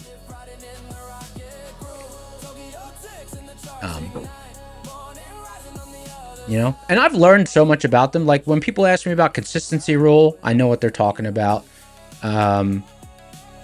People ask me about trailing drawdown. I know how to talk about it because I've traded trailing drawdown accounts. All the different things, flip days. Like I know all the lingo now because I've been through all of it. You know, I've done it all. So.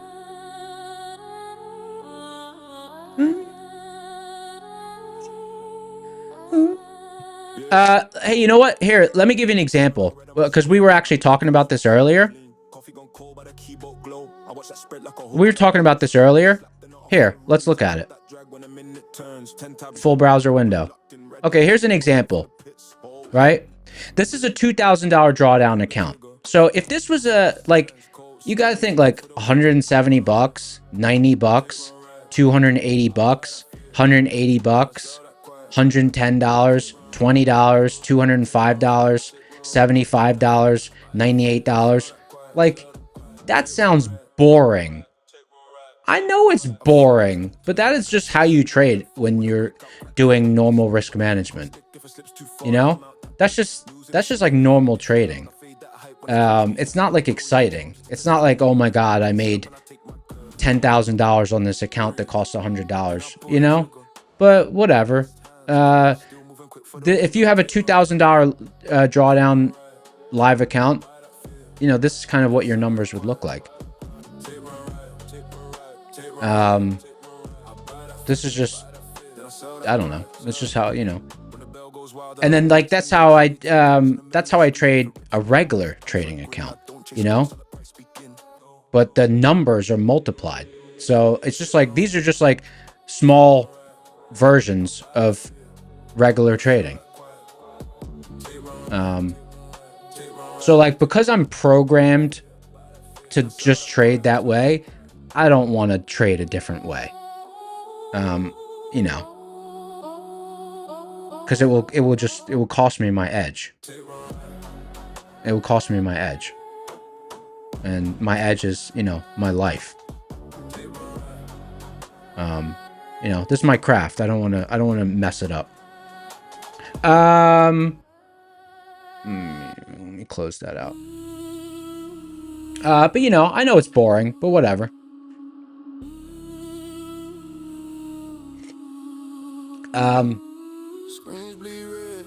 It teaches good habits. You know, risk management. If you trade props with good risk management, when you trade regular account, you're just going to be like, it's going to be so easy for you to transition.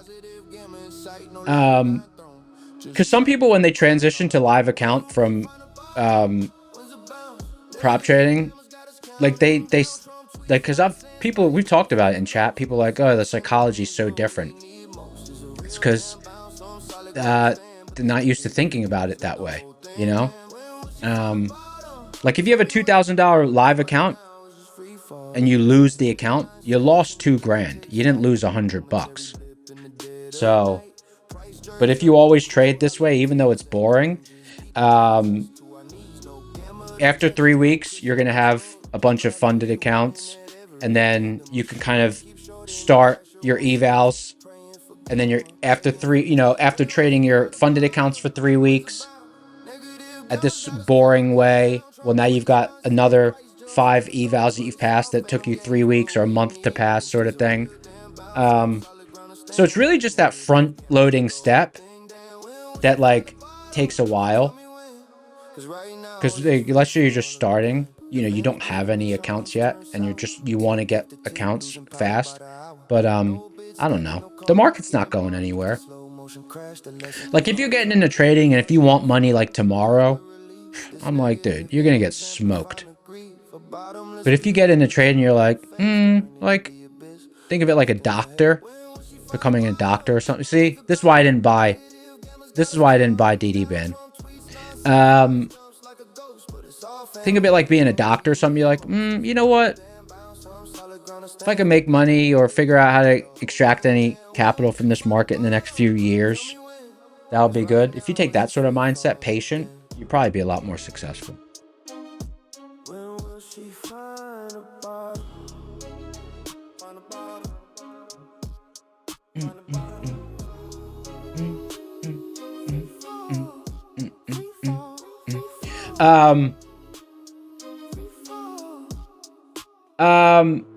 Hey, you know who is, and this is why I've said this since the very start of my start in streaming, is like, I give so much credit to Matt and the way that he handles, he'll trade like his live account, and then he'll trade prop accounts, and like he's mentally compartmentalizing everything. Dude, that's like level 10 difficulty. To kind of separate the two. So I can't really separate the two, so I'm like, I'll just trade the same way in my live account as I do in the props, just smaller size.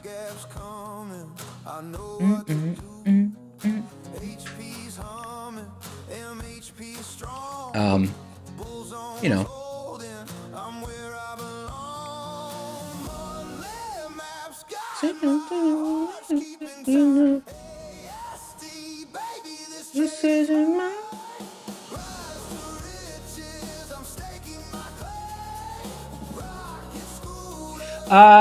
2:15 already. Wow. Someone said, how does volume velocity work? Oh, let me show you. How does volume velocity work? So here's how it works. So volume velocity is the less important of the two. Like, they work together, but like if I could only look at one, I would want to look at price velocity, but I look at both. So think of this, think of the y-axis. Think of this as a score. Lower is faster, right? Think of this as a score. It's actually a time. It's actually seconds, but think of it as a score, and think of a lower score as being faster and a higher score as being slower. Okay, I know it's inverse, but that's just how I designed them. Typically what you want to see is when volume slows down, you want to see price slow down as well. And when volume speeds up, you typically want to see price speed up. What does that mean? It means that the market is liquid. I'm actually going to write an algorithm to assign a liquidity score, because some people would just find it easier for me to have like a little scale at the top, and then for it to basically see like, oh, okay, you know, out of 1 to 10, how liquid is it? And I could just kind of like, you know, draw a bar, and you'd be able to be like, oh, like we're pretty liquid sort of thing. I'll write an algorithm that ties these two things together. But, you know, that will take some time, because what happens is once I release that scoring system, I won't be able to change it, because otherwise it'll confuse people. So it needs to be written correctly. But anyways, when you have volume slow down, but price stays pretty fast, that means that liquidity is lacking. Because if volume slows down, but price continues to move, that means that price is moving, but no one is there. It means it's illiquid. It's hollow, right? It means like, where are the people? Where are they? But if there's a lot of volume and then price slows down, if there's a lot of volume and then price speeds up, it means that there's a lot of participation, and that's what's driving the movement. But if people leave and price keeps moving around, it's hollow action. So this is basically just to help you identify if the market's hollow or not. You were out with your friends. I was lighting up the room with the same 2 open windows and a half-dead attitude. I keep saying I am different and I do the same thing twice. We're at ESDD band now. P. Diddy. Baby, are you coming? I say I am almost done, but the truth is I was nowhere. I was trying not to run, and I know I get too close, then I lose my head. I say no, then I go, and I hate that. Take me back to green, back before I needed more, back when I could breathe without watching every door. I don't want the high if it leaves me on the floor. Take me back to green, I don't want this anymore. Back to green, back to green. I don't need it, I don't need it. Back to green, back to green. I don't need it anymore.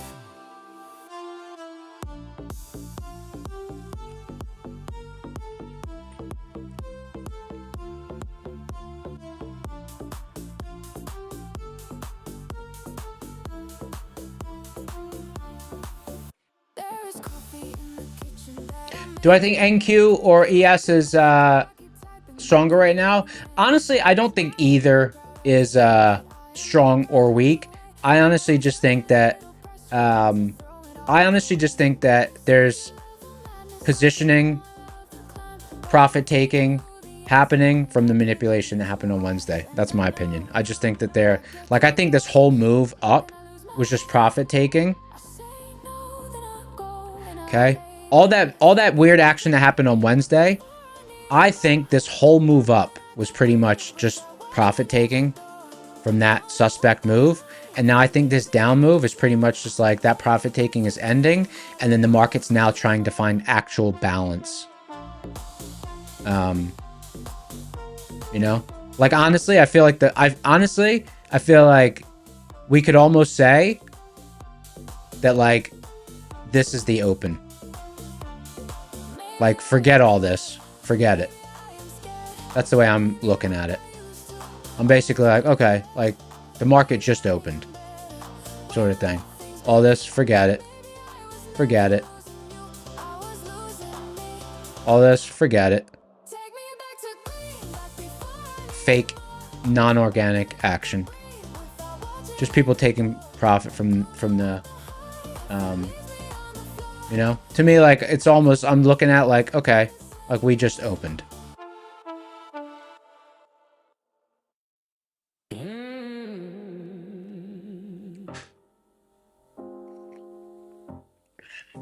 No. Just a not trustworthy couple of days. Not trustworthy at all.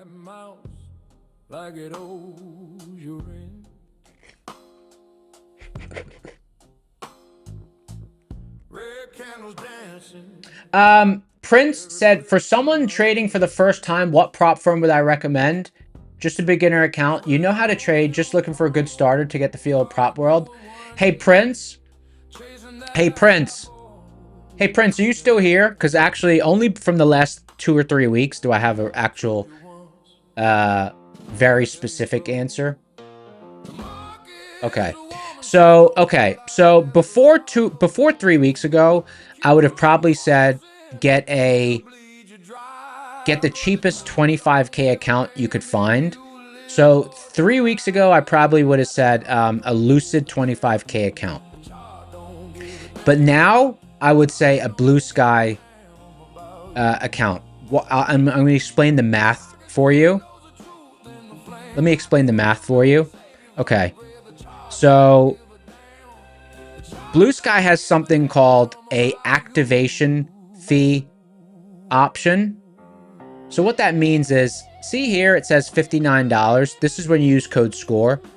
But I'm going to walk you through the reason why this makes sense for where you're at now. But like, let's say 2 years from now, you're a beast trader.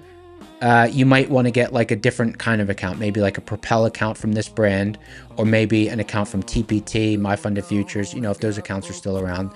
But the reason that the activation fee model works well for people who are just getting started is, see this $59? So you pay that, and then after you pass the account, you pay the $99. So newer traders, they usually don't pass the eval the first try. Okay, so let's say it takes you 4 tries to pass an eval. That's $59 times 4. That's $236, and then you pay $99 to activate it. So that's $335, right? $335. Now, a regular account from a prop firm is usually going to cost you like $75 to $125. So let's just split it in the middle. Let's say 100. So if you take 4 tries to pass an eval, you're looking at like $400. So 335 divided by 400. So your cost is 83% of what it would have been. So you're saving, you know, 15, 20%. That's if it takes you 4 tries to pass an eval. If it takes you 5 tries to pass an eval, the savings goes up. So this allows you to fail the accounts cheaply, but still have a little bit of feeling about like there's some risk. So I would say the Blue Sky launch account would be the best. And then once you have experience and you're very consistent with your edge and passing evals and getting payouts and all that, then I would say you've got, your choices are a lot more wide. You can do Blue Sky Propel or Blue Sky Orbit. Personally, I think the Propel is great. Blue Sky Propel. You could do TPT. They only have 1 tier of account. You could do My Funded Futures, Rapid accounts. Or you could do, what's the other one I like? The Lucids. I had good experience with the Lucids. You know, I had good experience with my Tradify accounts, but the problem with my Tradify accounts is all 5 of them, I don't know why I did this. I chose the 5-day option, not the daily option, and then I just got annoyed at myself and kind of just stopped trading them after the first payout. I was just like, you know, I just didn't want to go through the eval phase again. You can't switch them from 5-day payout to 1-day payout. I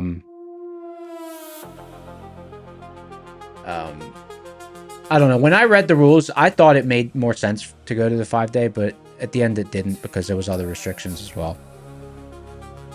But anyway, for you, yeah, probably the Blue Sky launch. Brandon said Blue Sky rebuilds for failed evals unless you manually cancel the account. Yeah, I'm pretty sure that's normal. TPT does that. My Funded Futures, they all do that. But Brandon, I appreciate that, brother. Thanks for pointing that out. For people who might not know, if you fail an eval, if you don't renew that exact eval and you buy a new one, make sure you cancel the other one.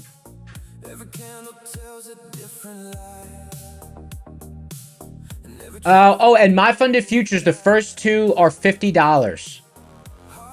Or maybe it's 50% off.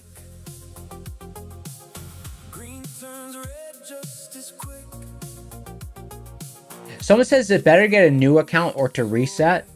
I don't know. I think some of the brands, they give you a little bit of a better deal if you reset instead of buying a new one. I'm not sure. because I usually just take my time with the evals. So,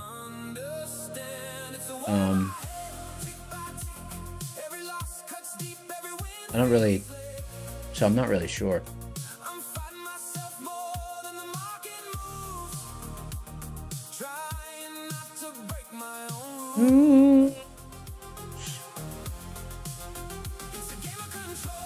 Oh, Levi Jones says sometimes a new account is cheaper when there's a promo and you get the full 30 days before rebill.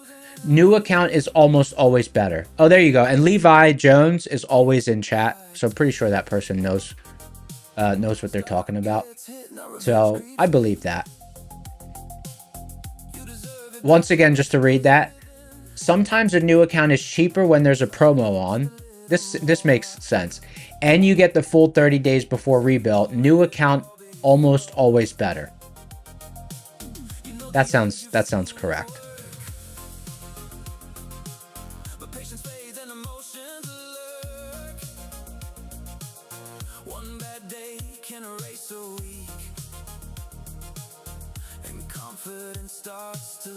Let me see what the My Funded Futures deal is right now as well, because someone's pointing it out. Let me double check.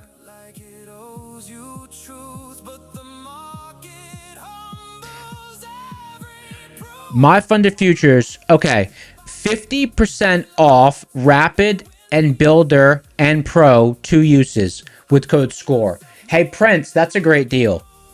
But you know what, Prince? I don't know. I wonder how long that sale is going to be going on for. If you've never done the props before, I don't know. I would almost like maybe save that. Like get your feet wet a little bit and then save that. End of July, end of the month. End of the month. Okay. Yeah, so hey Prince, if you're pretty confident that you can pass an eval if you just take your time, and if you're, you know, it sounds like you've traded before, you just haven't tried props before, then do the My Funded Futures. But if you've never done the props before and you're also not super consistent with your trading, then maybe, I don't know, maybe try both. Oh, you believe you can? If you really believe you can pass it, if you take your time with it, then the My Funded Futures deal is really good. So it's kind of split between the My Funded Futures and the Blue Sky launch. You'll probably feel less pressure with the Blue Sky launch. Because you know you're not like limited to 2 uses on the code sort of thing.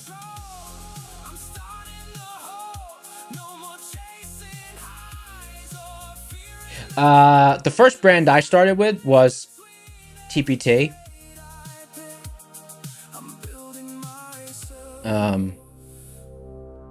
Traded them for about, I don't know, a month. And then tried a different brand, traded them for a few weeks, tried a different brand, you know.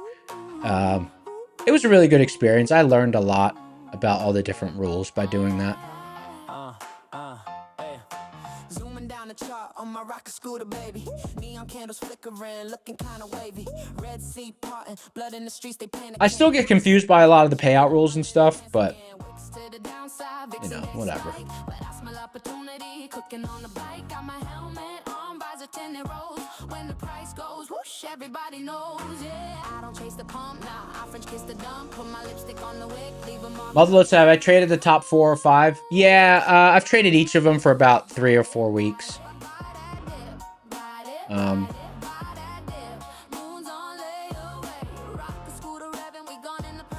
Buy that dip.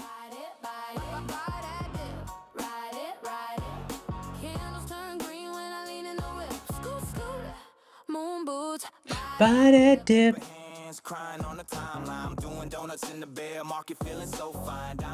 Alright, let's do another giveaway. Speaking of Blue Sky, hey, you know what, Prince? Was his name Prince? Yeah, you know what? We're going to do a Blue Sky launch account giveaway right now. Who knows? Maybe you'll win. That'll be cool.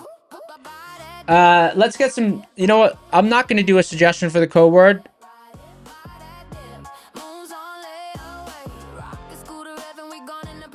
Luck of the draw. Code word is luck of the draw. Maybe Prince will win. Who knows?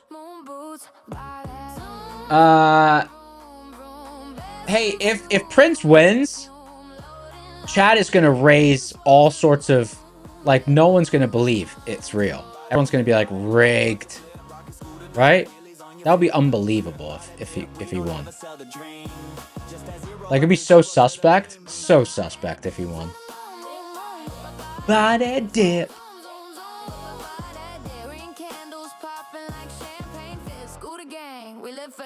Body dip.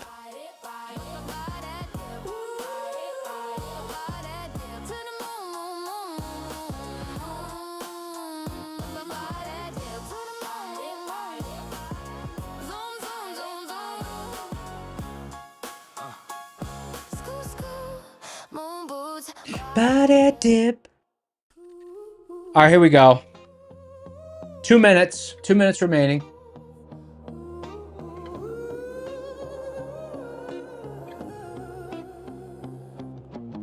Staring at the chart, my pulse is a drum. Half gaps lurking, I know it's gonna come. We still got 5 giveaways. It's Friday. Someone said, am I going to have naan tonight? No, no naan. No naan bread tonight. This setup's mine, waiting like a wolf, eyes locked on the prey. Half gap by, gonna seize the day. Half gap right. And hey, for those of you who are out there who were like, who do take your time with the trading and building the buffer, you know, your patience does get paid, because once you have a buffer, you could take bigger risk, you know? Like, I've got to the point where on a 25K account that had buffer, I was risking like 800 bucks on a trade, you know? And like within safety, safe distance of the buffer. And then you could really rack up some big days. So, you know, you go from all of a sudden, you know, you're making $80, $100 trades, one risk unit, and all of a sudden your risk unit size, once you build a buffer, is, you know, 800 bucks. You know, you could be making 1,000, 1,500 bucks on a little 25K account in a day.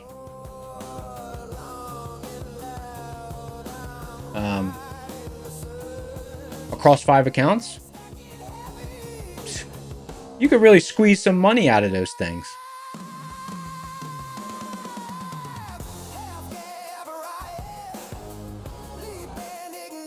Dun, dun, dun, dun, dun.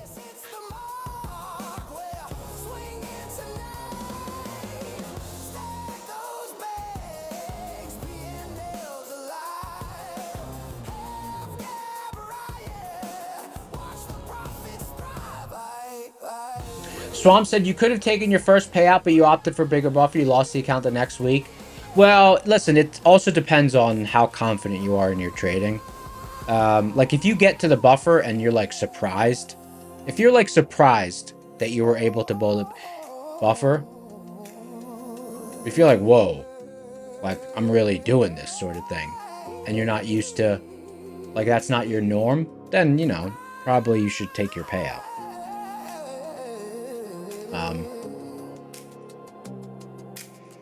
Much just going to depend on your individual vibe. You know.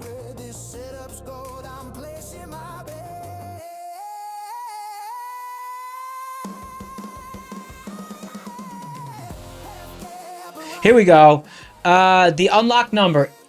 Please stop typing it in. The giveaway engine is all jammed up. It's all full.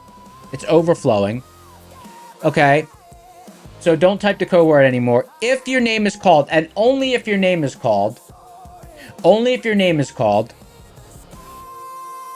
the unlock numbers to claim your prize is 90.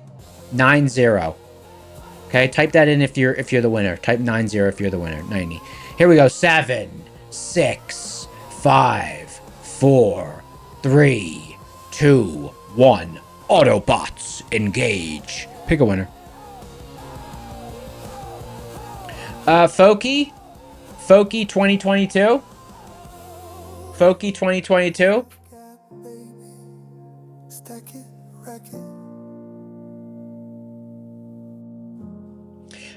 Congratulations. Not a bot. Hey, congrats on your big win. Blue Sky launch account. Very, very nicely done. Really impressive the way you picked up that win like that. We saw you out there making your way through the crowd. Congratulations on your big win. Very nicely done.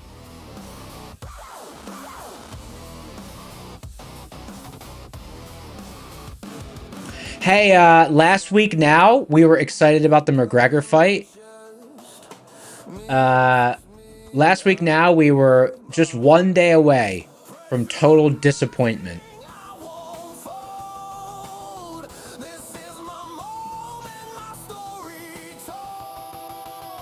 The build-up. 5 years of build-up. 5 years of build-up. And then, woo!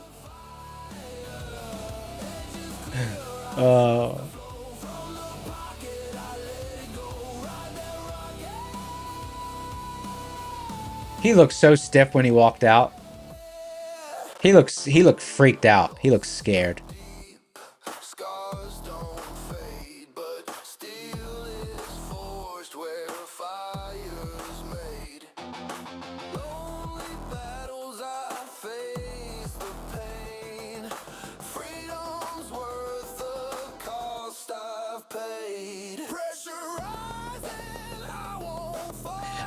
Someone said he hasn't been relevant since 2016, but still a big draw.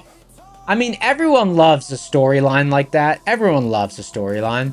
Like, everyone loves to be like, oh my god, he hasn't fought in 5 years. Is he going to get absolutely clobbered, or is he going to be good? Like, what a storyline. But, like, no one expected it to be over in the first 10 seconds because he snapped his knee because he was an idiot throwing that kick with full forward momentum.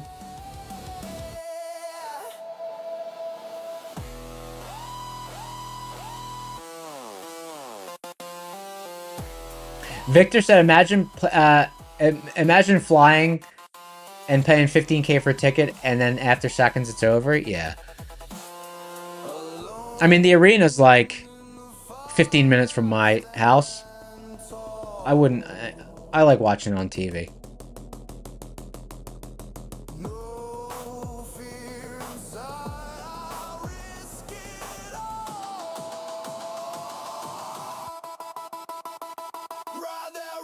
Little Scooter, hey, Little Scooter, this is a debate that's been going on, huh? Little Scooter believes that the knee was already snapped up before the fight. Yeah, but if you do look, he threw that with full forward force momentum. Like, I don't know. No cooking. I'll be making dough this weekend, but the main thing I'll be working on this weekend is my in-laws are coming. My in-laws are coming into town, so we'll just be hosting them. My in-laws are here this whole. They're coming tomorrow night, and then they'll be here until I think Friday, and then they're all going on a trip to Grand Tetons National Park, I believe. I'm not going on the trip, but everyone else is going on this trip. Grand Tetons.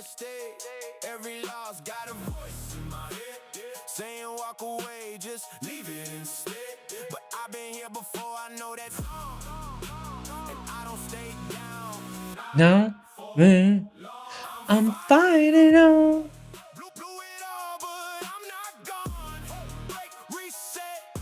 Right the wrong, never really know.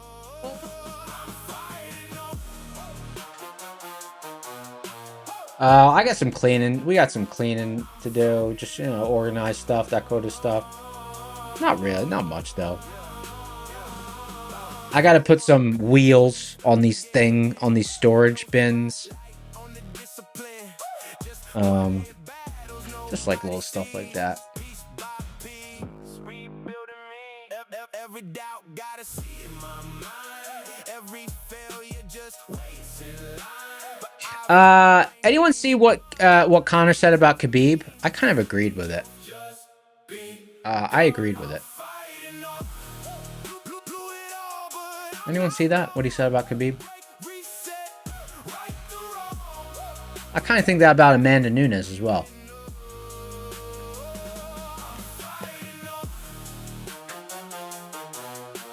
Like, some fighters, they have a lot of fights, but then they only have a few fights against elite fighters. You know? So you can't compare those fighters who have a long history of fighting, but only a very few fights against real elite fighters, versus like a John Jones who's like been fighting beasts for years and years and years and beating them.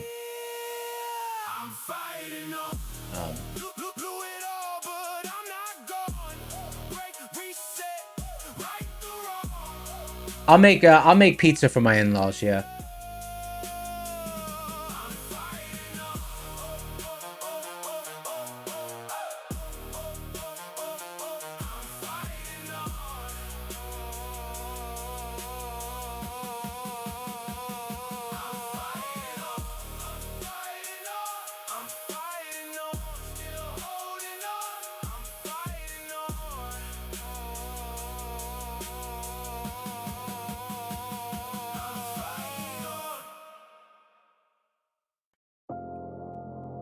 Someone said I might take long off ESDD. No, this is just not, this is just heavily manipulated.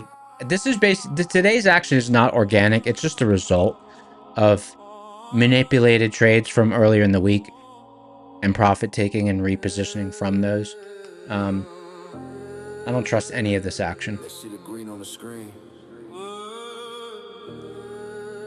The payouts, the wins. DMs blowing up. Teach me, King, drop the pen. Envy in their eyes like I hacked the code overnight. The truth. Hey, Rascal, Ray, I agree with you. Khabib has nothing to apologize for, but like, he didn't have like years and years and years of fighting beasts. This is blood on the token. You know? That's all I'm saying. 5 days a week, 9 to 5, leaving dreams behind. Drop 10K straight from the overtime. Evening Uber driving, weekends gigging just to stay alive. Ramen for dinner, Red Bull for dessert. He did outside the UFC. Have you ever seen some of the opponents and the records of the opponents he fought earlier? He wasn't fighting elite caliber, UFC caliber fighters for most of his record. Wasn't overnight.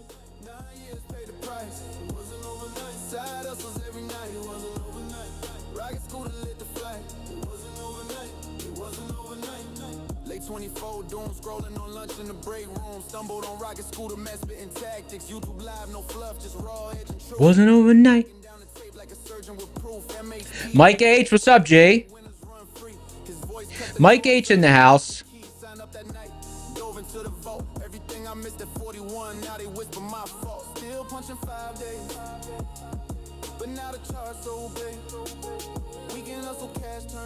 Yeah, this is a good song. This is by Sir Darb, the evening show host, the night shift host. Wasn't overnight.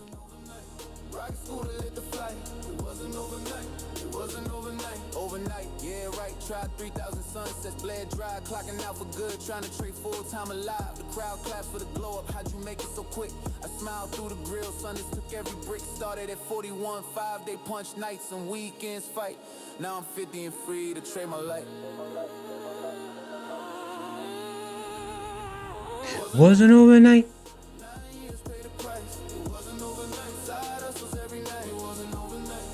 Ride the scooter, lit the flame. It wasn't overnight, it wasn't overnight. Memory lane, it's a bridge, not a grave. It wasn't overnight. Rock the scooter, mad, you a real one. It wasn't overnight. From the dark to the dream. Hey, Game Sensei has a, you know, I like that. I like that comeback. Ain't going back. So what does Connor even mean by high caliber fighters? Does Connor consider himself a low caliber, being brutally and easily defeated by Khabib? Hey, Game Sensei, you should be a like one of the press people for UFC, because that's a mic drop. That was mic drop right there.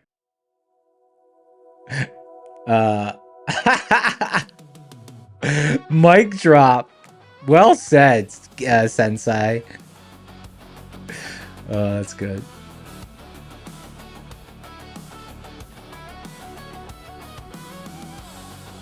Shenanigans time.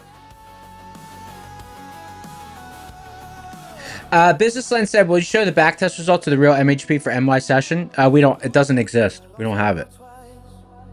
We don't have it because we don't have the data. Paying every price.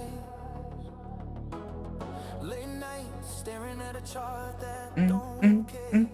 Trying to find a signal in the noise out there. We thought we had it, but all the data I had was not right. It was converted from spy levels, and they were all wrong.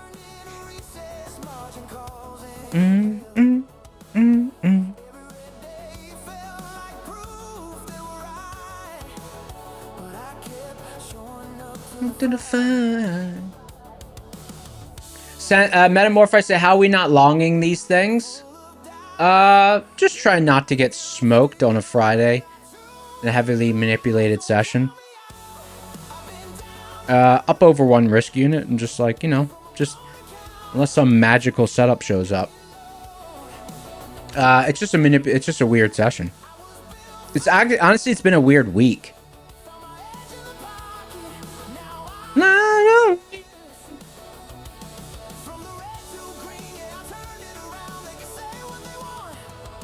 Don't count me out.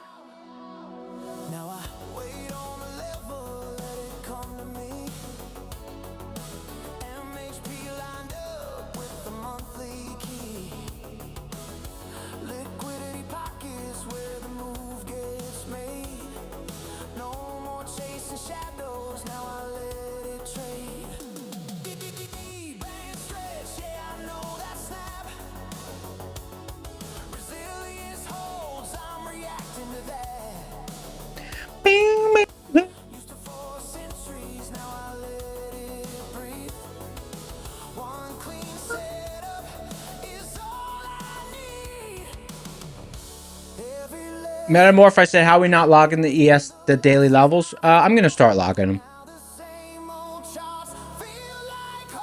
I'm gonna start logging them. But to me, the overnight results were pretty conclusive, so I would expect that the regular session results would be similar.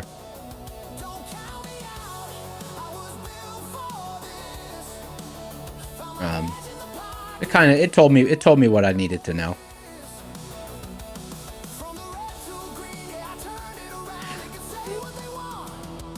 Don't help me out. Yeah. Every lost turn, lesson learned. Every setback set the track. No hype, no luck, no guessing now. They see the wins, but they don't see how. Just structure, patience, and follow through. It was built in the dark before it grew.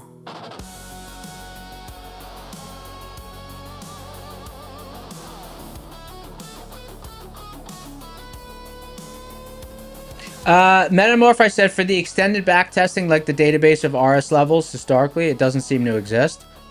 I mean, I don't know if it exists. I don't have it. I only discovered Rocket Scooter a year ago. I was trading just seeds for all my years before that.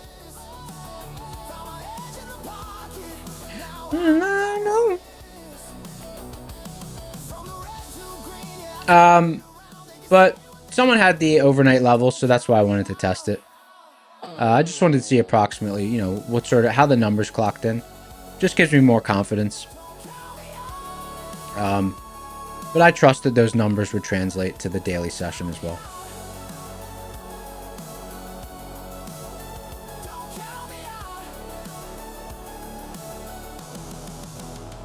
Don't count me out. Hey Prince, if it's my funded futures, personally, I think the Rapid's the one that I have experience with. The Rapids are real bangers. And honestly, Prince, if you're doing small sizing and you're going to take your time passing it, I think the profit to drawdown ratio, I'm not sure if it's the same on the 50K as the 25K. Let me just check.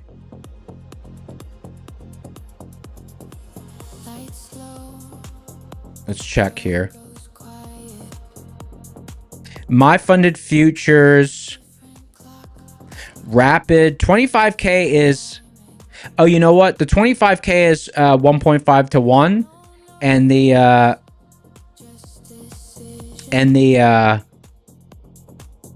this one is hold on, let me see. Yeah, I think the 25K will be easier. Unless I have that wrong. Hold on.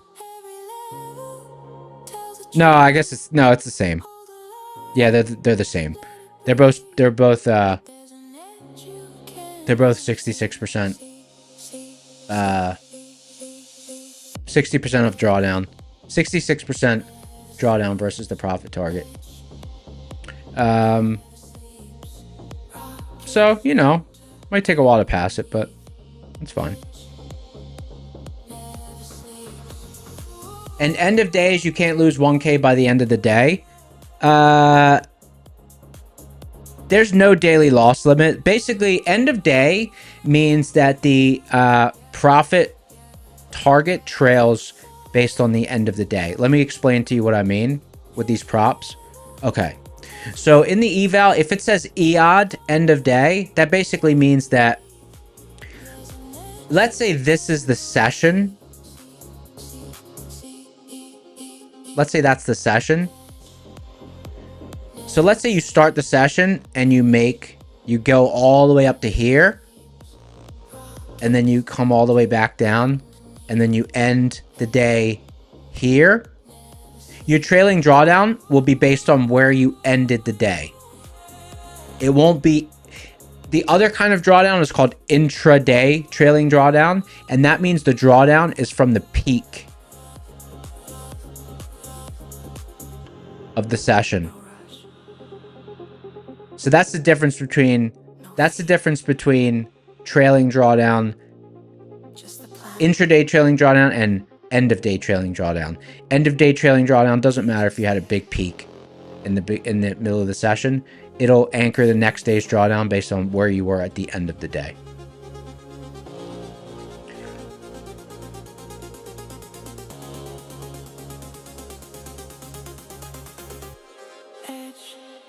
Guys, Edge never sleeps. Check out the MHP overnight levels. They're good. Edge never sleeps. Okay?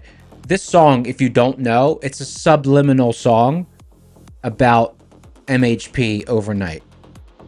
Edge never sleeps. Yeah, she's talking about overnight MHP. That's what she's talking about. I'm pretty sure that's what inspired the lyrics. We'd have to ask whoever made the song. Who made the song? Let's see. Sir Darb. I wonder if Darb's still in chat. Edge never sleeps. Was this inspired by overnight MHP? Let's ask Darb. It probably was. Edge never sleeps.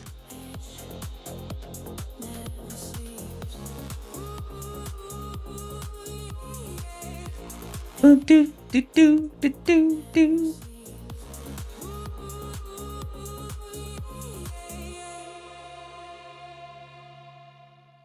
Edge never sleeps. Darb, what's up, G? Hey, Darb. Darb said it's 100% about MHP. It's 100% about MHP. See? We know. We know.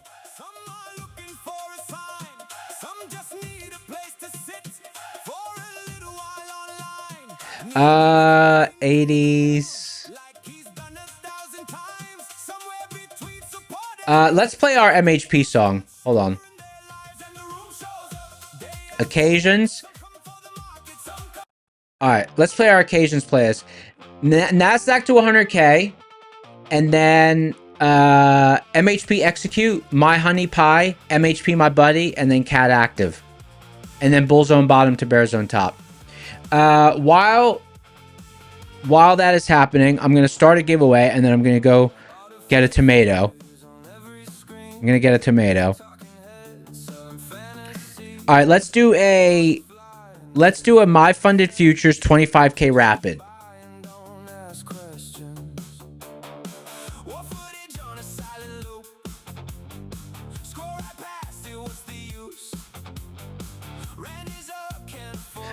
Suggestions for the code word. My Funded Futures 25K rapid. The second best account in existence. The first best according to prop score is the 50K.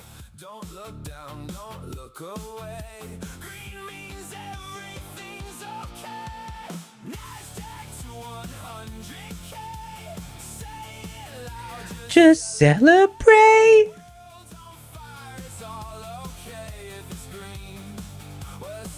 Reset tool.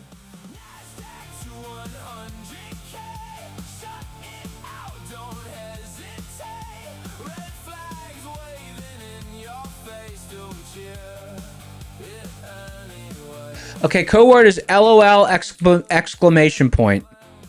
My Funded Futures 25K rapid. Code word is LOL exclamation point. I'll be right back. I'm gonna go get some tomatoes. I'm hungry.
Burn it down, just let it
his eyes.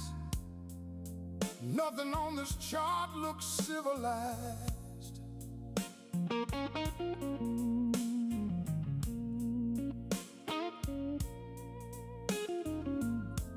Every level breaking one by one. Somebody said this day's already done.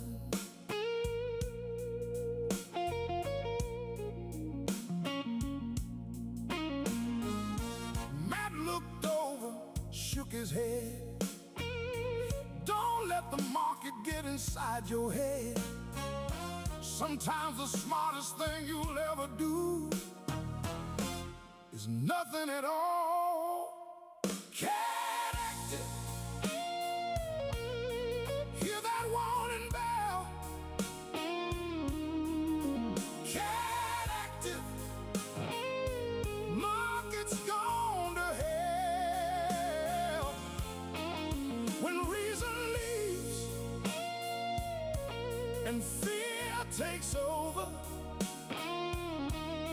trade real small or don't trade at all. Cat active. Neon waits while the candles scream, looking for order inside the steam. Seeds don't grow in a hurricane. Sometimes patience is the only game. Our doc smiles from the other room. Pickle sleeping through the doom. Even he knows when it's time to wait. Some days you just don't trade.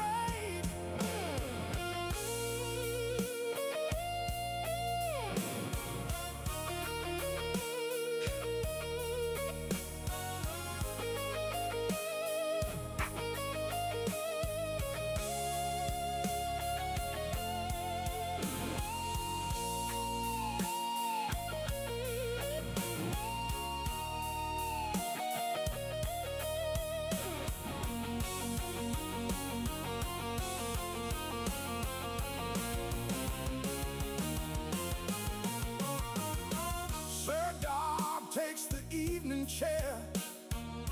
Lady Darb steals Skittles without a care. Everybody laughs for just a while. Even red days need a little smile. The market don't owe nobody grace. You can't outrun a losing race. When Catalyst wakes, respect the sign. There'll be another trade, another time. Cat active. Don't let ego call. Cat active. Micros if at all. Tomorrow's waiting. The edge survives. Cat active. Is this not working? Come on. To stay alive. Cat active. Cat active. Cat active. When the market loses its mind. Wall exclamation point. Here we go. Giveaway time. Giveaway engine is open. Okay.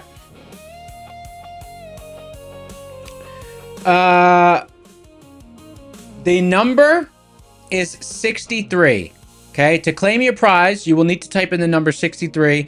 If you didn't win, don't type that in. Otherwise, you'll get banned from giveaways for next week. 7, 6. Claim code is 63. 5, 4, 3, 2, 1. Pick a winner. Mateo? Oh, congratulations, Mateo. Any relation to Matoski?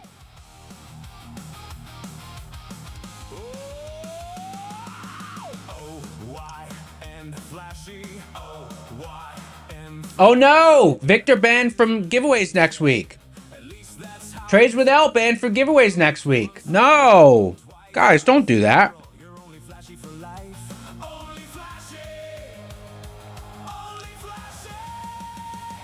Mateo? Mateo claimed the prize. Congratulations, Mateo. You's a winner.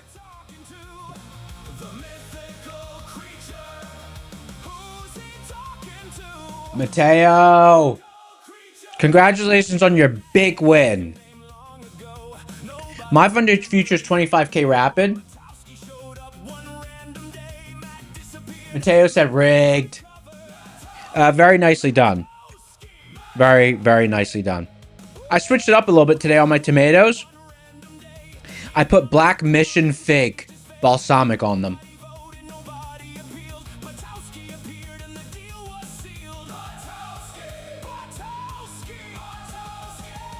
Lewis said, am I vegetarian? Oh, heck no.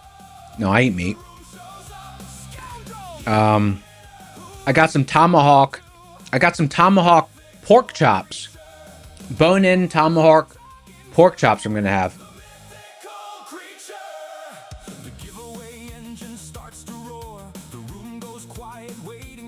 Black Mission Fig. It's balsamic. It's pretty good. Salt, pepper, Black Mission balsamic fig. A little bit of harissa powder. How did people know what I'm about to say? How did you know I was going to say harissa?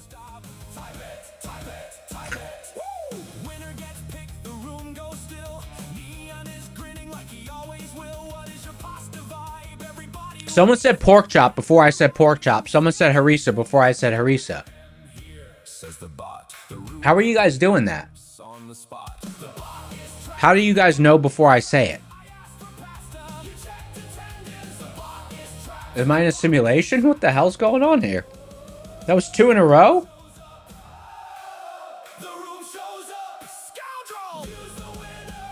I'm on delay in my own house.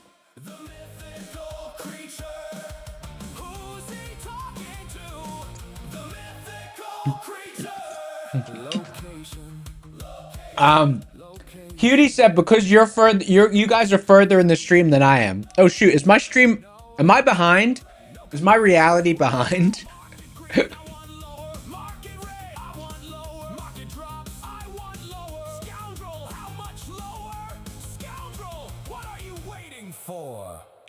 Smoked pork chop? Smoked pork chop, yeah. I do the 30-second flip method until the pork chop's about 132, 130. You know, it depends on the thickness. The thicker it is, the lower temperature I'll cook it to, because then the temperature keeps cooking on the counter. And I set it so it peaks around like 137, 138. Comes out perfect.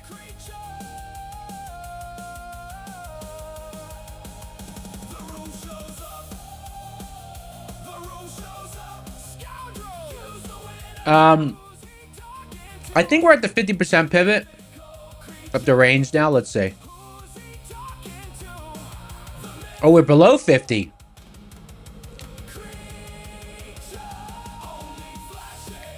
We're back below 50.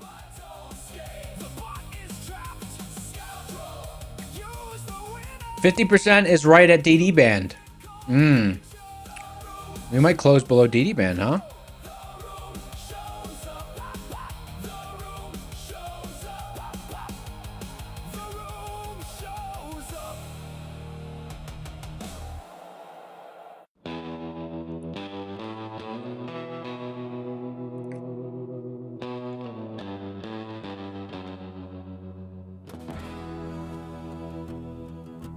Cutie said, you want salad so bad, but you're not touching lettuce now?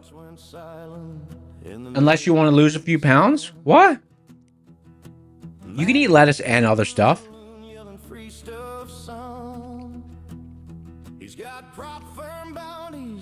J Loves. What's up, brother? Brother, sister, other.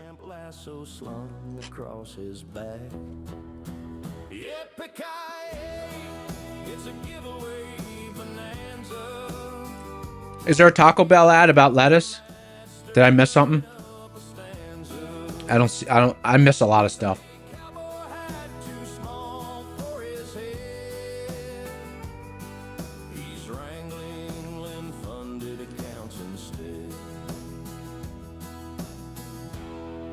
Wait, there's a food poisoning going around? I've been on a salad kick.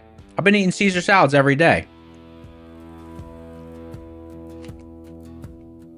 Folks say he can outtrade a rattlesnake's tail. Catching market moves like he's riding the rail.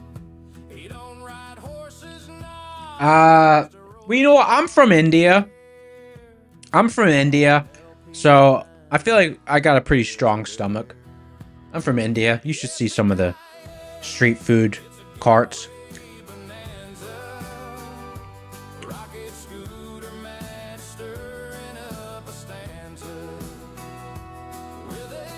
I might have slight immunity to it. Who knows?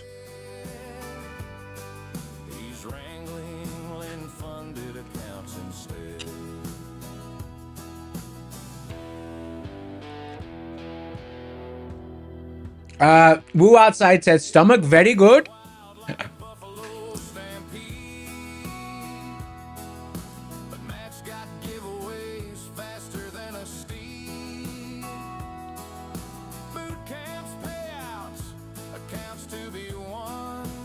Cap Market said, you're from South America, you know.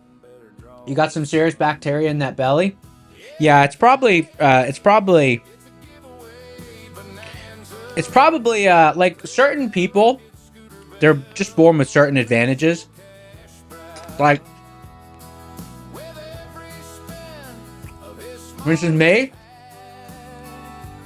I was born with a strong stomach because I'm from India. So I was born, and the doctor was like, hey, you get a lifetime subscription to Tums, but guess what? You don't even got to take them. Your stomach will just be solid. I was like, oh, that's cool. And then he's like, and you also get a lifetime subscription to Hollywood Tans.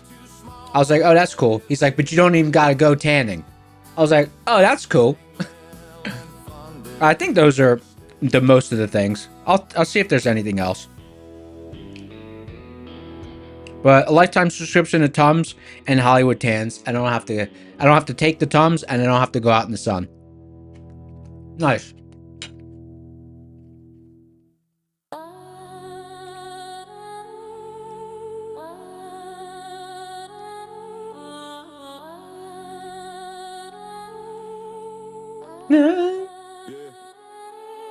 Open the terminal, red on my screen. I don't blink twice when the candles lean. Coffee gone cold by the keyboard glow. I watch that spread like a hook on a post. Bid get slapped and I offer runs. I cut that drag. Tape Run Riot. 10 tabs open, one mind locked in. Read that tape like a boy from the pits. Oh. We're in Power Hour, huh? Then I pull the trigger. Fast hands, cold, still moving quick for the win. Tape run red. Tape run red. I buy that fear. Then I sell. Tape run red. Tape run red. All right, let's I've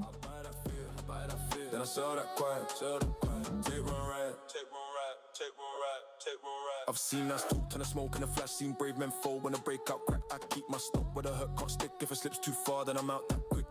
let's do a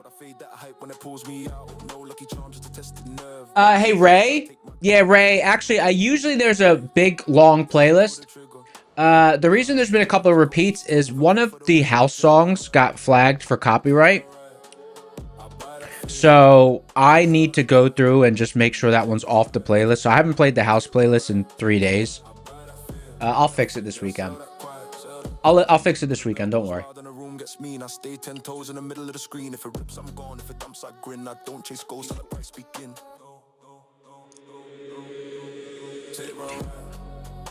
All right, let's go ahead and do a boot camp giveaway.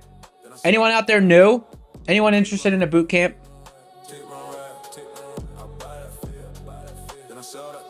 Boot camp.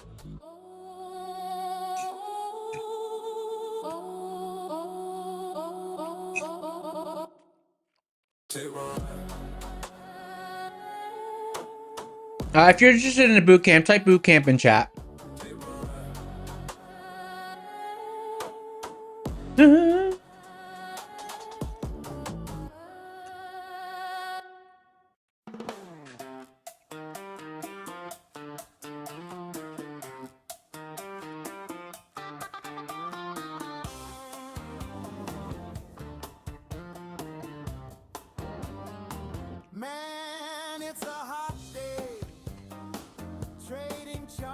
in a different way. Candles move and sway. I try to read the price, but Don't forget, we open below MHP. Statistically, you close same side as open MHP. So careful out there. every level, every line. The market's dancing all the time. And I know it's tricky. Leo, not congratulations. Leo, what's up, G? Guys, careful out there today. Probably not a day to push it.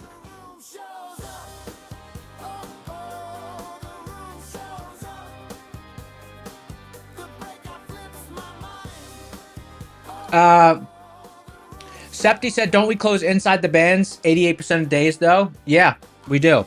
So what does that mean? It means this is just like my high school girlfriend. This is just like my high school girlfriend.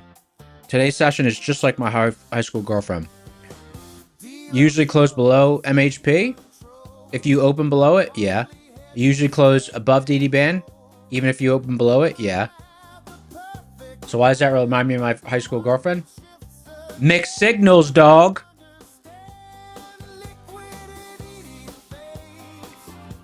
Every breakout seems delayed. Price twisting Velocity. She loves me. She loves me not. She loves me. She loves me not.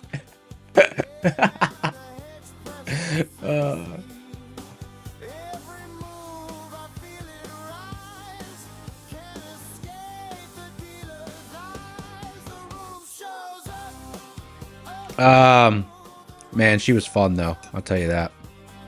She was cool. Good times.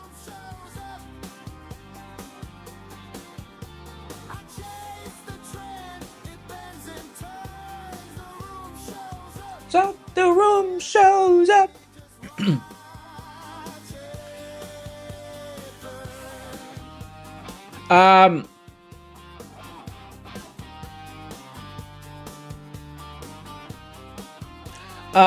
Enthused said thoughts on tomorrow.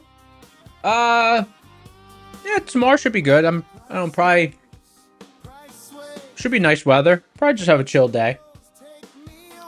Do some preparing around the house. My in-laws are coming into town. Then be my thoughts on tomorrow. The room shows up.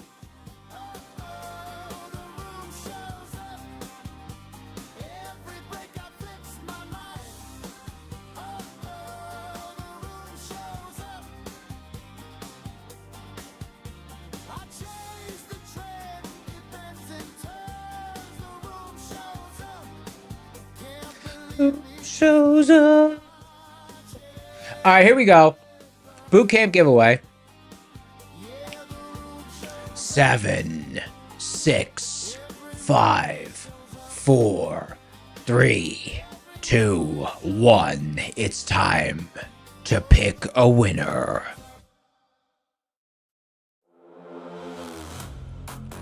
Diddy Candle. The number is Diddy's Candle. The number to claim your prize is 69. Obviously. Lights low, screen glow, pressure in the room. Baseline crawl like a storm rolling through. Eyes on the candles, pulse on the run. We don't just watch, we become the drum. Enthusiast, you got a 250 mile motorcycle ride. Fun.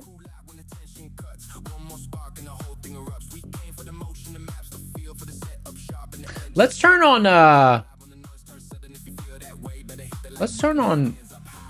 Darb's playlist. 7, 6. Oh, Diddy Candle's here. Hey, congratulations, Diddy. 1, 1, 2. Yo, the sun don't shine forever, but as long as it's here, then we might as well shine together. Better now than never. Business before pleasure. P. Diddy and the fam, who you know do it better. P. Diddy. All right. Congratulations on your big win. You got yourself a boot camp. All right. Let's do one more here. 7, 6, 5, 4, 3, 2, 1. Pick a winner. NYCZ Mikey. Type the number 22 to claim your prize.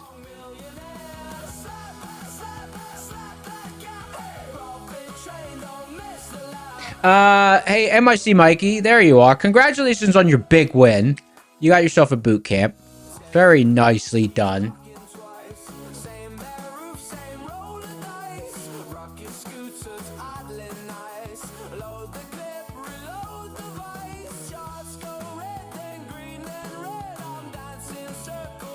You know what? I've kept ES on the Renko chart. Look, ES is still on the Renko chart. Did that trip anyone out?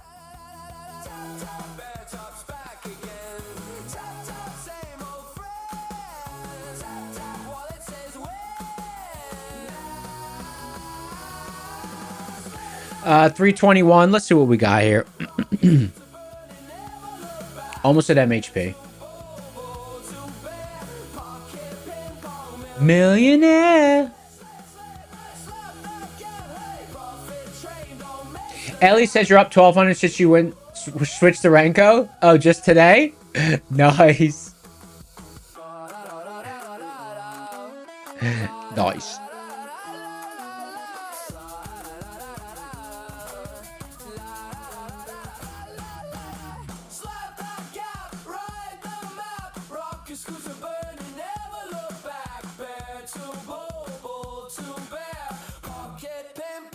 Millionaire.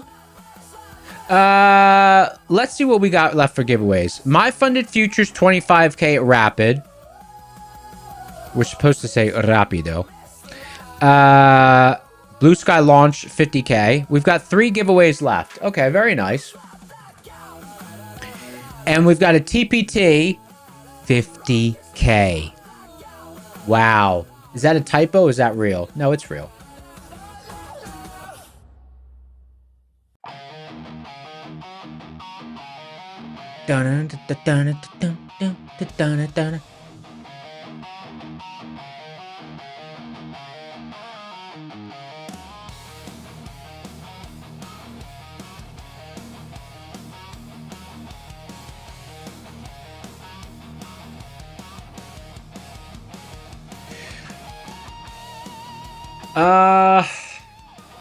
Let's do another giveaway in 7 minutes. I'm down with that. When's the big game? Isn't there a big football game this weekend? Let's see. Let's see when the big football game is. World Cup.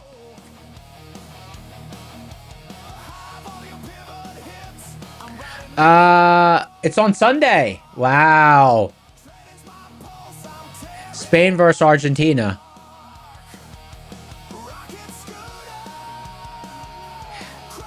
They're saying he's the best athlete of all time? Messi?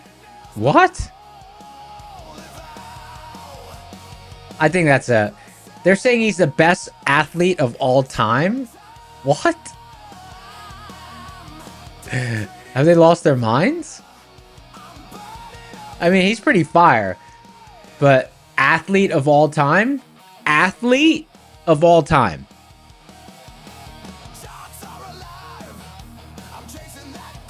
That's such a bold statement. Like, there's a lot of sports out there, guy. Like, are you serious? ESPN said best athlete. Like, I can't believe ESPN even posted this. Messi is the best player at the World Cup and the best male athlete of all time. Dude, ESPN, slow down. Like, I'm not even that into sports, and I know that's a big thing to say. Best athlete of all time. Like, What about the gladiator years? He'd probably get smoked in a Coliseum death match.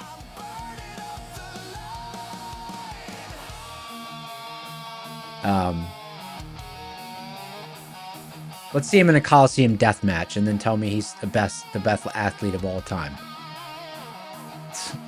Really? Well, let's simmer down there. He would have got smoked in Roman times.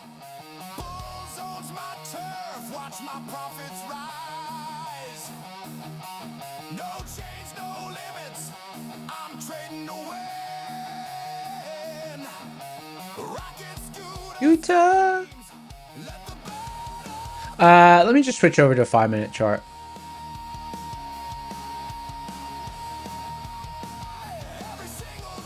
Down.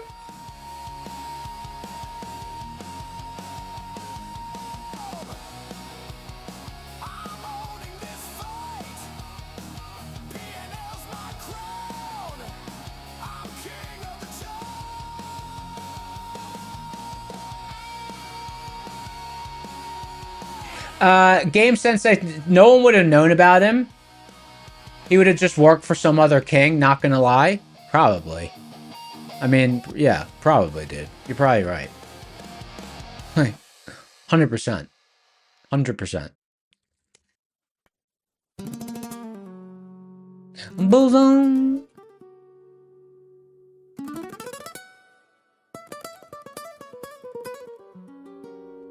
Bulls on bottom.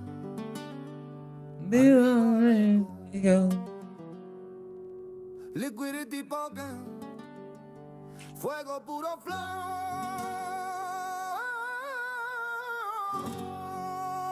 Rocket scooter.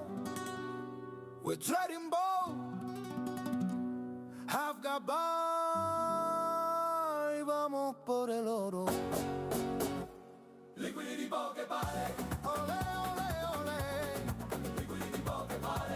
Vamos, vamos, hey. Liquidity pocket party. Ole, ole, ole. Liquidity pocket party. Vamos, vamos, hey. Person, ten cuidado, mi amor. Monthly más cae del corazón. Hedge your pressure type up, we're alive. Every single time, siempre a sobrevivir. All right, 3 minutes till the giveaway.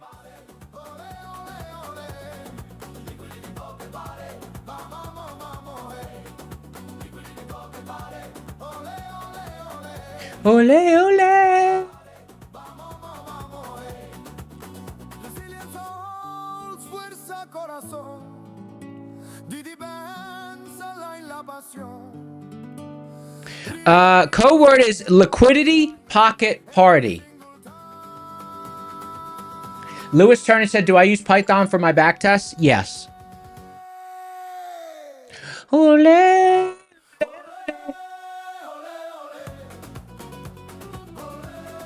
Code word is liquidity pocket party.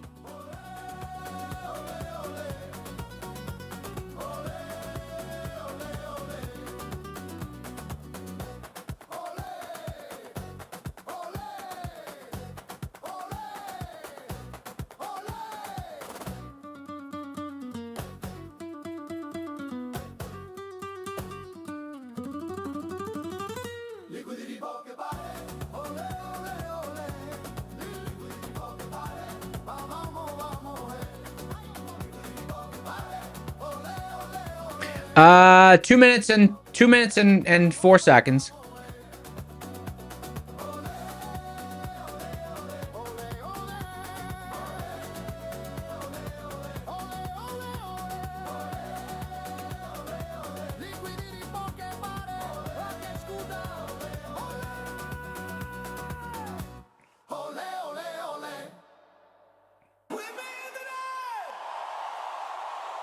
The stars of our wheels are through tonight. Welcome, Scudder. Take us higher.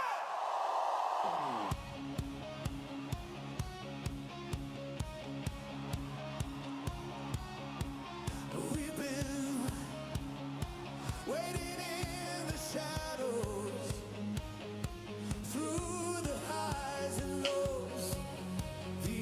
What a crazy week for the market, huh?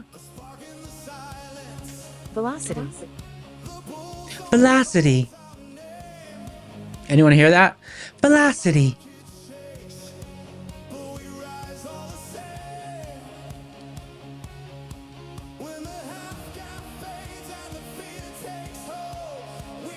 Oh, guys, hit the like button.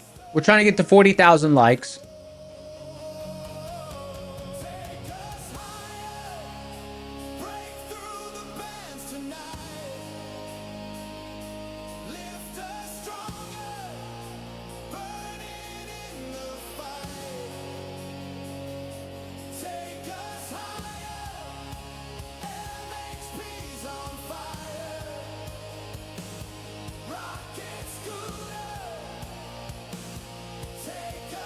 Hiya.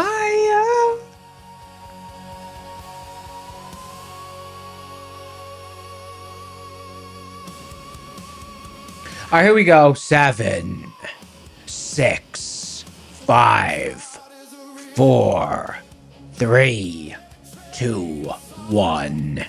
Let's pick a winner.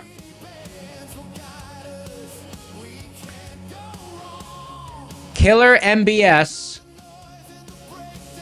Claim numbers 2. Type 2 in chat to claim your prize. I should have called that out earlier. Killer MBS. 10, 9, 8, 7, 6, 5, 4,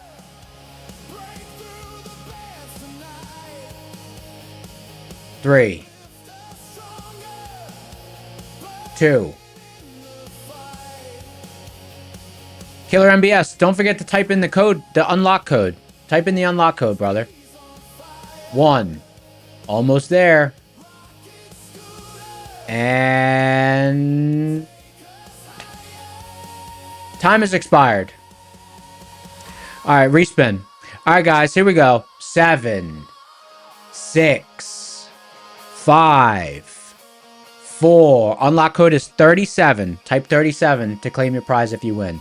3, 2, 1. 37's the unlock code. AG Risk 5333. AG Risk 5333. Type in the unlock code to claim your prize.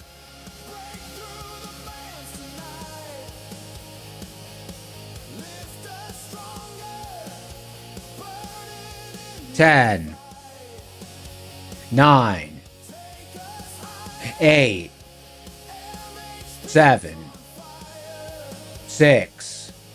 AG Risk, congratulations on your big win. Congrats on your big win. Very nicely done.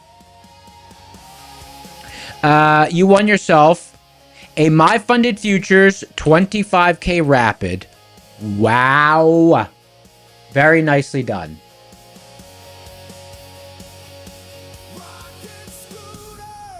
Good job.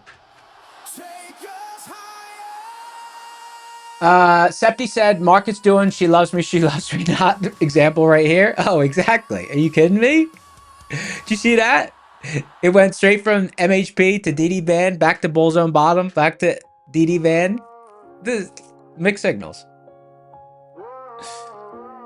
2 more giveaways remaining. 1 Blue Sky launch and 1 Take Profit Trader. 50K account. Feeling mean.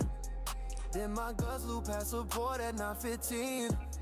Try to hold, but Lord, I knew this candle's ripping straight on through.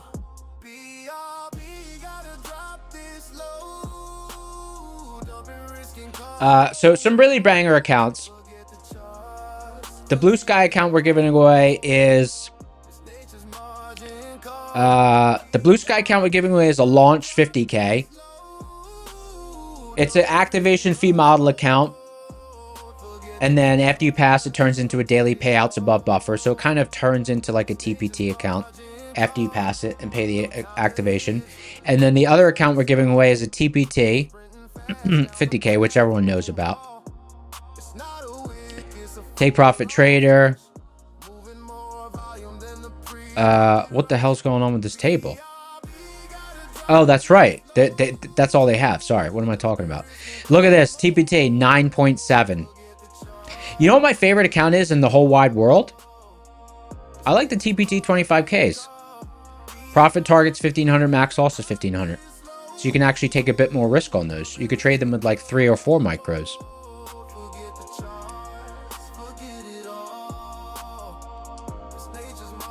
Jinko. Maybe 3.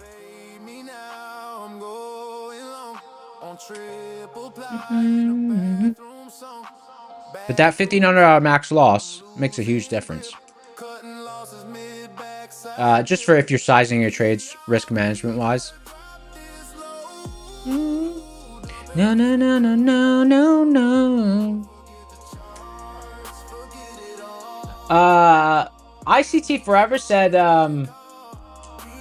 activation equals gamble. No, activation fee model is good for people who need a few tries to pass an eval.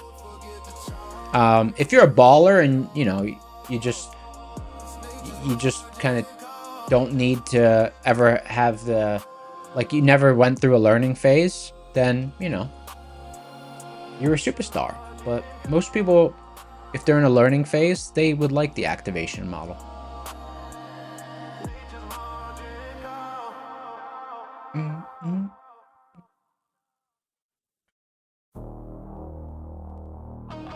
Kuma said, "Feels you hate giving up profit. It feels like you lost." Uh-oh. Don't go on tilt. It's Friday, 24 minutes before the close. Don't spin out. You made it this far.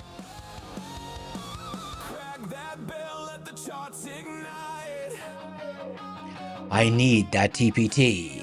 Man, I hate giving back some profits. It feels like I lost. Activation fee equals gamble. And no consistency on funded. Full tilt, lol. I was just saying whatever I saw in chat.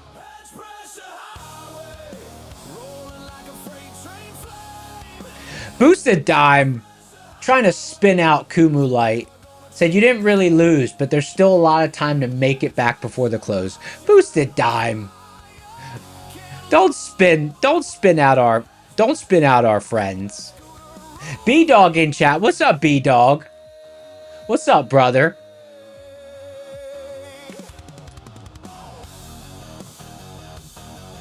What's the difference between SFA and live account? I don't know what those stand for. SFA.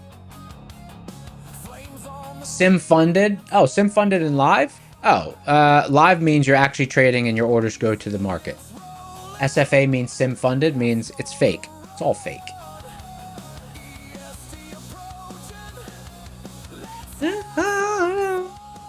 Hedge pressure highway. This sounds like Daughtry, right? Anyone think this sounds like Daughtry? Type the number 1 in chat if you think this sounds like Daughtry.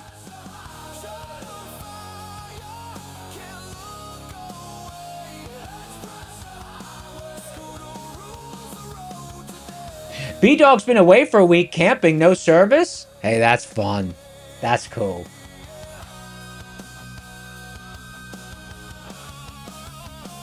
Look at all these ones in chat.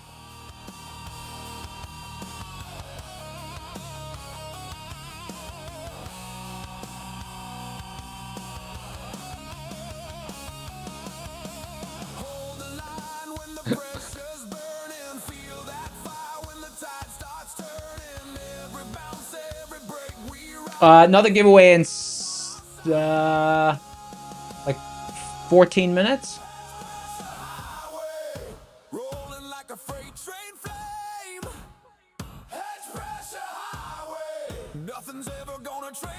Teach Like a DJ said you almost plowed over Daughtry backstage at his concert after introducing him.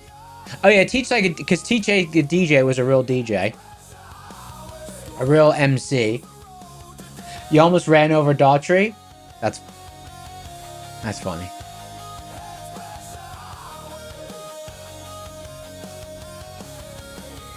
Where do I think they want to close the market? Probably like right at MHP. MHP might be sticky. We'll see.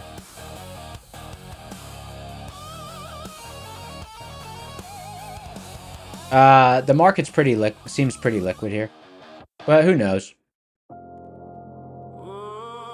It's a very hard to read. It's a weird session. Manipulation.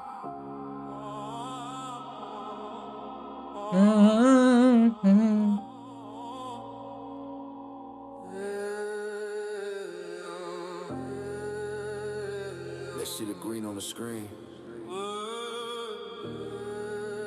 The payouts, the wins. DMs blowing up. Teach me, King, drop the pen. Envy in their eyes like I hacked the code overnight. The truth. Wasn't overnight. 9 years in the trenches in the fire. Let's rewind. When the door first cracked open, this ain't luck. This is blood on the token. 2016, 41, punching in at the office grind. 5 days a week, 9 to 5. Prince or D said wait. Okay.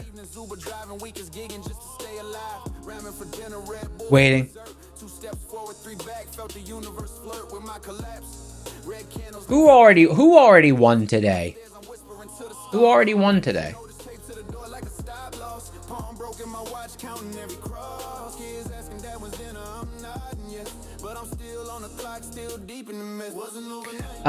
Hypnotherapist said, my financial advice to a mythical creature to go short since we'll close below MHP. Nah, because that's like a 55% bet. That's like, nah.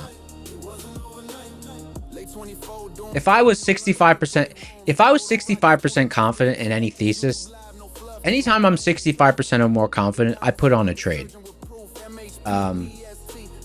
Like that's the job of a trader. Once you have a confidence in a setup that meets your threshold, you put on a trade.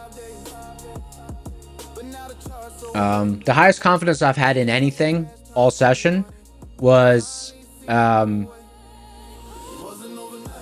up here, upper Varus, bear zone top, and a seed zone.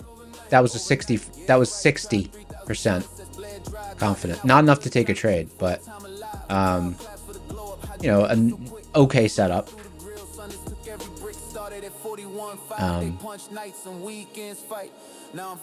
Wasn't overnight. Same like this proxy trade. See this MHP trade? Considering how healthy it was when we pulled down to it, to me that was about a 60% probability. But again, not enough. It's a weird session. Hard to find edge on a session like this. And a lot of people like will take those kind of trades and they don't mind them and all that. But I'm like, you know, I want to be 65. I want 65%. Because that's how you land your accuracy there. Wasn't overnight. Wasn't overnight.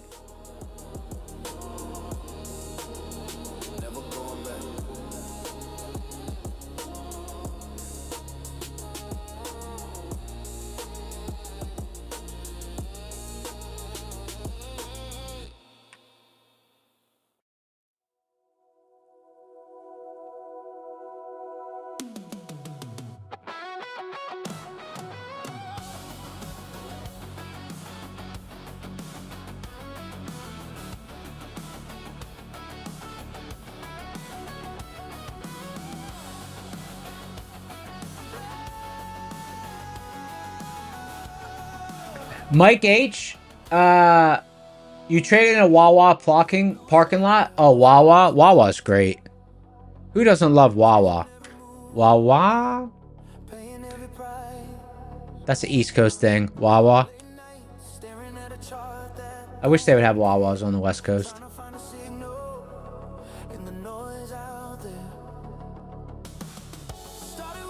Wawa's great. They had to close the Wawa in downtown Philly because too many scoundrels were just stealing.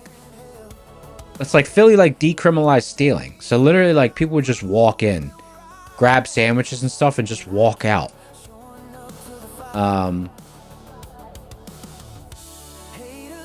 Because they secure like they wouldn't do anything. So I was like, okay, like.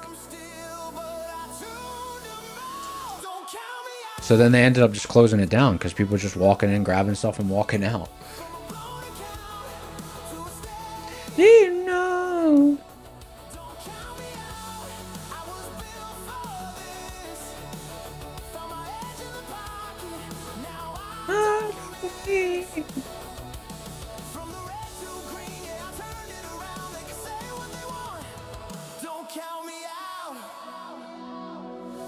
Hoagie Fest. Hey, B-Dog, you took one of the best weeks off you possibly could have taken. I mean, it was a great week if you really just managed risk and you were really nimble. Like, you could have had, like, I had a solid week, but man, it was a tricky week. Here's how I traded this week. This week, I was like this. Here's how I traded this week. This is how I traded this week. I wasn't like, please, sir, can I have some more? This is how I traded this week.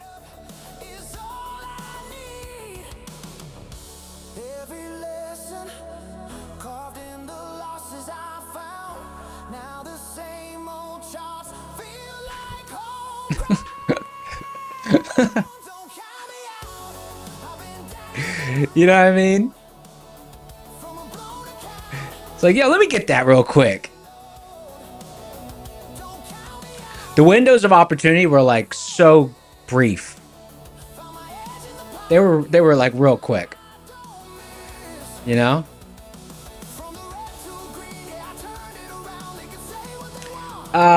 Brian Tang said, any scoundrel mock actions coming today? Hey Brian, you liked that call out yesterday, huh? That options call out.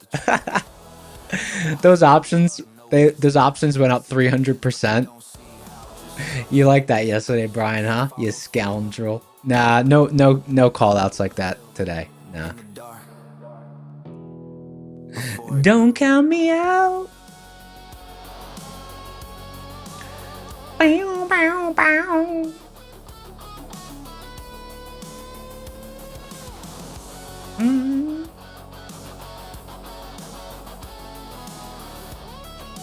Will the market go to 24,000? Damn. Let's take a look at the daily chart. What do we got? Don't count me out. Got my head in the time.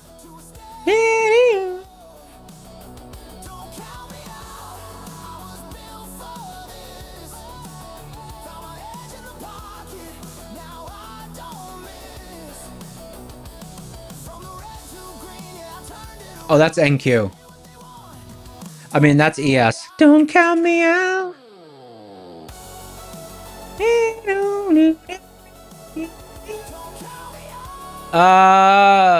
No, honestly, unless we gap down on Sunday. If we don't gap down on Sunday, I'm staying bullish.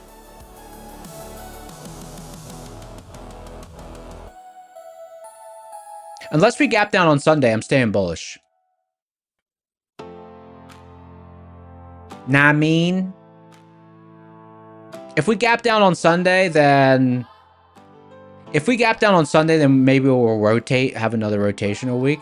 But otherwise,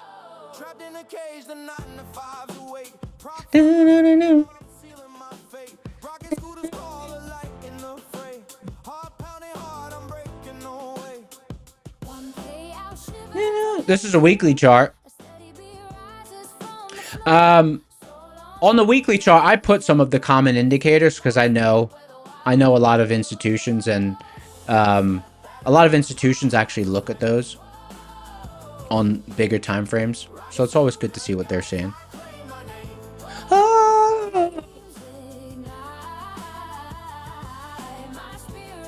Take fine.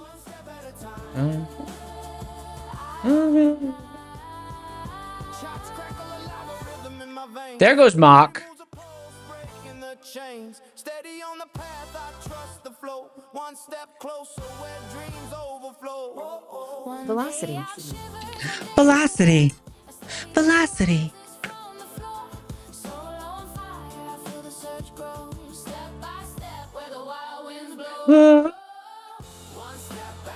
All right, let's do a blue sky, and then we're gonna wrap up with our take profit trader.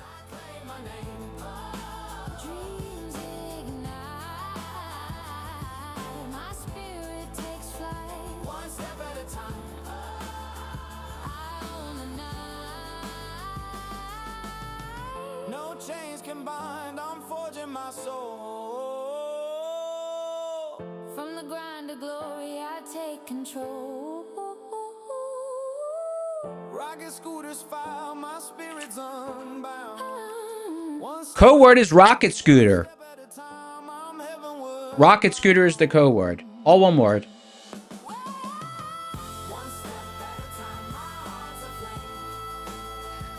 Someone said, do you think you'll get your My Funded Futures this evening, or are they delayed till Monday? They're usually pretty fast. Click the link in the description for the Discord. Go to the Claim Your Win channel in the Prop Score Discord. The mods will hook you up. You might get it today. But you know what? There's no rush. If you get it Monday, Tuesday, Wednesday, I don't know what their turnaround time is. I'd say they're usually pretty fast, but I don't want to set crazy expectations. Give them 10 business days. And if you get it sooner than that, nice.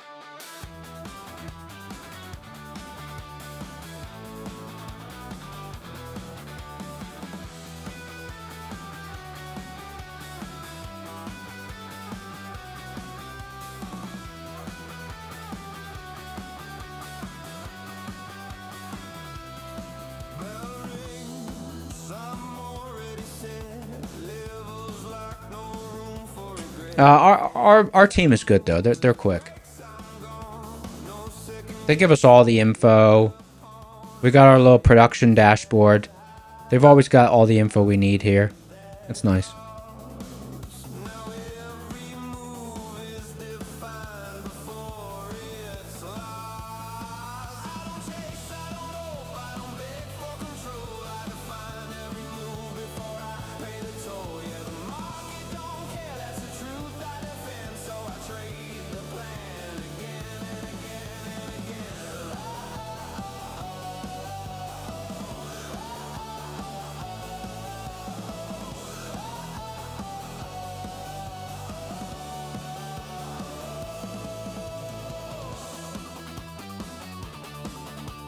Seven minutes till to close.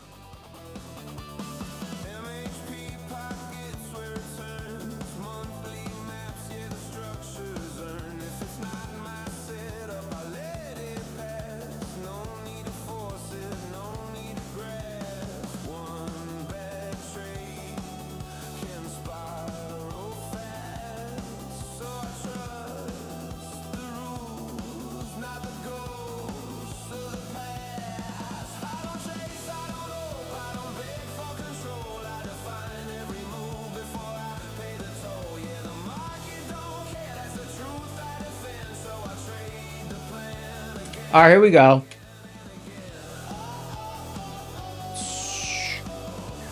Two minutes and 6 seconds. 2 minutes and 6 seconds. So this is a blue sky. This is a blue sky launch. And then we're gonna do the MyFund, and then we're gonna do the TPT 50K to wrap things up. What a week! What a week!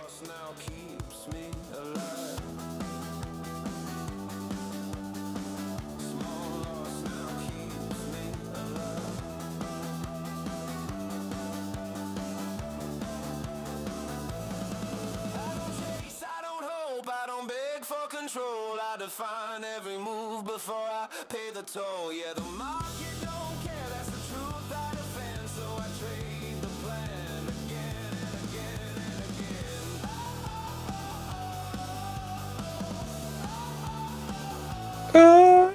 again.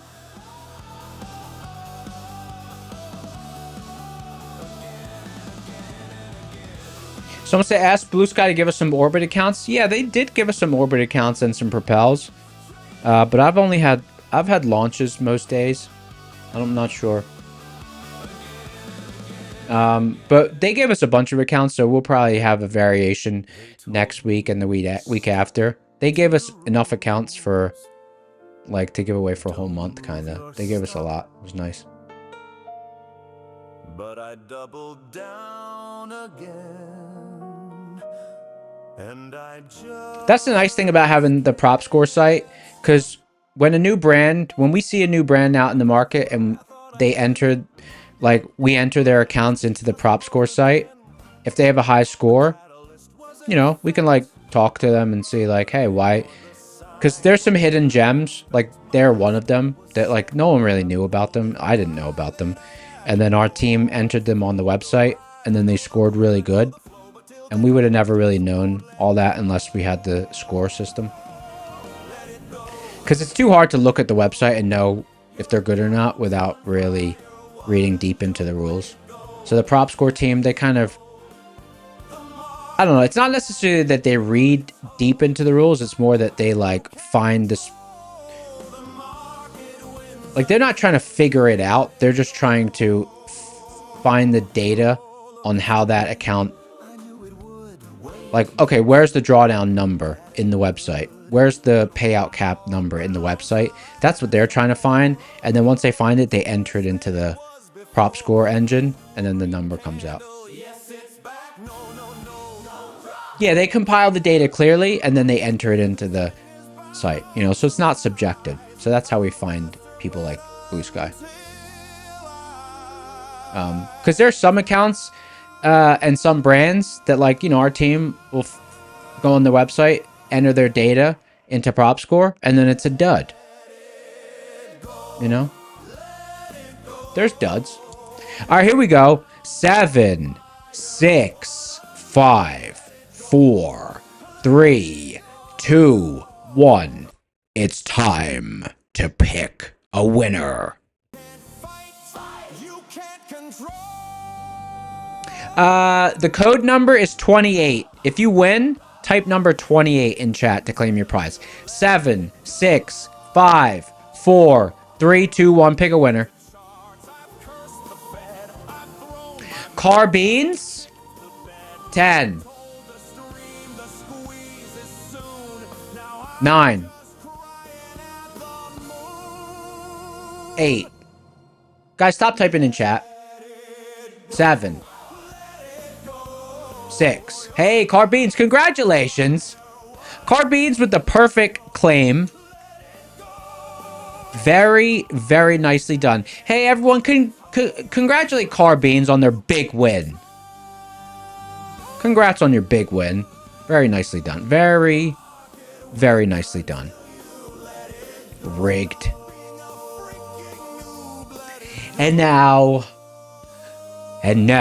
ladies, gentlemen, and others. Ladies and gentlemen, it is time for the grand finale. The code word is...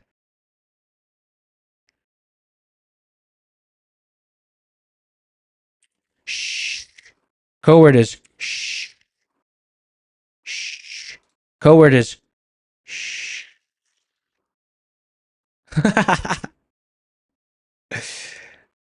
You got to put a bunch of yeah, I'm not telling you how many H's. You can guess.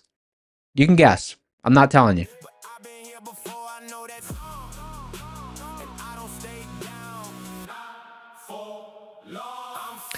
Just so you know, the giveaway engine uses the contains engine.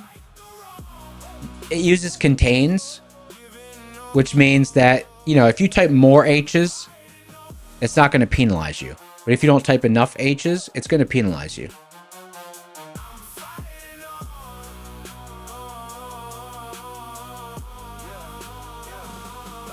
No one claps when you start again. No spotlight on the discipline. Just quiet battle. Velocity. Velocity. Every doubt gotta see in my mind. Every failure just But I've learned pain don't mean you're done. Sometimes it means you've just begun. I'm fighting on. Boop, boop, boop, boop, boop, and her mama no. All right, that is the close. Look, as predicted, closing right at MHP. Okay, here we go. Giveaway time. Just so you guys know, here's the actual number of H's. Okay. The claim code is 083. If you are called up to win, type 083 to claim your prize. 7, 6, 5. Guys, stop typing, please. Please stop typing. 4, 3, 2, 1. Pick a winner. 083 is the claim number. Learnt trading. Type in the unlock code to claim your prize.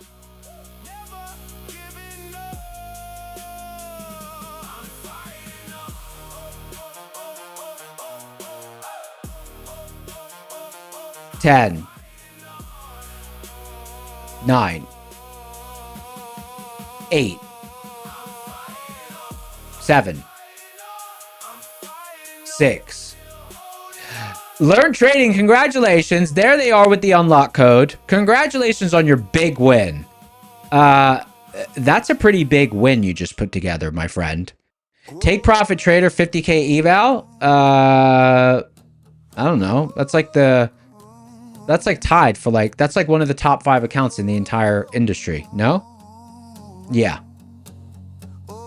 Congrats on your big win. Hey guys, can I ask you a favor? When you are buying the accounts and stuff, can you use code SCORE? Because the more people use it, the more giveaway accounts we get. Because it gives us street cred.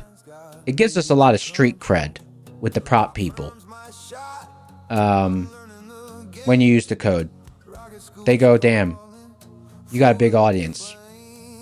We gonna give you some counts. Guys, what a beautiful week. If you managed to navigate this week without getting smoked, congratulations to you. If you didn't really trade much this week, hey, good for you. You picked a great week to go light on risk. And if you got absolutely smoked this week, don't feel bad. It's good experience, and it was a difficult week. So, kind of, there was something for everyone this week. You could have got some good experience and had a green week, or at least executed well. You could have sat out and got a little FOMO, but you picked a good week to sit out. Or you could have got smoked and you got good experience, and you can analyze your trades, and you'll remember this week in weeks to come where things seem a little off, and you'll size down or just be a little bit careful out there. So something for everyone. Sometimes getting smoked is not very fun in the moment, but we all go through it, and you just learn from it, and you kind of go from there. So don't feel bad if that was you this week. It was a tricky week. It really was, So don't worry about what everyone else did. Just learn from your own week. All right. Thank you so much for being here. It was a blast. The market still. Look at this. Look at this scoundrel action after the close.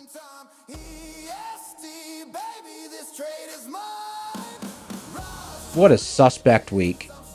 Absolutely suspect. If we don't gap down on Sunday, I won't be afraid at all. If we do gap down on Sunday, next week's going to be another tricky week. So we'll see, but I don't know.